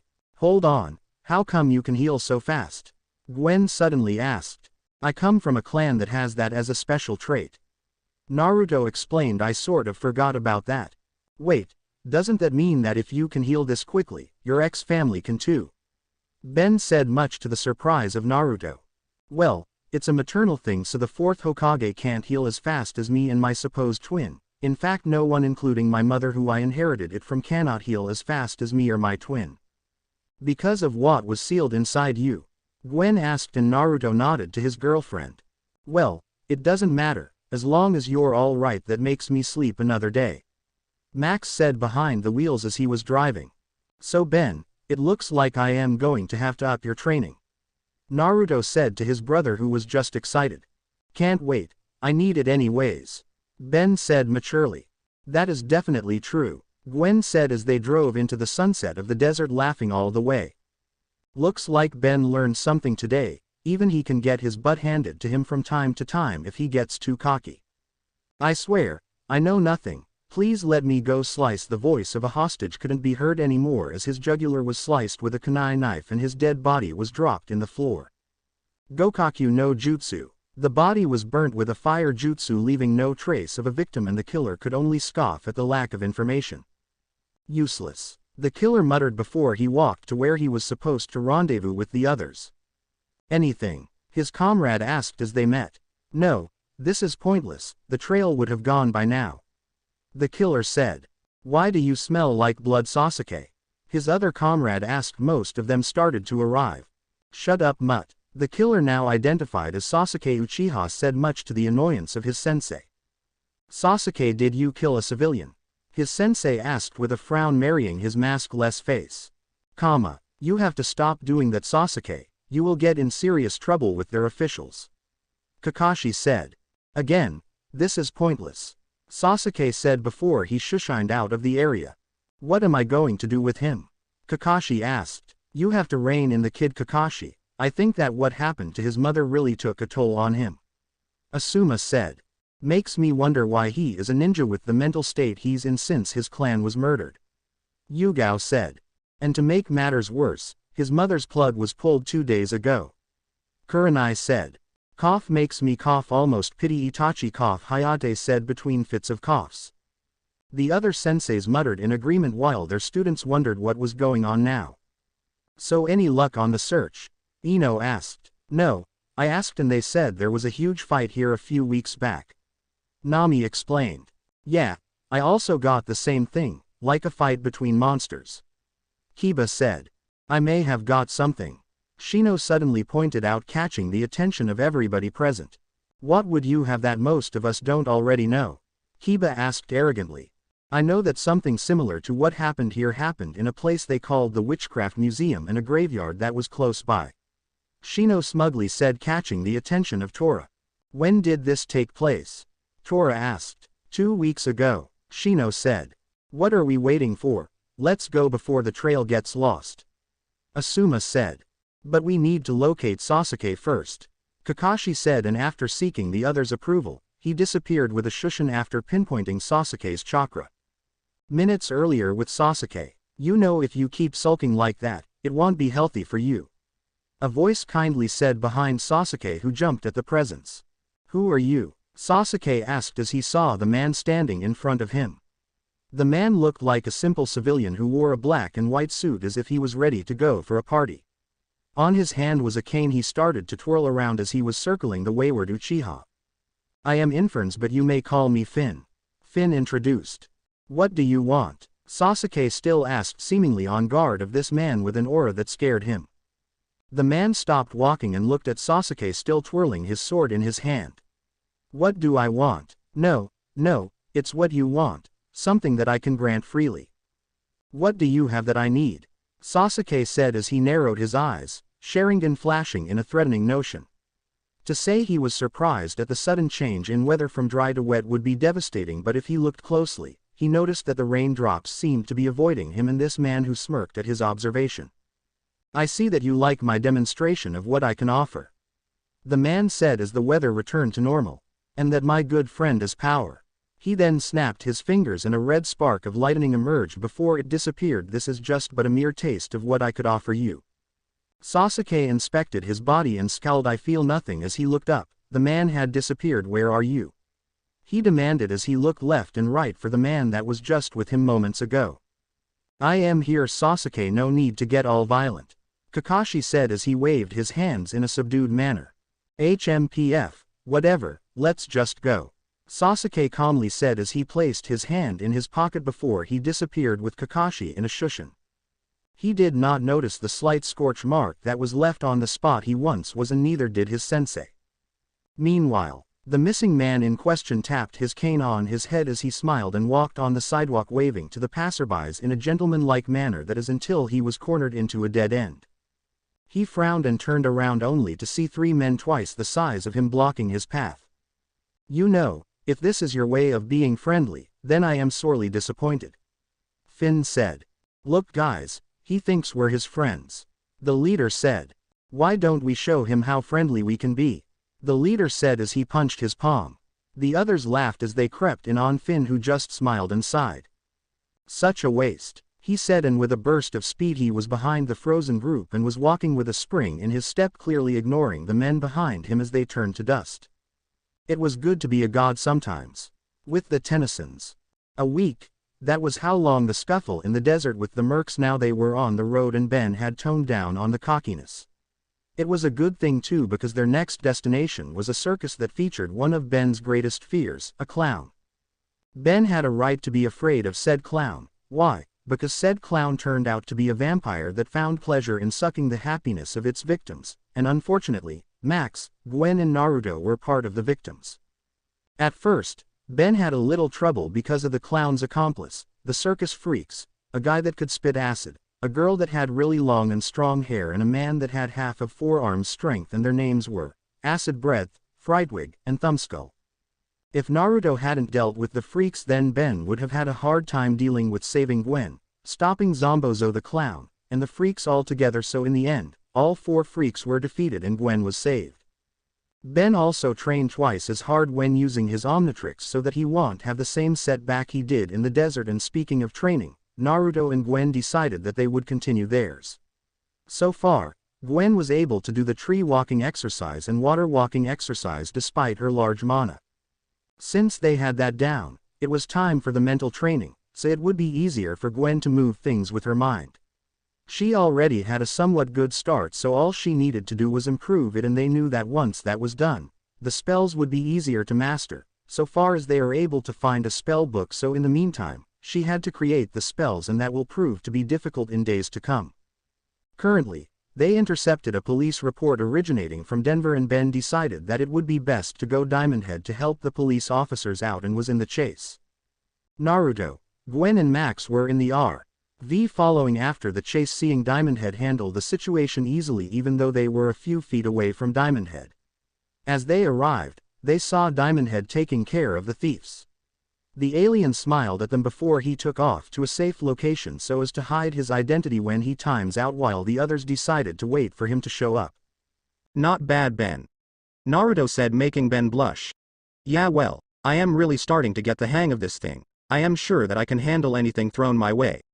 Ben boasted, showing the cockiness that a powerful 11-year-old should have. Don't jinx it, Ben, and besides, get in. We have a busy morning tomorrow. Max said to his grandson, and Ben got in and the R-verses started to move. So where to next? Gwen asked her grandfather, who smiled. Oh, don't worry about that, it's a surprise. Max said to his grandkids with a smile as they drove in the night. Naruto just shrugged and continued to work on his blueprints, knowing that any surprise of Max is a surprise worth seeing. Little did he know that his words will come back to haunt him in a very painful way. In the outskirts of space, we don't know where these strange creatures come from, but they seem to be here to help. The Omnitrix, wasted on pointless heroics. A raspy voice from a healing tube in the captain's room of the spaceship that was seen spoke as he saw the slideshow of different heroic feats performed by Ben Tennyson and Naruto Uzumaki. He didn't know that, of course. Shall I deploy more drones to retrieve it? A willing servant asked. No. The voice said. Then the tube opened and revealed a fully healed silhouette of a bulky and scary alien. I will see to it myself. Red eyes could be seen glowing in the darkness of the silhouette. Meanwhile, Ga. Ben screamed as he woke up from a nightmare, startling his relatives awake. Another nightmare? Naruto asked as Max walked to his grandson. It was that weird alien from my vision, only bigger, uglier and scarier. Ben said as he ran his hand through his hair. Sure you weren't just looking in the mirror? Gwen asked groggily as she woke up. It was just a bad dream, son. Max said, consoling his grandson. We can talk about it in the morning. It seemed so real. He looked right at me and said, I am coming for you now. Ben quoted, and a retreating Max paused in fright and spoke. Change of plans, we're hitting the road right now. It's 3 a.m, Grandpa. Best way to beat the traffic. Max said, and he started the engine of his R-verses and drove of their camping ground. Following morning, Grandpa. What's with the lead foot? Ben asked, noticing the speed his grandpa was moving. I want to make Mount Rushmore by nightfall. I am so bored, Ben said. Then entertain yourself. Gwen said as she was typing on her PC and saw that Naruto was busy on his as he sat on the bunk bed. Ben just grew an evil smirk and excused himself to the washroom as a cunning plan formed in his head. In space, the Omnitrix has been activated. Triangulate its location. The raspy voice of the alien sitting on a throne-like chair spoke a few clicking later, and its location was locked, making the alien narrow its eyes. I have you now. Meanwhile, halfway between Denver and New York. What's it, Tora? Kakashi asked as he saw that his comrade was on alert. Tora looked at Kakashi over his shoulder as he a trail, and it's strong, nearby to be precise. Are you sure? Yugo asked as she heard the conversation. Yes, we better get moving if we want to catch it, Tora said. All right everybody, we have a trail, as Tora said, it's near, and if we move fast enough, we'll be able to apprehend and subdue our targets before they manage to get away. Kakashi alerted the group. So just to clarify, we're looking for an 11-year-old boy and girl that whooped Sasuke's ass a while back. Kiba asked while pointing to the Uchiha's fuming face. Let's not go back there, Kiba. Nami warned, and Kiba was a bit subdued because he knew he couldn't beat the Hokage's daughter. Good, now any questions? Kakashi asked, and seeing none he concluded, let's move. One agreement later and the group had left the area in search for their target that was closer. Some hoped that this mission would be over quickly so that they would go home, while others hoped that they would finally get to apologize for their unacceptable treatment of their charge in past cases. With the gunship crew, we have lost the Omnitrix. The pilot droid said to its master. No matter, I've narrowed down its location. The alien said, and I know just how to draw this earthling out. It said as it was looking at the images of the heroics done by the Omnitrix's wielder. The ship docked at the field the Tennysons just crossed, and the hatch opened, dropping a large ball with spikes followed by mini droids, about 30 of them.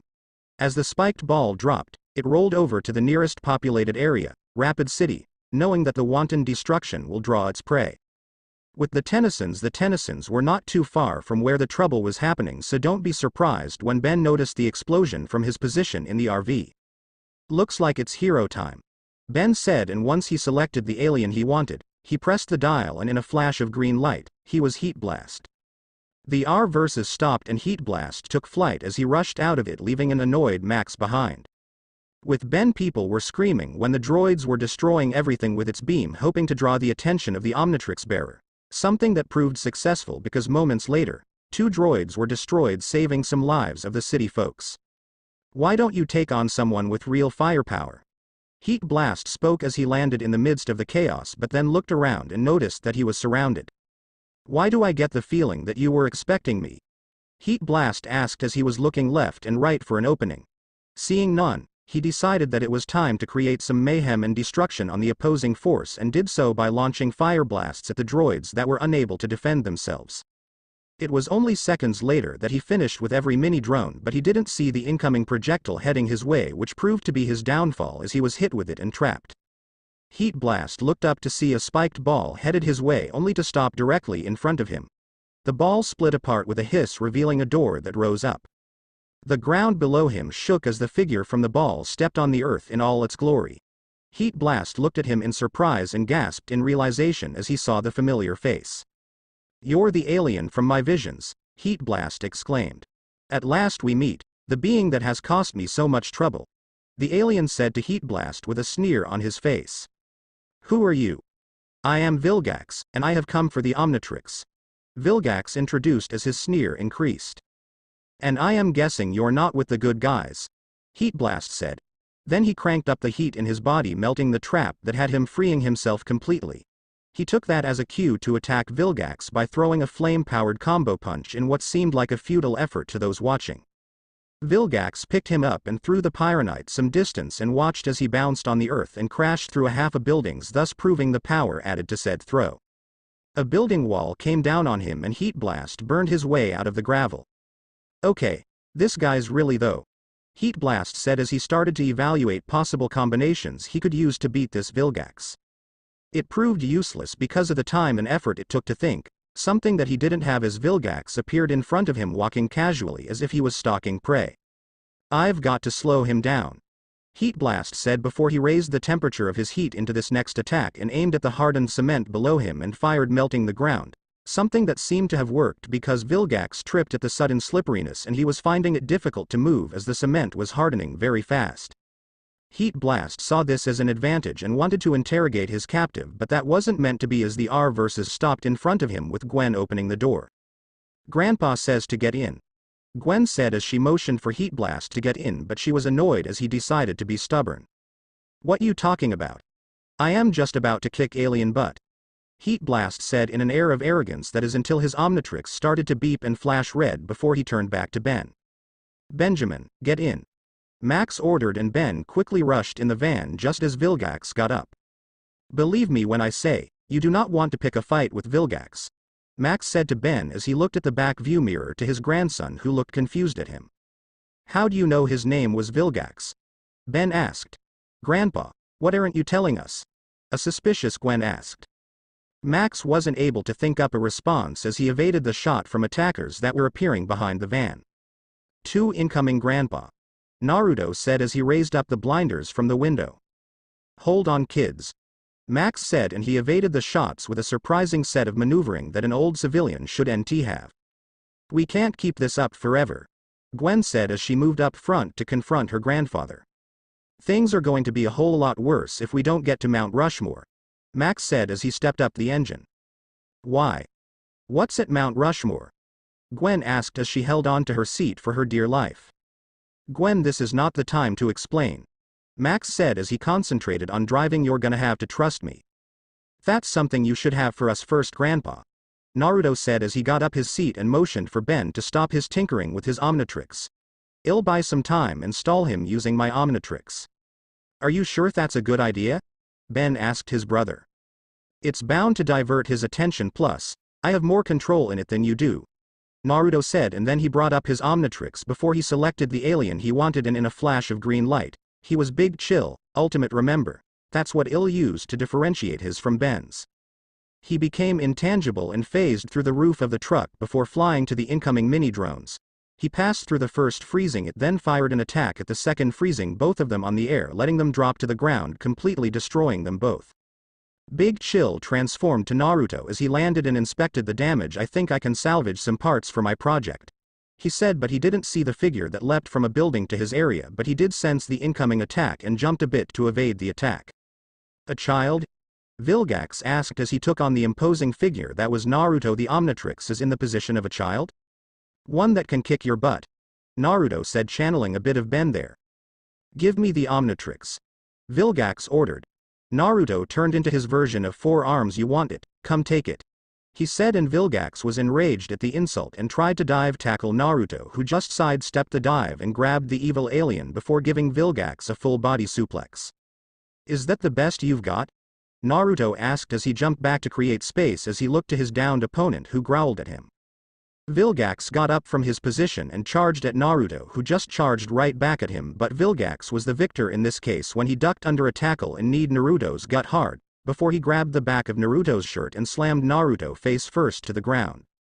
He did it a couple of times just to make sure that this pest was unconscious, and when he received no response, he dropped the body on the ground and reached for the Omnitrix as he forcibly transformed Naruto back to his human form. The Omnitrix, as if sensing the danger, reacted violently by creating a green electrical force field at Naruto's wrist as Vilgax reached for it. Vilgax tried to push his hand through the force field, but an explosion occurred and he was sent flying back, crashing into the building behind him as Naruto woke up from said explosion. It would seem as though the Omnitrix has bonded to your DNA structure, making it difficult to remove it from you, Vilgax theorized as he got up from the crash and walked to Naruto, who glared at him in defiance. I knew that immediately after I got it. I wonder what that says about you, Naruto insulted as he got up. Regardless, I will have the Omnitrix by the end of the day, Vilgax said, and Naruto snarled. Come get it then, he said again, and he transformed into Big Chill and launched flames at Vilgax, who dodged them and charged forward at Naruto, who just turned intangible, freezing the evil alien as he passed through. Just to make sure, Big Chill said, and he froze Vilgax even more, making the ice tough to crack for any alien. Big Chill then flew to Mount Rushmore because that was where Max and the rest of his family were headed. He didn't notice the small insect that hitched a ride on his shoulder. He was too preoccupied with the arrival of Vilgax. Good work, Shino, Kakashi said as they appeared at the scene of the moth-like thing leaving the area. With the female Kikaku in place, the hive will follow shortly. Just give the signal, Shino said in his monotone voice. Why can't we go after him now? A frustrated Ino asked. He's running on adrenaline right now, so it will be unwise to chase him, Yugao explained. I would too if I fought something so ugly. I mean, look at that thing. Are those tentacles? Kiba asked as he closed in on the frozen solid Vilgax and knocked on the glass. He jumped back at the twitch in the eyes, and they had to shield themselves from the lasers sent their way. Ambush, Kakashi shouted.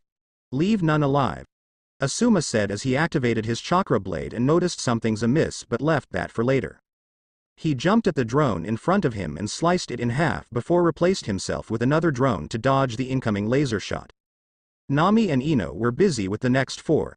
Nami created a shade clone and used a collaboration wind-fire skill set, while Ino threw kunai knives with explosive tags on them to the mini-drones, destroying them completely. Kiba and Akamaru launched a Gatsuga drill on one, while Shino short-circuited his by infesting it with bugs. Shikamaru and Sakura were pretty much useless while dealing with theirs, prompting Sasuke to deal with 3 by using fire jutsu on them. What an impressive display of skill, a voice said, and they turned to see Vilgax walking towards them with a stomp on each foot with an advanced Omnitrix tracker on his hand. You could hear the beeping of the device as it located the Omnitrix and was pinpointing its location. Who are you and what do you want? Asuma demanded. Nothing you have, he said before he took off in a mighty leap to his prey, leaving the Konoha group behind. What do you think, Shikamaru? Kiba asked the Nara. Too troublesome, Shikamaru said, causing some others to sigh.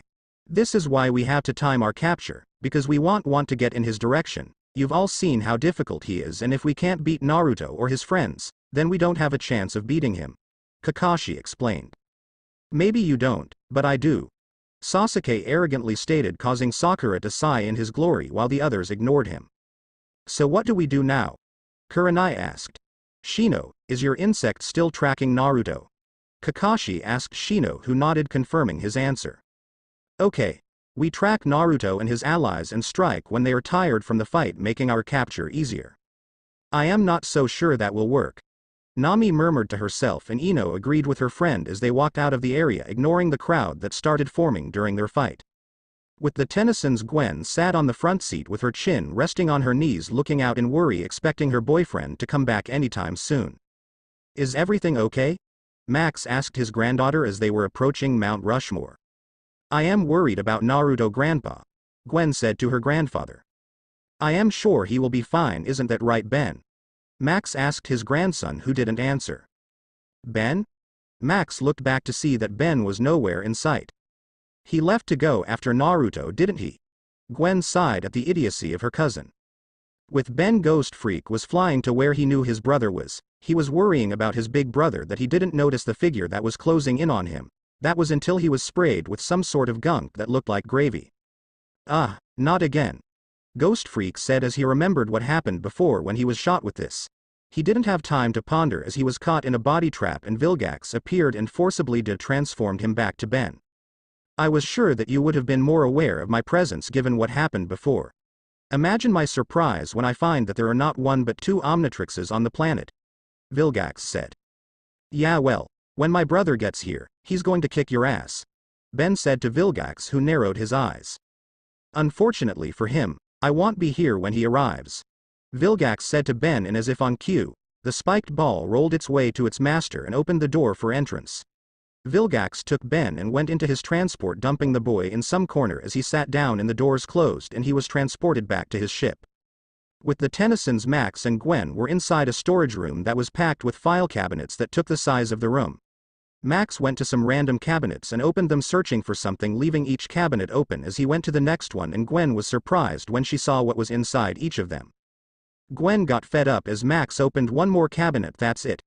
I am not taking another step until you tell me what's going on, Gwen demanded. Why aren't we helping Naruto? What is this place? And how do you know about that alien guy that is after the Omnitrix? To say she was surprised when an armed and ready Max answered her question would be an understatement. Well, it's complicated, but let's just say, I wasn't exactly your normal plumber before I retired, Max explained. Good to know, a voice said, and they turned to Naruto walking to them. But why are we still here and where's Ben? He asked. Later, so let me get this straight.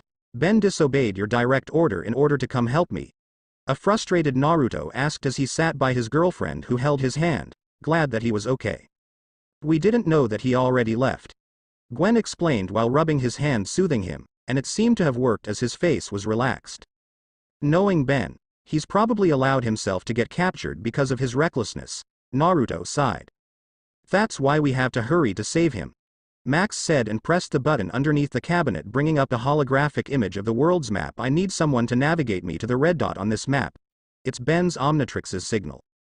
I'll do it, Grandpa, Gwen said as she let go of Naruto, who was annoyed that she had to leave. Thanks, Pumpkin, Max said. With Ben, did you know that you hold the key to a power struggle? A struggle that is so ancient and vast. One beyond your feeble comprehension, Vilgax ranted as they were in the dissection chamber of his ship with Ben trapped securely and the Omnitrix disabled as well.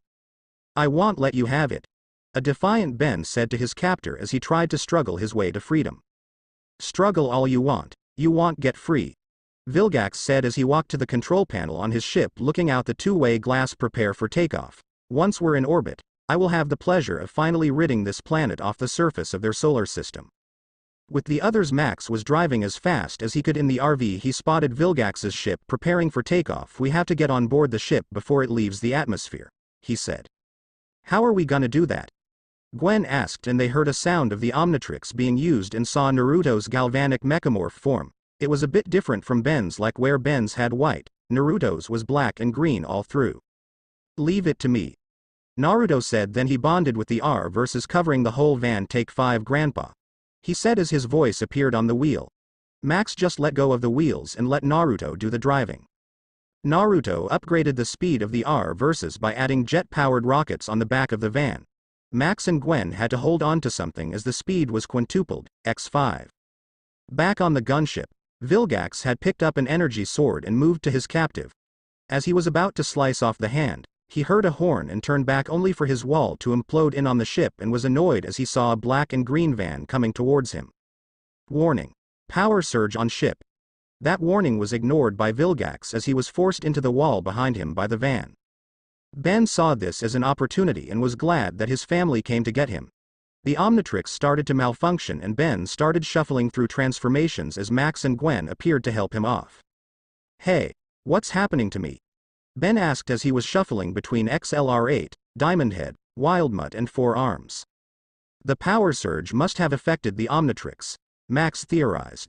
Ben as Four Arms broke his constraints and threw his circular prison at an incoming drone as Naruto took care of the rest. As he was about to smash another one with his fist, he unwillingly transformed into Ghost Freak before unwillingly transforming into Gray Matter, who then proceeded to mess with some circuitry in the drone he was on. Once he was done, he unwillingly transformed into Upgrade and bonded with the next available mini drone and became bigger and faster. He spotted a pair about to attack his cousin and attacked them. Unfortunately, with Naruto and Ben busy, they didn't notice that Vilgax was up and running, trapping Max about to end his life, something Ben just noticed and rushed recklessly to save his grandfather by pushing Vilgax of the airborne ship and through the hole made by the crash on the RV.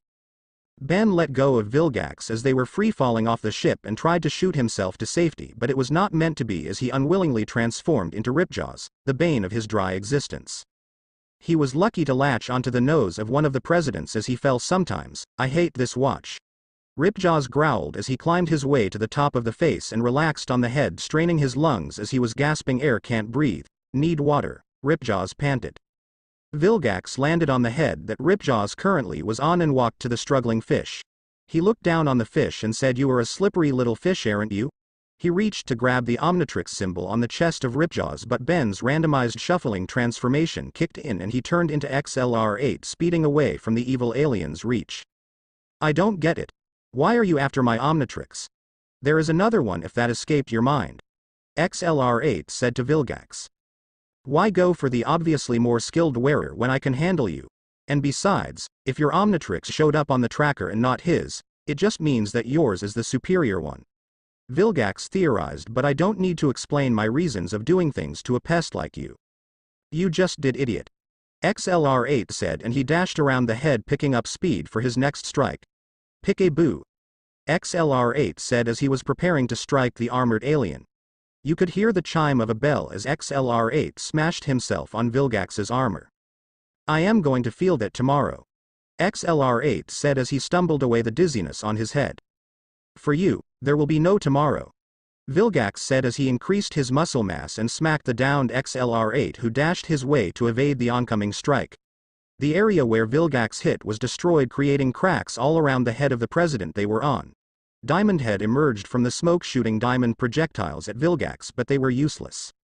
"Special delivery," Diamondhead said as he was about to give Vilgax a combination of punches that eventually broke the diamond shards both hands as he struck. "Oh man. Guess I should have seen that coming," he said as he tried to heal his broken hand, only to be interrupted as he was grabbed on the face by Vilgax's arm before he was easily picked up and smashed on the ground. As Vilgax was about to give Diamondhead a punch, Ben transformed into Ghost Freak, meaning the incoming punch passed through his body.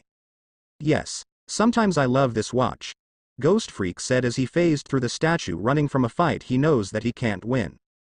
Vilgax reduced his muscle mass to and spotted his gunship fly above him before landing on the ground, and in the ship, Max and Gwen were driving out as fast as they could while Naruto was busy activating the auto-destruct launch sequence. Meanwhile, Ghost Freak just left the area, spotting the ship crash with a wide eye. "Oh no," he shouted, and he rushed to the RV. He arrived at the destroyed R versus to see nothing in the truck. "Grandpa, Gwen," Ghost Freak shouted in panic, and he heard footsteps and left outside to see Vilgax holding his knocked-out cousin and grandfather. "It's your choice, you or them," Vilgax said as he saw Ben transform into Wild Mutt, who surrendered himself. "How noble." Vilgax walked to Wild Mutt and deactivated the Omnitrix on his shoulder. He then grabbed up Ben and walked to his ship. He boarded the ship and it rose up the air. Vilgax heard footsteps heading his way and turned to see a bipedal tiger heading his way.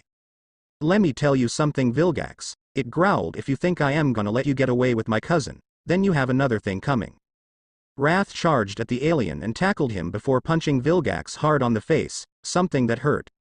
Wrath didn't seem to be finished and continued giving the squid face punches upon punches, knocking the alien out completely. "Time to go." Ben said, and Wrath nodded, and they both ran out the airborne ship as they each turned into a pyronite and flew out of the ship, landing on the surface of the Earth, and looked back to see the gunship explode and smiled, knowing that that got rid of Vilgax. They both heard footsteps and turned to see Max and Gwen. Both boys transformed back to their original forms and smiled at the people that arrived. "Grandpa, we need to talk," Ben said, and Naruto agreed, but then frowned and spotted a bug on his shoulder, and he was surprised when it had chakra in it. He squashed it, ending any tracking as they walked to the RV. "We need to move out of here, fast," Naruto said, and as they entered the RV, Naruto turned into the galvanic mechamorph and bonded himself into the R-verses and left with a rocket-powered blast just as he sensed a couple of people following him. "So close," Asuma said as they appeared in the spot. Naruto and his allies were last. "Tora, you have their scent?" Kakashi asked their resident tracker, who nodded. "Then we'll keep tracking them." "Good. I don't want to waste another minute with no results," Yugo said, and the group behind her nodded and they left the area. Things seem to be heating up lately for both groups. And that's the end of Season 1, folks. 2 more seasons until Alien Force and its sequel. I hope that this chap didn't confuse some people. In a well-guarded military base, 3 containment tubes were opened in a sequence. Each were surrounded with a small electrical field followed by a tractor beam locking on its target's 3 deadly nuclear missiles. "Security breach. Red alert. I didn't authorize a launch," Number 1 official said to his fellow officer in the control room while the alarms were alerting them of danger. "Abort. Abort. We're not launching the nukes, sir. Something's pulling them out of their silos," Officer Number 2 said. 6 nuclear missiles were pulled up into a gunship that was sailing directly above said base. The guards below tried to stop the commotion but were outmatched with the lasers shot by the drones. After the guards were taken care of, the perpetrator revealed himself to be none other than a younger, more slender Vilgax. Beside him was a man. He had a dark red helmet that with the letter F on the forehead. He wore a black tactical suit with a beige utility belt. He had on a dark red fingerless elbow glove with black flame designs stopping halfway before the end. He also wore dark red boots with the same design on them as the gloves. He had a red cape, similar to the cape Ra's al Ghul wears in Batman, that flowed to his knees. "Why are we here?" the mysterious man asked. "Patience is important for my master plan," Vilgax said. "Of which you haven't told me of yet," the man drawled beside his partner, who was annoyed with his cheek. An invisible force field was formed around both males, guarding them from the incoming laser attack. They turned around to see a man in a spacesuit holding a weapon that looked like it had just been shot. "You," Vilgax growled. "Them." His partner agreed with a nod. "What are the plumbers doing here?" he asked with a raised eyebrow. "Surrender, Vilgax, and control your pet while you're at it," the first plumber said to Vilgax, who snarled. No, you did not just call me a pet," the man said, and he used an invisible force to lift the plumber in the air. "You can call me Forge." Forge introduced, and with a flick of his wrist, the suspended body was sent flying in the air to the nearest wall, crashing violently. "That was too easy," Forge said. Vilgax, who just nodded. A drone brought out a hacking device and hacked into the mainframe of a missile, activating its sounding alarms again. "If you don't want your city to go bye-bye, then back away nice and easy," Forge said to the other plumber guards that arrived, who started to back away. A lone grenade rolled to the feet of an unsuspecting Vilgax and Forge before it detonated into a gas that left both villains coughing, giving a lone plumber the chance to attack. He fired a trap at both distracted villains, sticking both bodies to the rocket that was confirmed for launch. Struggle as they might, they couldn't escape the neutralizer that was infused to the trap, and screamed in protest as the rocket was launched at the gunship that was above them. "What are you doing?" the now recovered plumber asked the lone plumber, who took off his helmet, revealing a younger Max Tennyson. "Sending them both out with a bang," Max replied as the missile exploded once it was on contact with the ship, ensuring the death of both villains. Present day, and then boom, no more Vilgax, no more Forge. The now older Max Tennyson spoke as he recalled his last encounter with both villains. "Wait, if Vilgax survived, then what about Forge?" Naruto asked as he sat in front of the R-verses listening to the tale his grandfather spoke. "I don't know what happened to him. I mean, if Vilgax was able to survive, then was Forge?" Grandpa pondered. "I still can't believe you were a hero, Grandpa," Ben said, ignoring the message passed between Naruto and Max. "I was just a guy doing a job," Max replied. "Excuse me, And what job is that? Gwen asked, still disappointed with the secrecy that Max had. We called ourselves the plumbers, Max explained officially. We didn't exist. We were there to fix the problems no one else could. Extraterrestrial, extrasensory, extraordinary. So all this time I've been going hero. I've really been following in your footsteps. Ben exclaimed in awe, forgetting that it was Naruto who taught him and who is still teaching him. I am a plumber in training. No you're not. Gwen said. Shows what you know. Ben said to his cousin, who scowled and looked outside the window. You always told us that we could tell you anything, Grandpa, Gwen said while she was still looking. Guess you didn't feel the same. Suddenly, police sirens were heard outside the truck. It was all it took to get Ben's blood pumping even more after he heard his grandpa's tale. Alright, could be a chance for the plumbers to go back to work, Ben said, and Gwen was still irritated. Max looked at Naruto, who shrugged in response at his brother's attitude. Some things take time to change. Meanwhile, a gloved hand emerged from its sandy grave, flexing its wrist before settling to the ground and pushing, freeing the rest of the body that was buried under. A dirtied Forge looked at himself. Oh man, that was awful. I wonder if Vilgax survived that blast, he said as he stretched, cracking his bones, and with a charge up of energy, he took off in flight, escaping the Earth's atmosphere, looking down at the little blue orb from space. It would be so easy to destroy this puny planet, he said, smirking as he pointed his materialized plasma gun to the Earth, charging enough energy into it, strong enough to burrow into the Earth's core and destroy it. He aimed at an incoming asteroid and shot it, destroying it completely, sending only shards of the rock to the planet below. But why do that when I can just take over? On the other hand, if take over, what would I use the planet for? Storage? Marketing? Experimentation? He pondered as he scratched his chin. I guess it won't matter for now, as it's too underdeveloped for me, so it could wait for a bit. He then dematerialized his gun, placing it into his pocket dimension, and leaned on his palm as he was still thinking. I wonder what I should do now, he said as he floated about, looking down at the Earth. He then shrugged and decided that it would be nice to explore other places for now, as he has things to take care of. He just will put this place on his list of things to take care of later when he felt like it. I wonder what Jupiter is like this time of year, he said, and he flew to the second largest gas giant in the solar system, unaware of what he just unleashed to the twin planet below him. Meanwhile, a lone remnant from the destroyed meteorite amazingly survived the destruction and currently covered in hot flames as it burrowed its way into the Earth, arriving at the Earth's core. The billions of tiny properties from the remnant mixed with the core, slowly and unknowingly creating life. It would be a long process, but what was unknown to the inhabitants of Earth that a new and dangerous life form is being created, and it would learn from the planet that violence is the answer. With the flunkies, Kakashi just sent a messenger pigeon with a letter to his Hokage informing them about the mission so far. They had made small progress, but they managed to lose their target once more. It was so annoying to the Konoha ninjas. Just how was Naruto able to know they were around? Did he sense them? No, he couldn't have. He had no chakra. So any idea on how he might have noticed our presence? Asuma asked his colleague as he exhaled a stick of smoke, forcing Kakashi to crinkle his nose in irritation of the smell sent his way. I think he sensed us, Tora said. But how? I thought he had no chakra to do that, Kurenai wondered.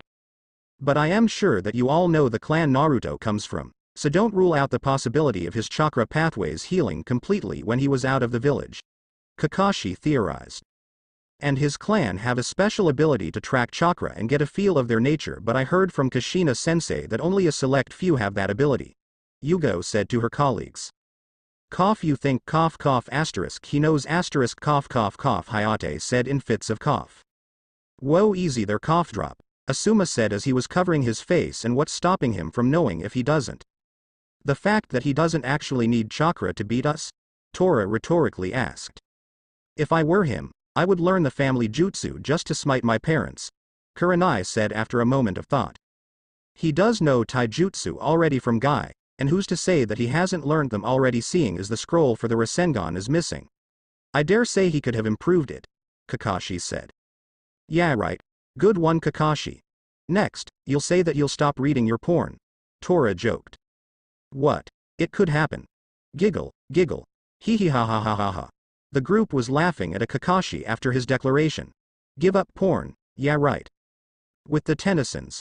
Ben, are you alright? Max asked his grandson, who just transformed from Ripjaws to face a Rouge Havoc beast. Sigh barely, Some nut job in there nearly roasted me. Ben said as he looked back into the building, wondering who that old man that nearly fried him mistaking Rip Jaws for a Rouge alien. Said man in question was recovering from his small forced nap and rubbed the back of his head while looking at the door, spotting 4 people there, one of which he recognized. Max? He called out. Phil. Max called out, and they gave each other a man hug, surprising his grandkids there. You know this guy, Grandpa? Ben asked. You could say that, you used to be partners, Phil explained. The kids just looked at each other, wondering what this meant for their grandfather. Later, Phil was standing in front of his car admiring its beauty. Yeah, she's not much to look at, but she's better than that old rust bucket you used to drive, he said, indirectly discrediting his friend's van. If Max thought that quote alone should have sent warning bells to his brain, he was on the right track, and Naruto was thinking along the same lines, but Ben and Gwen thought of it as a harmless sentence. So how are you? Max asked, ignoring the insult to his van. Pretty good considering I just bagged a havoc beast, Phil said, something that definitely chimed warning bells in Max's mind, as he seemed to recall having caught one similar to it long ago. But Ben wasn't just going to allow some punk claim his kill. You bagged it. As if it was Ripjay, he was interrupted by a hand on his shoulder, and he turned to see Naruto shaking his head and pointing to Max, who had the situation handled, as he went in for a closer inspection of the alien. A havoc beast, huh? Max said, scratching his chin. I haven't seen one since the one we captured terrorizing Denver years ago. Yeah, well, good thing I was around. Phil said, you know, once a plumber, always a plumber. Ever think about getting back in the games, Max? You know, reliving the glory days? Phil suddenly asked. No thanks, I am retired, and so are the plumbers, Max said to his friend, who frowned in disappointment. Yeah, thanks to you. Once you took Vilgax out of the picture, the work just seemed to dry up, Phil said. I am just doing my job, Max said. Yeah, anyways, looks like things are picking back up again, Phil said. In fact, I am starting my own freelance plumbing. He then looked at Ben's watch. Wow, cool watch, it looks so familiar. Yeah, it ought to. It's the Omni, Ben tried to say. Yeah, well, look at the time, Max said as he was pushing Ben away. We gotta go. It was nice seeing you again, Phil. Happy plumbing. Later. I don't get it. Why don't you tell Phil about the Omnitrix? Ben asked Max as they were in the R versus driving. It's on a need-to-know basis, Ben. The less people that know, the better, Max said. I guess that's your answer to everything, Grandpa, Gwen solemnly said, and it took a squeeze from Naruto to cheer her up a bit. Why don't we start up the plumbers again, you, me, and Phil? Ben asked in a moment of inspiration. We'd be super alien butt kickers. I am flattered you appreciated what I did, Ben, but you can't bring back the past, Max sagely said. Naruto was wondering what would have changed should he had brought back the past. He would have had a family in Konoha that never neglected him. He would have received all the attention he wanted back then, but then he thought that if he had, he would never have met the Tennysons and found a family in them, as well as finding a girlfriend in Gwen, no matter how messed up that situation was. His thinking was interrupted from the transmission being sent by Phil via VidCom. Max, if you're out there, I need help. 2 Vulcanmancers are tearing up a meat factory on Highway 44. End transmission. Vulcanmancers? Max exclaimed in surprise, thinking that something strange was going on around here. Alright, the Tennysons are back in plumbing business, Ben said in excitement, knowing that he was going to have fun. Max just looked at Ben as he was doing a mini dance, hoping that Ben wouldn't do anything dangerous, but that was a fool's wish. He looked back to Naruto, who looked back to Gwen. The 3 of them knew that something fishy was going on, and they intend to find out what. Later, Naruto seemed to have disappeared just as the Tennysons arrived, and Gwen was the one to notice the disappearance but thought not to call it out because she knew that he would be okay. The 3 remaining of the family walked into the factory, hearing growls in the shadows. I don't like the sound of that, a scared Gwen suddenly said, but her cries were ignored as the 2 remaining males moved forward, forcing a frown to her face. Walking along the corridors and passing through the blinds that covered the entrance, the 3 Tennysons saw a beaten Phil trying to recover from his attack. Phil? Max shouted as he helped his one-time friend up. Max. Phil cried in appreciation as he was being helped up. Thank goodness you showed up. 2 aliens, nasty. We're gonna need a little of that old magic, he said, expecting Max to help him out and hoping that Ben would do something with his watch, confirming his suspicions. No worries, we're on it. Ben said as he crossed his hands over his chest with a smirk, only to be interrupted with a steam blowing through the room, and once it dispersed, two vicious Vulpanmancers snarled at them, causing some shivering in the Tennyson spines. "Friends of yours?" Gwen asked, and Ben noticed that they weren't that different from Wildmutt, only with a more savage mind. "Maybe I can talk with them," Ben said, but a voice stopped him and everyone else in their tracks. "No need. I'll do that." Then footsteps were heard and the owner of the voice revealed itself to be a maroon-colored Vulpanmancer. He had black lips and spikes that starred out like a shark-like fin on its back, and it looked bigger and stronger than Wildmutt. Another noticeable thing was its tail, which had a pointed end shaped like a saber tooth. The most obvious thing was on its chest, the Omnitrix symbol. Seeing that caused the Tennysons to relax a bit, but Phil was wondering what that alien was doing here, since he didn't remember releasing a third, and seeing the universal symbol for peace on its chest, he guessed it was okay. The maroon-colored Vulpanmancer walked to the other two and growled at them, releasing a bit of ki, subduing both in front of him, and spoke, "Why are you attacking this place?"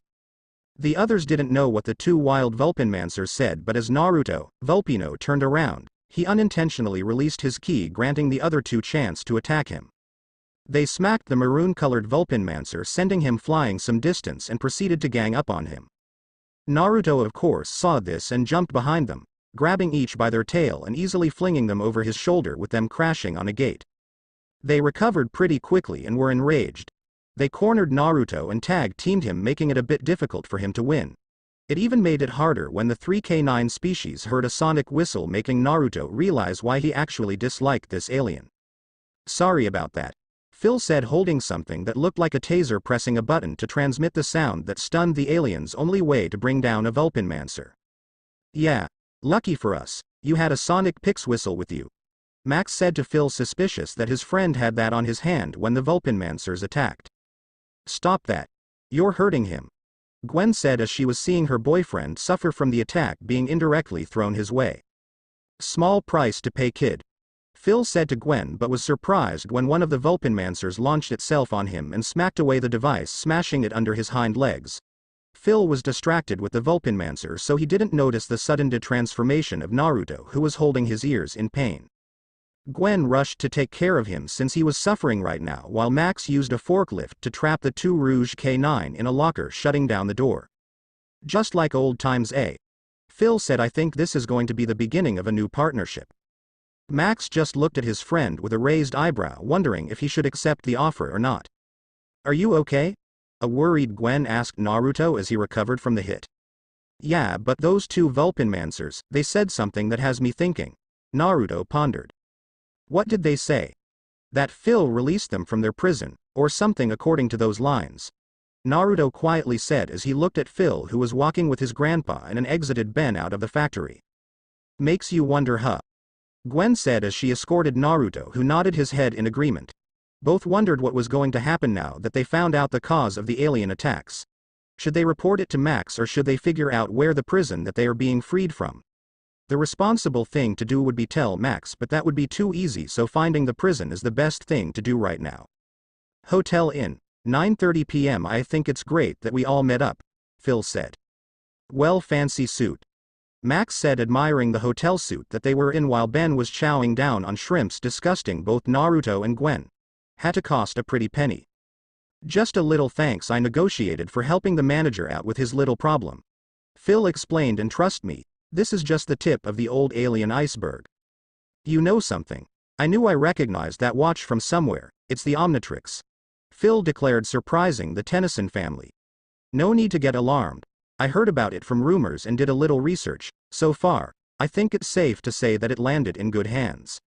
"Yeah, well, thanks for the compliment," Ben said, not knowing what to say, wondering why people always seemed so interested in his Omnitrix, not his brothers. "You know, Ben, I do think you'd make a great plumber," Phil suddenly said to Ben, who was slightly surprised at the declaration. "What makes you say that?" Max asked. "I know that you're skilled with said device, and use it to save lives," Phil seriously said, causing them to look at him in shock. "I read it in the news about how aliens save the day from time to time. I put two and two together as soon as I recalled that fish disappeared the moment Ben appeared." "What? Think I can't tell when a voice changes?" "Hee hee, you got me," Ben said, scratching the back of his head in embarrassment. But then can you tell us about the stray Vulpanmancer that appeared? Naruto asked. I don't know anything about that, only he was wearing the universal symbol for peace. Phil shrugged, meaning he was a friendly. The Omnitrix symbol is a universal symbol for peace? Ben asked. It's also a way to identify plumbers. It also has other functions as well, but I won't bore you with details, Phil said. As I was saying, we'd all make a great team. Phil announced, with your powers and Max's experience and my instincts, we'd be an unstoppable team. What do you think? I am thinking what an odd coincidence for a Hyper Weasel and 2 Mega Mutts to turn up on the same day. Max pondered. Aliens, go figure. Phil shrugged. I need some fresh air. Max said and walked out of the room, heading to the R versus, hoping his fears weren't true. Hey kids, order whatever you'd like on the room service, Phil said as he moved to follow Max. Now we're talking, Ben said. Wanna go help Grandpa out? Gwen asked Naruto, who nodded, knowing that their grandfather had figured out the mystery as well. Benjamin, we're leaving, Naruto ordered, making Ben stop at the sound of the tone on his brother's voice, and he followed Gwen and Max out the front door. No Grandpa and Phil, Naruto said as the three were outside the hotel and saw the tire marks of the cars that was here previously. Where would they go? Ben asked, not noticing that Naruto had already started dialing through his Omnitrix. If Grandpa thinks that those alien weasel and the space mutts are connected, there's only one place he could go, Gwen said, and just as she finished that sentence, 2 Kinocelerans were in the place of Naruto and Ben. Rush grabbed Gwen and told her to hang on and looked at XLR8 with his visor on his face. Race you, and with a dash, Rush left XLR8 behind. No fair, XLR8 said, and he put on his visor and raced after his brother to Mount Rushmore. Mount Rushmore, plumber base doors rose up and the silhouette of Max was seen in the area the doors were. He walked to the containment that kept what he was looking for, only to find it empty. It's gone, Max exclaimed. Looking for this? A voice said, and Max turned around to see Phil holding what he was looking for, the null void projector. It took the shape of a normal pistol. The only difference, it has a lens at the mouth that is used to project light, focused or unfocused depending on the setting its user wants. The null void projector, Max said as he turned around to see his one-time friend. I thought all those aliens looked familiar. You stole the null void to release the ones we caught back in the old days. You were always too smart for your own good, Max, but not wanting to join up with me was just plain old dumb. Why are you doing all this? Job security, Phil explained. I release an alien and then get some hotel manager or mayor or whoever to pay me to catch it. Easy money. I am not gonna let you get away with this. Yeah, I figured you might say that. Too bad, we could have made quite a team again. As Phil said that, he fired the projector at Max, who ducked, forcing the shot to come in contact with something else, the wall behind him. The light created expanded its radius until a portal was made and a leg came out of it, followed by its arm and head. It had 3 legs on each side of its body, which had a green skin. Its neck was covered in gills and its eyes resembled that of a snail's eyes. It stepped towards Max, who was backing up in fright at the sight, while Phil remained smug. Don't worry. I'll be sure to tell Ben how your last words to me were how you wanted him to follow him in your footsteps as my partner, Phil said to his soon-to-be-dead friend. The beast roared at Max and moved to strike him, but struck nothing as Max was saved before the hit. Phil was surprised by the save that was until he saw an orange and blue blur run around the beast really fast, creating a vortex around it, lifting it up the air before it dropped violently on the ground. Rush stopped in front of Phil. I'll deal with you later, he said before he and XLR8 rushed to take care of the recovering beast, giving Phil the chance to quickly leave the premises. While Ben and Naruto were taking care of the beast, Max was looking for a certain grenade that was used to take care of this certain beast. Cabinet after cabinet, Max still had no clue where the device was. Where is it? He chanted as he left the opened cabinets opened, and finally, he got what he wanted, a gas grenade. Got it, he said, and he threw it at the beast and it erupted, emitting a sleeping gas that knocked out the beast. The 3 got together just as both Omnitrixes timed out. The 3 looked around until Naruto voiced out their thoughts. Where's Gwen? With Gwen said girl was walking around Phil's car inspecting it. That was until she heard the elevator being used and she knew that she had to hide. The first place that came to mind was the back of Phil's car. A smug Phil emerged from the drawn doors. He walked to his car and got in the driver's seat, placing the projector by the passenger seat. Hee haw, easy money. he said, and who says crime doesn't pay? He left the base driving to who knows where, unsuspecting of the body under the bundle in his back seat. With the rest of the Tennyson family rose up from the base in the R versus the same way Phil did in his car. Ben and Naruto put on their seatbelt as Max activated the hyperboosters of his R versus, and then with the push of a button, the rocket engine activated, sending the R versus rocketing at impressive speeds. So how many aliens did you store in that thing? Ben said as his gums were flapping, a testament of how fast the R versus was moving. At least a couple of hundred, but it's a portal to an alternate dimension, Max explained. So in theory, it could have more? Naruto asked. Exactly, Max said. Meanwhile, Sasuke was standing in a lake, finally free from the people he called allies. He looked at his hand and flexed his fingers and wrists and smirked as a spark of lightning danced along his fingers.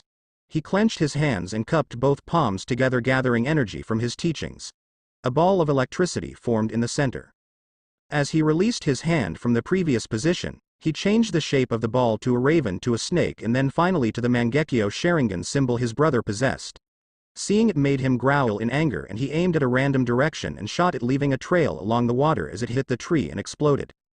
He didn't stop there. He was charging up lightning energy around his body, causing the wind to pick up, flapping his clothes and hair.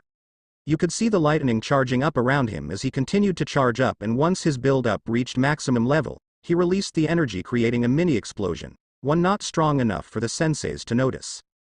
He got up from his crouching position and opened his closed eyes, revealing the red glowing eyes of his Sharingan that were 2 tomos each and spinning wildly. His body emitted a blue aura outline.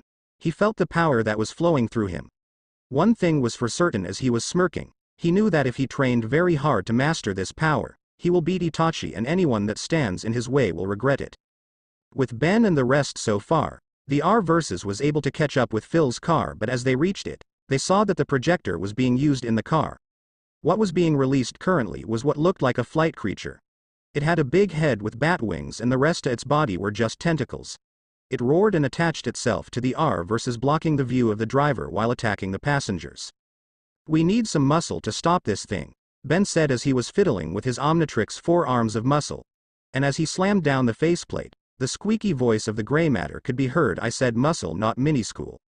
He had to duck under a tentacle and ran on the arm to the head of the beast, looking down on its head, spotting some sort of spikes on it. Triggering the correct sequence or synapsis should allow me some rudimentary motor control, Gray matter said, and he paused. Sure wish I knew what I was talking about. He shrugged and pulled the back, and he was controlling the spikes like a joystick controller, forcing the beast to pull back from the R versus, giving Max the vision he needed for driving. Gray matter commanded the Rouge alien to move in the direction of Phil's car, and like a dog following orders, it obeyed after some defiance.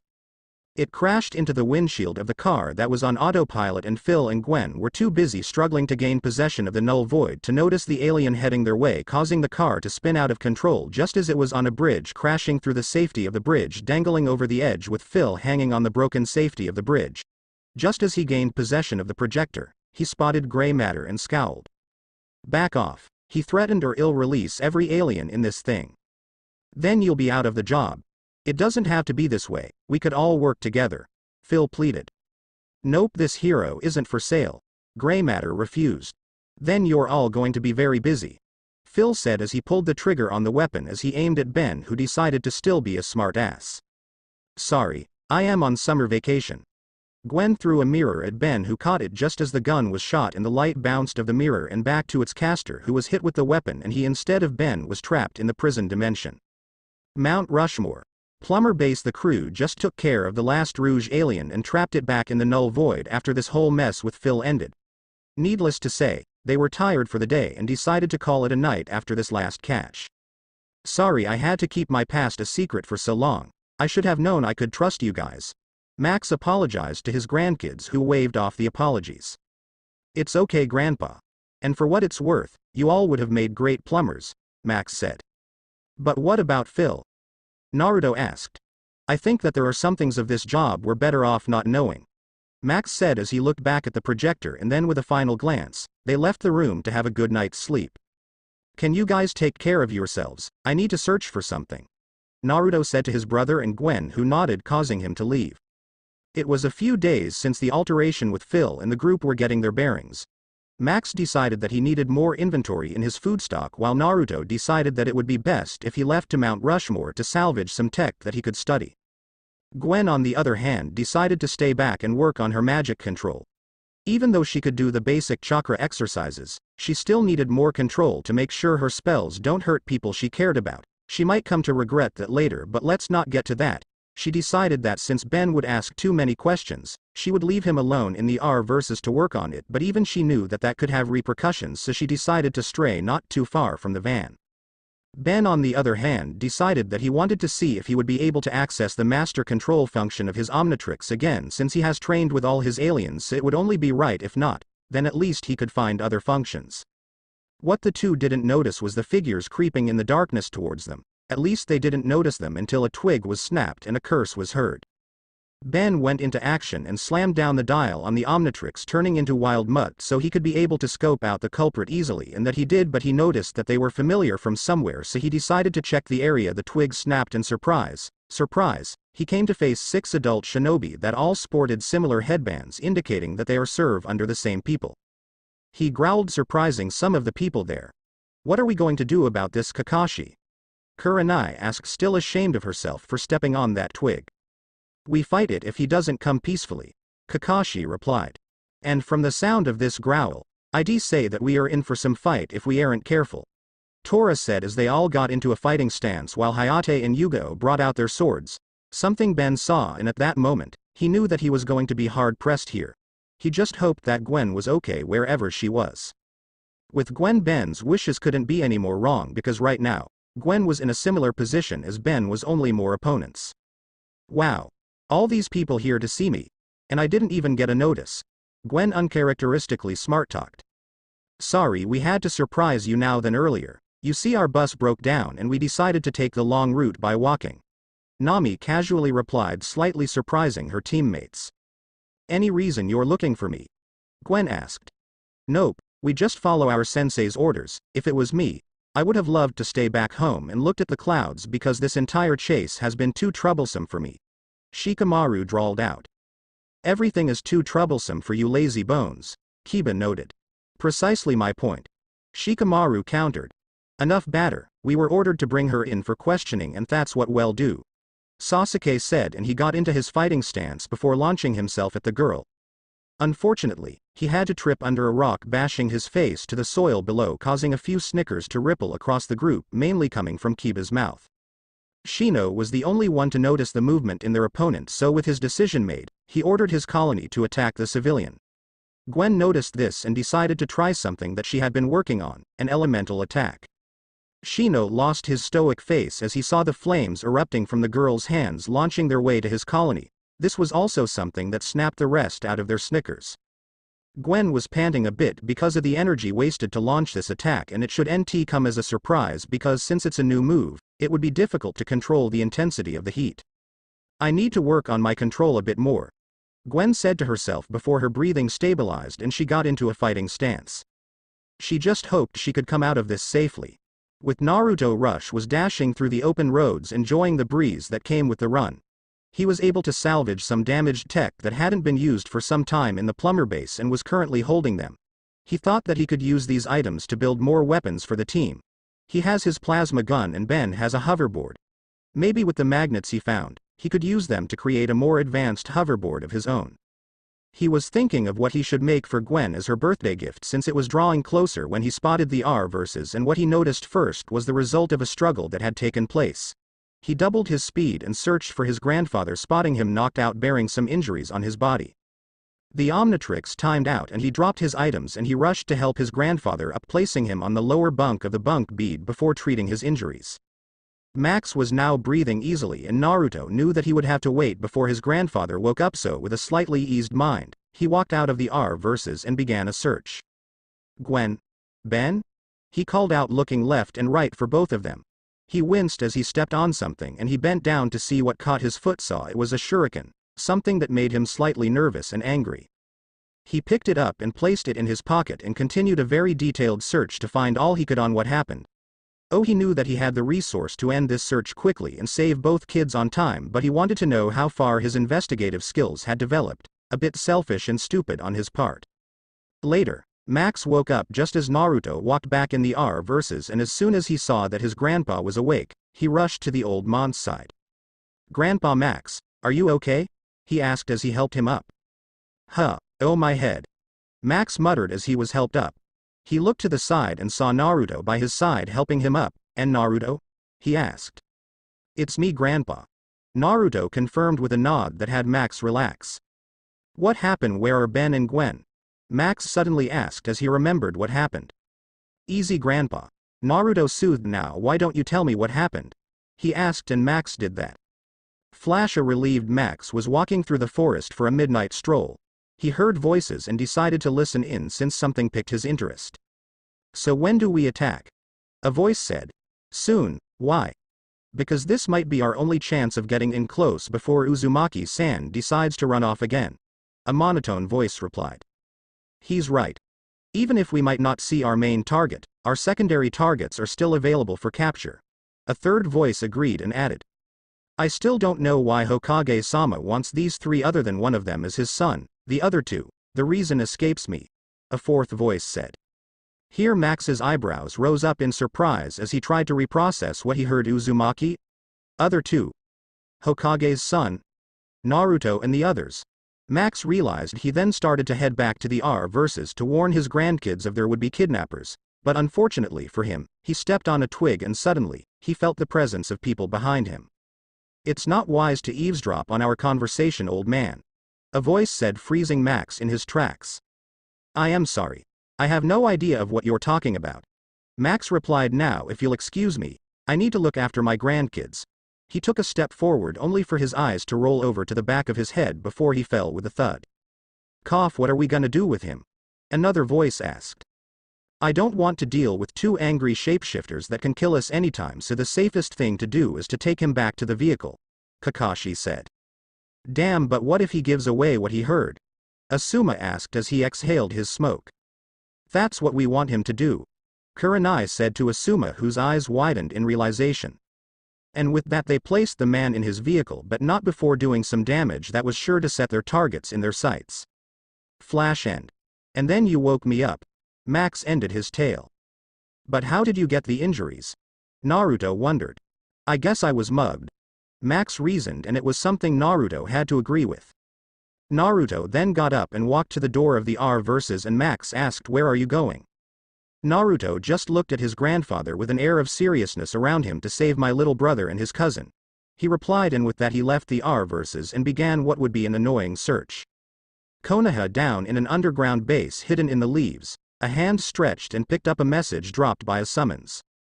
An old man, about the same age as Sarutobi Hiruzen, who wore a black kimono. He had a bandage wrapped over the right side of his eye and over his right arm that was resting on a cane using a clutch. He read the note sent to him by one of his subordinates.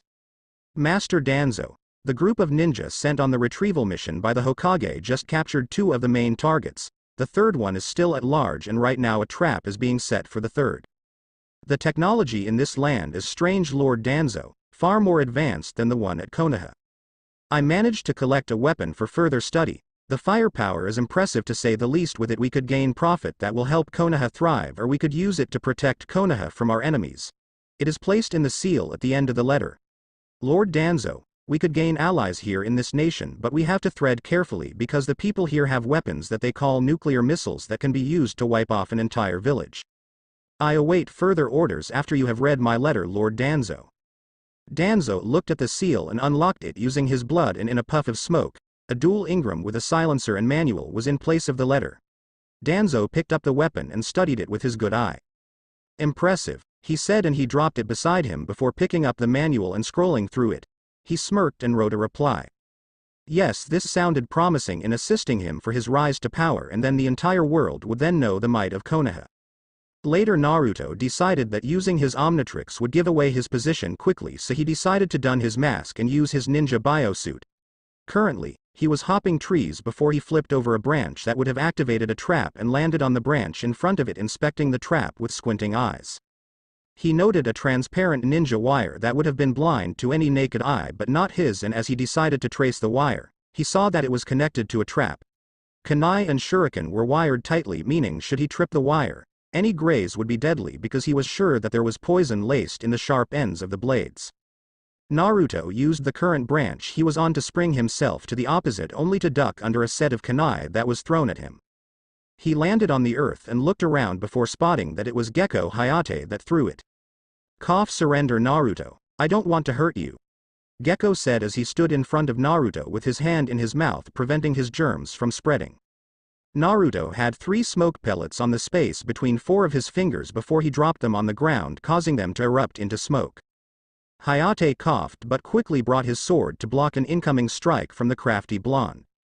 Naruto just glared at the sickly ninja as their swords were grinding against each other forcing one or the other to give in by sheer strength and because Hayate was an experienced swordsman, he won the strike forcing Naruto to jump into the shadows. Hayate looked left and right for his foe before he threw shuriken at the incoming shuriken deflecting them completely before sending a slash of wind at the place the shuriken came from only to see it empty.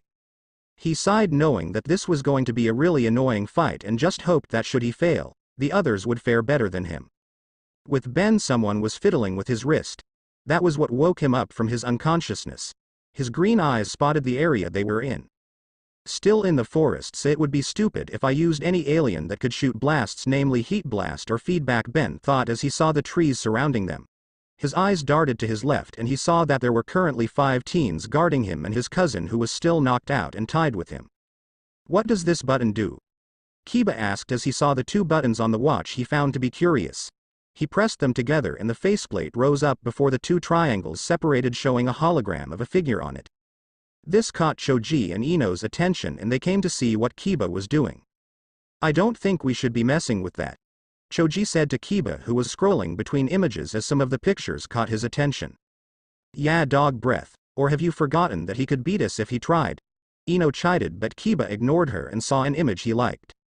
I wonder what happens if I do this, Kiba said as he slowly pushed the face plate down and Ben smirked.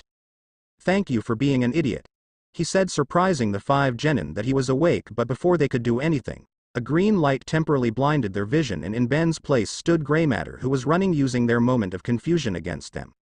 Grey Matter's little legs ran to his cousin who was still unconscious and leaning on a tree got to wake Gwen up. He squeaked but as he reached her he was picked up and he was suddenly staring at the face of Nami who suppressed a giggle. What's this one do? She asked. That's for me to know and you to find out, Grey Matter said and he spat at the redhead's eyes causing her to violently drop him on the ground and onto Gwen. Sometimes I love Grey Matter, Ben said and he climbed to Gwen's face and slapped her awake. Wake up dweeb, Grey Matter said as he kept on slapping Gwen whose eyes started to flutter open and as she woke up, she screamed as she saw Grey Matter on her face. Her scream caught the attention of the others especially the 4 that were still looking for the tiny alien and Nami who was pissed at the spit on her face. Ben. Gwen stammered. Grey Matter. Grey Matter said causing Gwen to look on her lap to see the tiny alien. Couldn't you turn into something bigger like 4 arms? She asked the alien who shrugged in response. I am lucky the feral-looking kid is as stupid as he looks, Grey Matter said but enough about that, any ideas? Yeah but promise that you'll keep your big mouth shut until we're in the safe zone, Gwen said as the 5 were currently in front of the redhead and her cousin. What are you? Grey Matter tried to say but was interrupted as the ropes on Gwen's wrist turned to ash. Gwen picked up her cousin and flipped to the side of the tree behind her before she started to run on it much to the genin's shock. See what happens when you don't listen, Ino said to Kiba who snarled at her direction. They're getting away, Sakura said as she pointed to the redhead as she landed on the branch before hopping to another surprising bend of her ability. When could you do this? Grey Matter asked as they were hopping from branch to branch. Naruto taught me, she replied as she used a branch to spring to the one in front of her. She ducked under a claw swipe from the dog that appeared in front of her before she increased her speed and took off in flight calling on the ability of one of the charms of Bezel. The genin just stopped their chase knowing that it would be impossible to catch up to them because the girl had an ability that none of them could predict. With Naruto 1 down 5 to go Naruto thought as he was running through the forest maneuvering each tree blocking his way. He would have kept on moving had he not ducked under a strike from a chakra-coated kunai knife. He flipped over a dozen shuriken and kunai thrown at him and looking to the left of Asuma, Tora appeared. Is this the one that's been giving us trouble? He asked Asuma who nodded and both took a battle-ready stance. Asuma retrieved another trench knife from his pocket and funneled his wind chakra through it, coating it with a blue hue like the other knife. Naruto sighed and stretched his hand, and the sword Yugo gave him for his birthday appeared on his hand. From a far distance you could see one teen facing off against two adults waiting for a silent signal, and just as a falling leaf dropped, they all dashed at each other with their weapons in their hand. Naruto threw some smoke pellets on the ground, creating a smokescreen obscuring his position to the incoming ninjas. Asuma with hand seals completed through a wind jutsu, dispersing the smoke around them, both pairs of eyes looking left and right. Are you sure that he knows that he can't use his chakra? Tora asked, seemingly surprised at how someone as unskilled as Naruto is so skilled. Yes, I am. Even if he knew that his core is stable, he wouldn't have techniques to learn, Asuma said, but then slid backwards as a strike came from the earth. Naruto back-flipped and landed on a branch and deflected some kunai thrown at him with his sword. I know an easy way to get rid of him, Tora said, planning on using the Grand Fire Annihilation on the brat, but Asuma stopped him, knowing that element his friend was planning on using. Don't. We're in a forest, so a fire is a no-no, Asuma said. But we're in a civilian land, so don't you think that they would wonder what caused the fire? Don't forget, they have more advanced weapons than we do. What has that got to do with anything? Ever heard of a nuclear bomb? Asuma asked Tora, whose eyebrow was raised at the question. Imagine this, a single fire jutsu that could wipe out an entire nation and multiply it by 3. Tora's eye widened at the implications given, and Asuma nodded. Yup, that's how powerful the bomb is. I read it in one of their library. Is there any other thing that I should know about? Well, they have this thing called the internet. It has more than 1 million information online. Thud. Asuma fainted as he was too distracted to remember that they were currently in a fight and that his opponent just released a very powerful knockout gas. Asuma, thud. Tora followed suit and fell over Asuma's body, and Naruto just sweat dropped at how easy this was. I can't believe that they're Junin, he said before he started to run in the direction he sensed the other's energy. With Gwen and Ben silently moving in the forest to avoid their kidnappers, Ben and Gwen were trying to make their way back to the R-verses so all 4 of them could quickly leave this area. Ben was back to his original form because the Omnitrix timed out, and Gwen wasn't strong enough to fly 2 people yet. When were you going to tell me you could do magic? Ben asked his cousin as he knew that they were safe. I wasn't going to, at least not until later, Gwen said to Ben, answering his question. I figured it out some weeks after you got the Omnitrix, and Naruto knew, so he decided to help me control it. So that's what both of you have been doing when you were always alone? Ben asked. Yes it was. Gwen said, relieved that her cousin didn't find out about their relationship. It's pretty awesome when you have the power. I know how you feel. Ben said, I feel like I could do anything with the Omnitrix, but with Naruto around, he restricts my freedom. Because he knows what kind of things you would be doing, Gwen said to her cousin, who pouted. Suddenly, they heard a thud and saw a figure moving in the bushes. Ben hovered his hand on his device while Gwen started to prepare her mana. The figure revealed himself to be Naruto, who sighed in relief once he saw that his little brother and girlfriend were alive, and he took off his mask, removing the ninja suit at the same time. Thank God you guys were all right, he said. Ben walked to his brother with his hands folded behind his head. It was a piece of cake, he said to his brother smugly. Naruto just smiled and accepted a hug from Gwen, who was relieved that he was all right. What happened to the guys that kidnapped us? Gwen asked her boyfriend once they started to walk down the forest heading to the RV. Don't worry about them, Naruto said. I just reminded them not to try this ever again or there will be hell to pay, Naruto said as he remembered the trashing he gave all the Konoha nin. Kakashi was the toughest though, so he needed to use one of his aliens to beat him down. The genin weren't that much of a threat as well, and because of that he easily took all of them down, including that prick of an Uchiha who had some interesting lightning abilities. I am just glad that we're okay, Ben said to the other 2, and that was something that they all had to agree on as the full moon came into view. 20 years later. Yeah right. So Bloodstone, how was your weekend? Velocitarx asked as he dodged a wave of mana from the evil wizard using his speed. Mine was good, if you count having to rescue my brother and girlfriend from evil ninjas. Good. At least you had a productive weekend. The evil wizard known as Bloodstone spoke as he kept on hitting and missing the speedy alien with his energy waves. At least you didn't have to babysit a teenager that kept on complaining about the unfairness of life. Oh really? Who's the unlucky brat? Velocitarx asked, ducking under a rock thrown his way telepathically by the wizard, who frowned a bit before replying. Wouldn't you like to know? Bloodstone retorted before he raised his arms to the air and floated facing the sky. Velocitarx tried to remain stable as the ground quaked around him, only for sections to be lifted up from the earth with him along with it. Knowing he couldn't remain stable using this alien, Velocitarx tapped the dial on his chest and turned into the insectoid human known as Glacier. He phased through the rocks and turned invisible before disappearing completely, trying to surprise the wizard with an invisible attack. Bloodstone meanwhile just remained calm and extended his telepathic abilities, searching for his enemies before he pointed his staff in a random direction and channeled his magic through it, creating a golden hue around it and a figure that's as big as a medium-sized human male. Glacier, though surprised that he was caught in some sort of field when he was invisible, tried to free himself from his prison as he was being floated against his will towards the villain, who smirked at his struggling prey. Such a shame, Bloodstone said. I was expecting it to be harder than this. Well then, let me change that. A voice said, and he turned to his left to see a Pyronite standing with a smirk on his face before he aimed his 2 arms at him before he launched his attack. Heat Blast was still smirking as he launched his flames at the Dark Wizard, but that smirk immediately disappeared once his flames were so casually batted away, making him take a step back in fear. Okay. Is it too late to call for do-overs? Yes. Bloodstone replied before he simply flicked his wrist, sending the annoying Pyronite away from him quite easily before looking back at his captured prey with a smirking face, making Glacier look back at him with a funny expression on his face. Oh crap, indeed. Bloodstone used his telepathy and threw Glacier hard on the building beside them, causing it to fall on him completely. Good thing they were in another abandoned town. But unfortunately for Bloodstone, the red insectoid phased through the rumble and shot beams of waves of fire from his hand, covering anything that it touched in ice, including Bloodstone's invisible barrier shield that he created in the nick of time.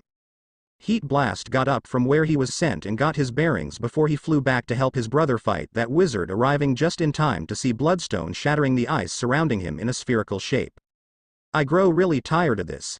Bloodstone said. As I said before, I expected a more exciting sparring match. Covering his face as a green light flashed briefly in front of him, Bloodstone smirked as he saw the alien he wanted to fight, the one that will prove more of a challenge to him. It was the alien known as the Guardian. Guardian floated proudly on the air before he crossed his arms over his chest and narrowed his eyes at Bloodstone and spoke. Ready to begin round 3? It would be my pleasure. And with that, both flyers flew at each other with their respective auras surrounding their bodies, and when they met each other with their fists, a bright light blinded the entire abandoned town. 2 days later, I've got the marshmallows, and I've got the graham crackers. Well, wait here till you and Naruto can get the firewood so we can make s'mores, Gwen said as she and Ben each forced a smile on their face that their grandpa missed. Oh, it is so nice to finally see you two getting along without being forced to by your older brother, Max said and walked towards the door of the R versus meeting Naruto as he came out. Well, be back in a bit. Don't do anything I wouldn't, Naruto warned before he followed after his grandfather, helping him gather the firewood. Gwen and Ben still kept their smile as both older males walked into the woods before they turned at each other, losing their smiles while shooting glares at each other's face, knowing that Naruto and Grandpa were not within hearing range. This is your fault, they shouted at each other at the same time before Gwen took the lead. Grandpa turned only 60 once, that's why I had his party totally wired. Gwen then brought out a sheet with a list with some items crossed out, but Ben noticed something. You chose his birthday wish. And how was he supposed to make one without a cake? Gwen sarcastically said before she went up all in her idiot of a cousin's face, inwardly laughing as he fell on his ass. That you were supposed to get? Excuse me. Full-time hero here, Ben said, getting up from the fall. When do I have time to get some dumb old cake? You were supposed to do it. Oh, so you're saying that Naruto doesn't help in the hero work? He does, but then during those times he had helped, you could have used it to get the cake, she said, poking his chest at the last 3 words. It's no big deal. For Grandpa it is, Gwen said as her expression softened when she gazed in a distance, knowing how short her grandfather's life is. Fine then. Ben snapped play you to see who goes, rock paper scissors on 3. Giving her cousin a devious smirk, she said, you are so on 3. They both got ready with their hands in position and Ben started the countdown. 1, 2. He was interrupted by a weird sound that caught Gwen's attention as well, and as they turned to see where the sound came from, they were met with some sort of spherical anomaly. Okay, this can't be good. Ben said as he saw the disruption it was causing around them and was instantly surprised as a figure flew out of the sphere, or probably a portal now. Taking cover as the figure that was obviously female flew towards and then past them, they were about to go call for help but couldn't as a screaming Gwen was grabbed by the mysterious female and pulled through the portal along with her, leaving Ben alone. Gwen. Ben turned into XLR8 and quickly closed his visor before he dashed through the portal head first and as fast as he could after his cousin without knowing what was on the other side, and just in time too because the portal closed immediately he went through. Ben, Gwen. Silence was met moments later as Naruto called out for his little brother and girlfriend once he and Grandpa arrived back from chopping the firewoods. What happened? Max asked, confused as to where his grandchildren were. I don't know and I don't like the looks of it, Naruto said, seriously confused as to why the two were not popping out of their hiding places. Meanwhile, at an unknown time in an unknown place in a busy city with buildings as tall as most in New York, if not taller, the portal from before opened up in the busy streets below with the figures of Gwen, the mysterious female, and XLR8 passing through. XLR8 paused in his dash and looked around, noticing that there was something different. Everything was more futuristic, that one was obvious, and the second obvious thing was that they weren't in the woods as they were before, instead a more rural area with some signboards written in a weird language. He opened his visor and wanted to know what was going on as soon as the villain dropped his cousin, but a voice stopped him cold. Hey Ben, looking good. He looked up and saw that it was an orange-head girl greeting him while riding a hoverboard. How did she know who he was? Yo. Ben 10K, keep up the awesome job. He looked to his left and saw that it was two kids of different species that's a first flying together in a pair of rocket boots while waving at him. Okay again, what the hell? But he then noticed something else that was said. 10 what? It was then he noticed the shadow over him that was oddly shaped like a giant male, and as he turned to fight whoever it was he was stunned at what he saw. It was a statue of what he was sure he would look like in maybe 20 years' time, and boy did he look good in that goatee. But as he was glancing downwards to the foot of the statue, he saw the words printed in bold and was instantly proud. Hero of Heroes. Ben 10,000. Hero of Heroes, Ben 10,000. Ben repeated in an odd voice before looking at Gwen, who was just as odd and shocked as he was. Is that really me? He asked before they were interrupted with the statue exploding on them, but XLR8 was quick enough to get himself and Gwen out of harm's way. Hey Tennyson. Long time no see. The destroyer of the statue spoke in a deep threatening voice to Ben, who was completely lost as he had never met this rhino-like alien before. I am sorry, but do I know you? Prepare for my revenge. The rhino-like alien spoke as he fell on all fours, pointing his horn towards Ben, who saw the tip starting to power up by glowing blue. XLR8 started to dash in random intervals, avoiding the blasts that were sent his way. Oh yeah. Why don't you get to see why they call me Hero of Hero Flash yaw hhhhh. Ben was interrupted in his tirade as the Omnitrix timed out when he was running towards the bad guy, so instead of XLR8 hitting him, it was Ben in his normal human form. The rhino-like alien was confused as to what was going on a moment before he didn't care later on as he walked forward towards a frightened, stammering Ben. Can we talk about this? Chemo Chaz. The mysterious hooded female had a golden aura around her left palm and pointed it at the rhino-like human, shooting beams of what felt like mana. At least that was what it was to Gwen, who suspiciously watched the older female perform. Staggering back a bit from the unrecognized attack before gaining his bearings, the rhino-like alien shot a beam at the hooded female, who erupted a vertical semi-spherical shield in front of her before she dropped it, and later taking flight towards the villain, who shot an unsuspecting trap net that caught the hooded female and shocked her violently.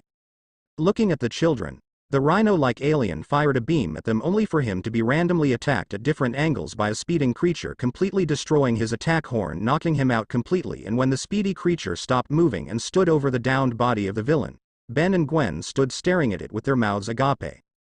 Is that XLR8? Gwen whispered in awe as she pointed to the figure that did indeed look like an older version of Ben's XLR8, who was scanning the downed villain. Looks like the work of Animo. The older XLR8 analyzed run a DNA analysis back at headquarters, he said as he spoke to the hooded female that caught the rhino-like alien in his own trap before both looked back at the two children, who just smiled and waved at the two in front of them. And take them back too, the XLR8 said as he pointed to the children, but as he tried to leave, he was intercepted by Ben, who was excited to meet his future self. At least that's who he thought was standing in front of him. You're me, right? And it looks like I am new and improved. This is so cool. Ben was too excited as he punched the air in joy. Did you say headquarters? I have my own headquarters. I don't have time for this. XLR8 said as he tried to move away before he was intercepted again, much to his annoyance. So, when can you catch me up in my 9,990 aliens? How about never? Shocked by the answer, Ben didn't even notice when XLR8 dashed away from him, and it wasn't only XLR8 was annoyed with Ben's antics. The two females were also annoyed as well, and they both placed their hands on their hips, hunching forward a bit. You could use the attitude, you know. The two said before Gwen turned around to the older female in shock, and it was then she recognized just who was under the hood. You're me. Gwen? Actually, I've been going by Gwendolyn since college. Gwendolyn said to Gwen as she took off the hood, revealing a face much like the one on Gwen's neck, albeit a bit older. College? Do I have a master's? Gwen asked, excited at achieving all what she ever wanted, but Gwendolyn interrupted her. Look, I didn't bring you here to talk about your future. I came back to bring Ben.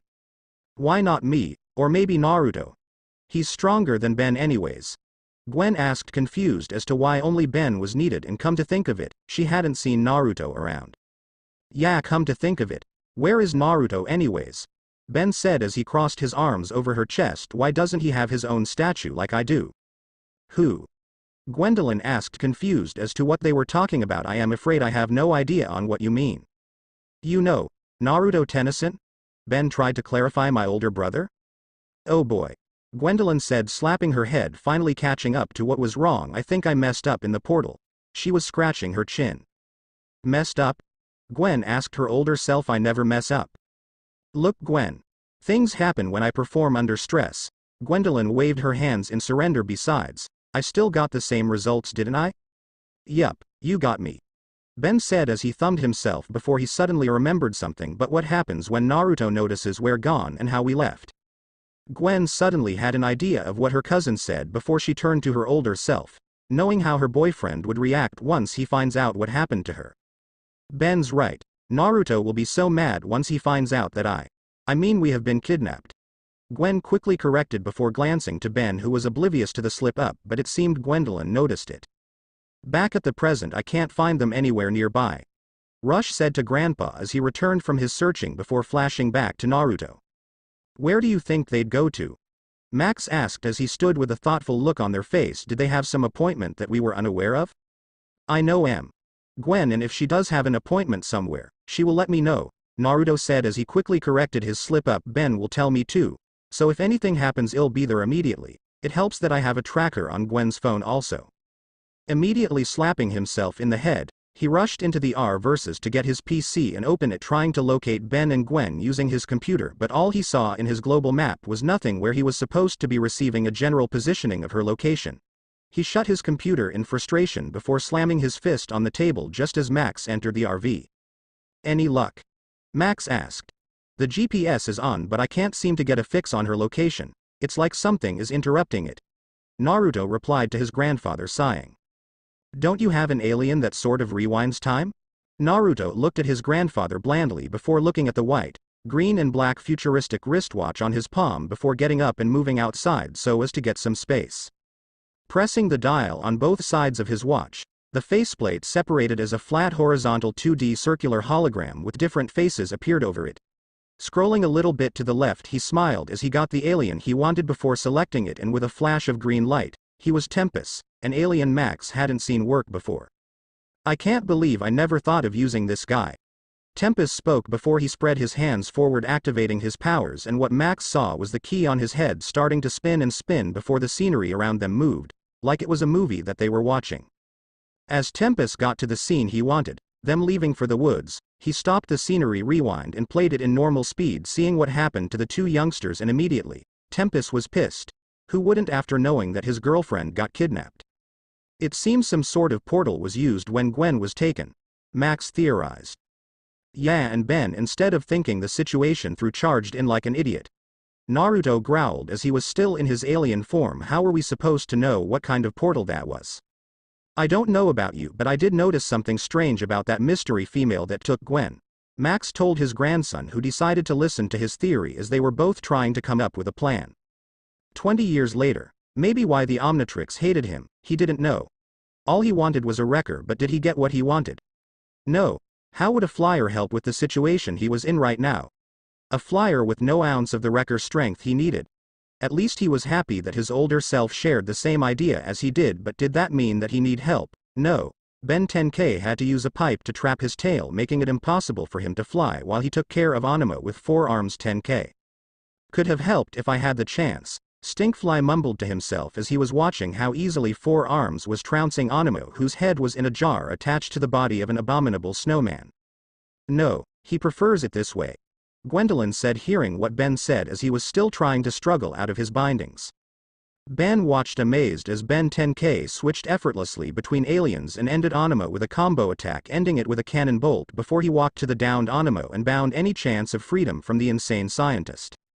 He walked back to Stinkfly, who just changed back to Ben, but he was interrupted by a bold voice. Did we detect a cry for help? Turning as he saw 3 aliens, with one of them being a female Tetraman, Ben 10K growled in irritation as he turned into XLR8 when their attention was focused on him. It's a big world, Ben. Ultimo spoke. You could always save a couple of the back guys for us, you know. What would be the point?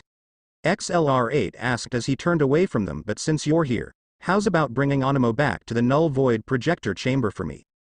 With that he dashed away, but not before picking up Ben and Gwen.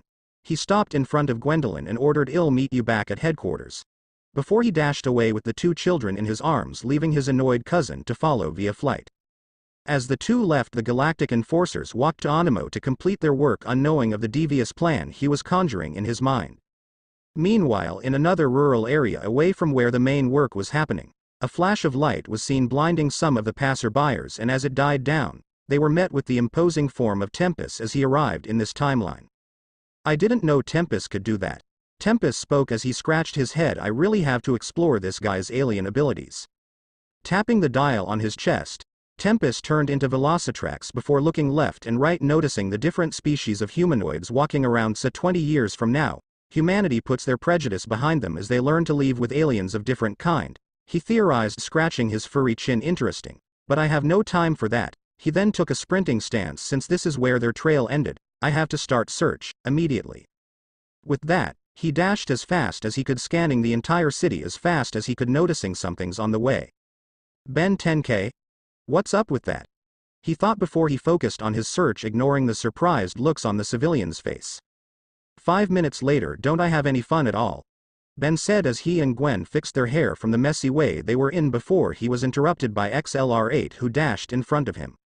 You'll learn soon enough that being me isn't just about fun, XLR8 said, looking down at his younger self. Now wait here for Gwendolyn, and don't touch a thing. XLR8 dashed back to his monitors in the room, scanning the city for any and all disturbances, and he was getting reports of a speedy creature moving around town with a speed as fast as XLR8. Gwendolyn walked in as soon as Ben 10K was able to get an image of what he was dealing with and saw a Citricaia in one of his monitors. Glancing down, she was shocked when she saw a familiar symbol on his chest. Is that an Omnitrix? Gwendolyn asked Ben 10K, who was busy examining the image as well. It looks like it, Ben 10K said as he held his chin with his claws, still inspecting the picture. But I had no idea Azimuth created a second one. Maybe that's because it wasn't Azimuth that made it, a voice said from behind them, and they saw Velocitrax standing in the room with his arms crossed over his chest, looking ticked off about something. Who are you? XLR8 demanded as he put on his visor, dashing with his incredible speed to stand in front of Velocitrax. How were you able to get in without triggering the alarm system? Ben, I am shocked, Naruto said with fake surprise. I thought that by now you should know that the only person smarter than your cousin is your older brother. I have no older brother. Okay, I am confused. Velocitrax raised an eyebrow, walking around the room, liking the style around him. Or am I not 20 years in the future? Well, I would say a future, but not your future, Gwendolyn said as she walked, standing in front of Naruto with her fists on her hips. Deactivating the Ultimatrix, turning to his 14-year-old human self, Naruto was shocked at seeing an older version of his girlfriend in the room. Gwen, is that you? He asked before noticing what she had on her right hand, and frowned. And you have all the charms of Bezel, perfect. What's that supposed to Maya? Danger alert. Section 1 Aseptic, danger alert. Section 1 Eccentric. Noticing the flashing of the room, all communications were on hold as Ben 10K dashed to where the danger was, leaving Gwendolyn and Naruto behind. What's up with him? Naruto asked, thumbing to the door that XLR810K left through. Gwendolyn just sighed sadly, looking at where her cousin was just now before looking back at Naruto. He used to be so full of life before, but I guess as times go, things change. She simply explained. I better head to the Null Void Chamber and help, it's 61 stories below us. With that, Gwendolyn flew to the Null Void before Naruto glanced around the room with a raised eyebrow, noticing how empty it was. Okay, they're gone. Want to tell me why you were hiding from me? Well, Ben said as he came out from his hiding spot, poking his index fingers together before looking around wildly, and acted as if he was answering a call. I am coming. He dashed and jumped out the window, much to Naruto's shock, before he turned to Gwen, who was acting restless around him. He quickly pulled her in a tight hug, something that Gwen returned. He whispered in her ear, don't worry me like that again. You had no idea how scared I was when trying to find a way to look for you and Ben. Gwen blushed and kissed his cheek. That's for showing that you care about me, and worrying, but I am okay. Gwen assured her boyfriend. I am just disappointed that I am always the one getting kidnapped. It just shows how uncool I am. Unlike you or Ben, or heck, even Grandpa with his secret agent status. Gwen, you know that you have your own special ability available for use, so why say that you're uncool? Naruto smiled at his girlfriend. I know that no matter how you are, I will still love you. That's a bold declaration for a 14-year-old. Hey, you know you can trust me, Naruto said with a smirk before he looked at Gwen with a serious face. How good is your teleportation? I am still working out on the kinks, but don't worry. Gwen said I can manage to get us to where the main fights are happening once I get a lock on their mana. You know what? Naruto started have a lock on their mana while I put on something more adequate. With that, Naruto shifted away from Gwen before he selected the alien he wanted with his Ultimatrix and slamming the faceplate down, blinding the area with a flash of green light. Got it, Gwen said as her eyes changed from pink back to her normal colors and saw as Glacier came towards her. Good, then lead the way. Glacier spoke in his chilled voice before he touched Gwen's shoulder and phased with her through the ground. With Ben 10K Vilgax, it just had to be Vilgax. He had to act like a cockroach and live, something that annoyed Benjamin all too well, and what's worse, is that his younger self couldn't learn to obey orders. That was why he was currently being beat up by his worst enemy right now, but if he didn't do anything soon, he will eventually cease to exist. That's why he was so adamant about Gwendolyn sending the two children back to their time, because one simple mistake here, and poof, end a Ben 10K. Getting up and watching as Diamond Head was tumbling towards him, Ben 10K ordered him to stand down, but watched as the preteen effortlessly refuted the order and went to try again and attack Vilgax, who just grabbed him on the face before he was smacked away. 4 Arms 10K tried using different aliens to attack him with a series of combo, but for every alien, came a counter move, and again, Ben 10K was easily defeated. You think your childish parlor tricks can beat me? Vilgax asked as he stepped toward the downed Wild Mutt. 10K Animo programmed every one of your moves into my DNA, so it is easy for me to anticipate what your alien forms can do and come up with a counter. He picked up the Vulpermancer by the tail, hearing its pathetic whine. This is the end for you, Benjamin Tennyson. What did I tell you about harming my little brother Vilgax? A cold voice said, and before he knew it, he was frozen by really hot flames and couldn't see as Glacier phased out through the wall with his wings spread wide. Only I can do that. A minor inconvenience, Vilgax stated from inside his frozen prison before he broke free of his encasing and moved to attack Glacier. No matter what help you may receive, you still will be no match for me. Glacier just shook his head before tapping the dial on his chest, turning into wrath before he growled at Vilgax and pointed his finger. Let me tell you something, Vilgax the Conqueror, who is surprisingly alive 20 years later, he started before he punched his palm and smirked. You think you can take wrath on? You are free to try. With that, the bipedal tiger tackled the resurrected Vilgax, forcing both of them to fall to the ground below from a 100 stories tower. Meanwhile, Ben 10K was able to recover. Standing up, he tapped the dial on his chest, turning into Heat Blast 10K, but as he made a move to follow them, Diamond Head came up to his older self and pointed a finger at him. He may know what all of your aliens can do, but does he know what you can do? He started. I just hope that after all this time, you haven't forgotten. As he said that, he jumped down the tall building, following after Vilgax and his big brother, while Ben 10K was left speechless at what was said, and for the first time in 20 years, he had no clue on how to move on from here. 10 minutes earlier, Glacier and Gwen phased through the ceiling of the Null Void Chamber, arriving as they saw Animo take down Gwendolyn. Glacier looked at Gwen, who nodded in understanding before he let her fall silently to the ground below them while he phased away. You can't protect the Null Void and yourself at the same time. Animo gloated to the downed Tennyson before he walked to the Null Void prison. But as he was about to press the button, thereby releasing the prisoners, he was hit by a purple beam of mana. No matter what time we are in, you will always still be the same Animo to me, Gwen said. She was standing in a battle-ready position in front of her downed future self, who looked back at her in surprise. You know about magic? Gwendolyn asked. Apparently, I am what's called an anodite, Gwen explained to Gwendolyn as she got up, and while I do know some of my abilities, I am still trying to get a hang of what else I can do, and unfortunately, I don't know any spells to learn as I have no source of information like a spellbook of some sort. Well then, get ready for your first lesson and repeat after me, Gwendolyn said as her own palms had a golden hue around it. She started to chant. Mina go. Both Gwens launched a fire beam towards Animo, who quickly avoided both blasts by climbing and swinging from place to place before making Gwen lose her concentration by hitting her with a punch, but he didn't have time to dodge as Gwendolyn launched a different spell at him while chanting at the same time. Interdamoto Labrorator Gwen launched herself towards Animo and gave him a punch that not only disoriented him, but also completely knocked out his head off his temporary body. But as he tried to make his escape, he was trapped by a pink prison and looked to see it was Gwen that trapped him while Gwendolyn walked beside her. Nice spell work, Gwendolyn commented to her younger self as they looked down at the trapped Animo, who just growled at them.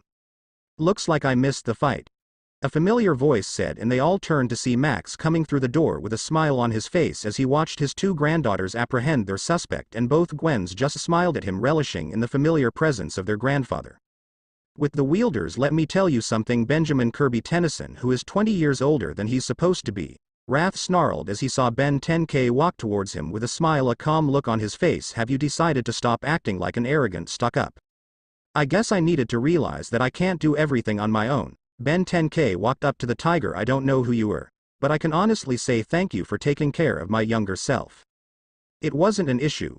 Wrath waved off his thanks. After all, what are big brothers for? I think we have something else to worry about, Ben said as he walked down as Diamond Head, pointing to the rising Vilgax, who growled at the audacity of that animal that treated him this way. Isn't this touching? Vilgax said sarcastically. A family reunion.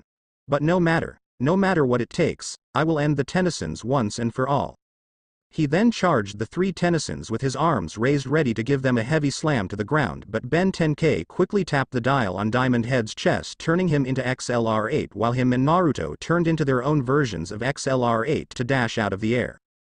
Rush dashed at Vilgax, who tried to throw heavy spiky ball bombs on him, but he evaded every single one of them with his speed before he jumped on the air as he reached Vilgax's face and started to rapidly bicycle kick his face, causing Vilgax to stumble back a bit before he dashed away from the evil alien in a burst of speed, making way for XLR8 10K to dash at the evil alien. As XLR8 10K reached him, he flipped over Vilgax before turning to Heat Blast 10K, attacking him with a flaming roundhouse kick to the head, but Vilgax caught the leg of the Pyronite, and as he was about to fling him away, he was temporarily stunned by a mini vortex created by XLR8, sending the villain in a spinning frenzy. Seeing their chance, Rush turned into Whirlwind, a humanoid hawk with retractable angel-like wings. He had the body of a fully grown medium-sized human with the head of a gray feathered hawk and a pair of green eyes. His outfit consisted of two colors, orange and black trousers and a pair of black combat boots and an orange sleeveless shirt with the Omnitrix symbol on his chest. His arms were like that of a human, only with claws underneath his feathered arms. Combo attack, wind and fire. Whirlwind explained his plan, and Heat Blast saw where he was going with this, so they both stretched their arms and launched a combined attack of their respective elements at Vilgax, and because of the strength and intensity of the attack, he was launched into the pool behind him, but by the time he got his bearings and tried to swim out, he was frozen by a combined freeze attack by Artiquana and Glacier. XLR8 rushed to see the fruit of their work and smirked at the frozen stiff Vilgax. That'll teach him to never mess with the Tennyson men. Artiquana and Glacier smirked at what he said, and to be honest, they couldn't have said it any better themselves. Later. Happy birthday, Grandpa. Well, thanks, Max said, seeing all the faces of his old and new family in front of him. Having you all here is the best 80th birthday I can ask for. He then looked to Naruto, present company included of course. Naruto waved off his grandpa's worry and saw as a blue screen hovered to their area with Ultimo's face flashing on it. Sorry Ben, danger alert. He reported the Nevo Circus treat in Quadrant 92D. Ben 10K turned around to see the varied expressions on everyone's faces, internally flinching at the disappointed look Gwendolyn was giving him before he turned back to Ultimos after throwing an arm over his grandpa's shoulder. "Hey, can't you guys see it's my grandpa's birthday?" he asked. "The picture on the screen, you handle it." "Really?" Ultimos asked in surprise and shock before he composed himself. "I mean, of course, Ultimos out." Meanwhile, as Naruto, Ben 10K and Max were having a good time, the two Gwens were talking. The crisis wasn't Animo or Vilgax, was it? Gwen asked her older self. "Your Ben just needed a major attitude adjustment, huh?" "Yeah. I couldn't have Grandpa celebrate his 80th birthday without him," Gwendolyn said to her younger self before she brought out a book and handed it to Gwen, who took it with a surprised look on her face. "What is this?" she asked Gwendolyn, who smiled. "You'll find out later, and believe me, you need it more than I do," Gwendolyn said to Gwen before she squatted down to her level and was eye-leveled with her look. "I know Ben can be a major dweeb sometimes, so it's best to enjoy him while he lasts." Gwen smiled as she understood what her older self meant, but with Naruto around, that wouldn't be happening anytime soon. Gwendolyn walked and opened the portal from before and turned back to the group. "The portal's ready, and I am sure that there's another birthday party you guys got to get to." Naruto and Ben smiled as they both walked to the portal, leaving Ben 10K and Max, but before they left, Ben 10K handed Ben something he was sure hell need, and with that, the three left through the portal, entering their own time, watching as their own version of Max came out of the RV. "Well, I see you found them," Max said to Naruto, who smiled at his grandfather before they all wished him a happy birthday and was amazed to see the cake Ben brought along with him. He was glad to have a wonderful birthday with his grandkids around, and nothing in the universe could ruin this moment. "Meanwhile, I see our young friends have just arrived from another adventure," one voice said as he watched the hologram in his room showing the image of the four Tennysons celebrating their grandpa's birthday party. "How was it?" Coming into the room, another figure sat down next to the first with a frustrated sigh. "Hades, why did you send me in that impossible task?" he asked. "Do you know how hard it is for me to make an interdimensional transport portal?" They had an adventure that was all the way across another dimension, Hades asked his friend with a raised eyebrow. "Oh, do tell." With that, the two started to talk about the latest adventure of one of their favorite pastimes in the world, and at the same time discussing plans on how they would move from there, unknowing of how their plans might nearly succeed in the end. Thanks for watching.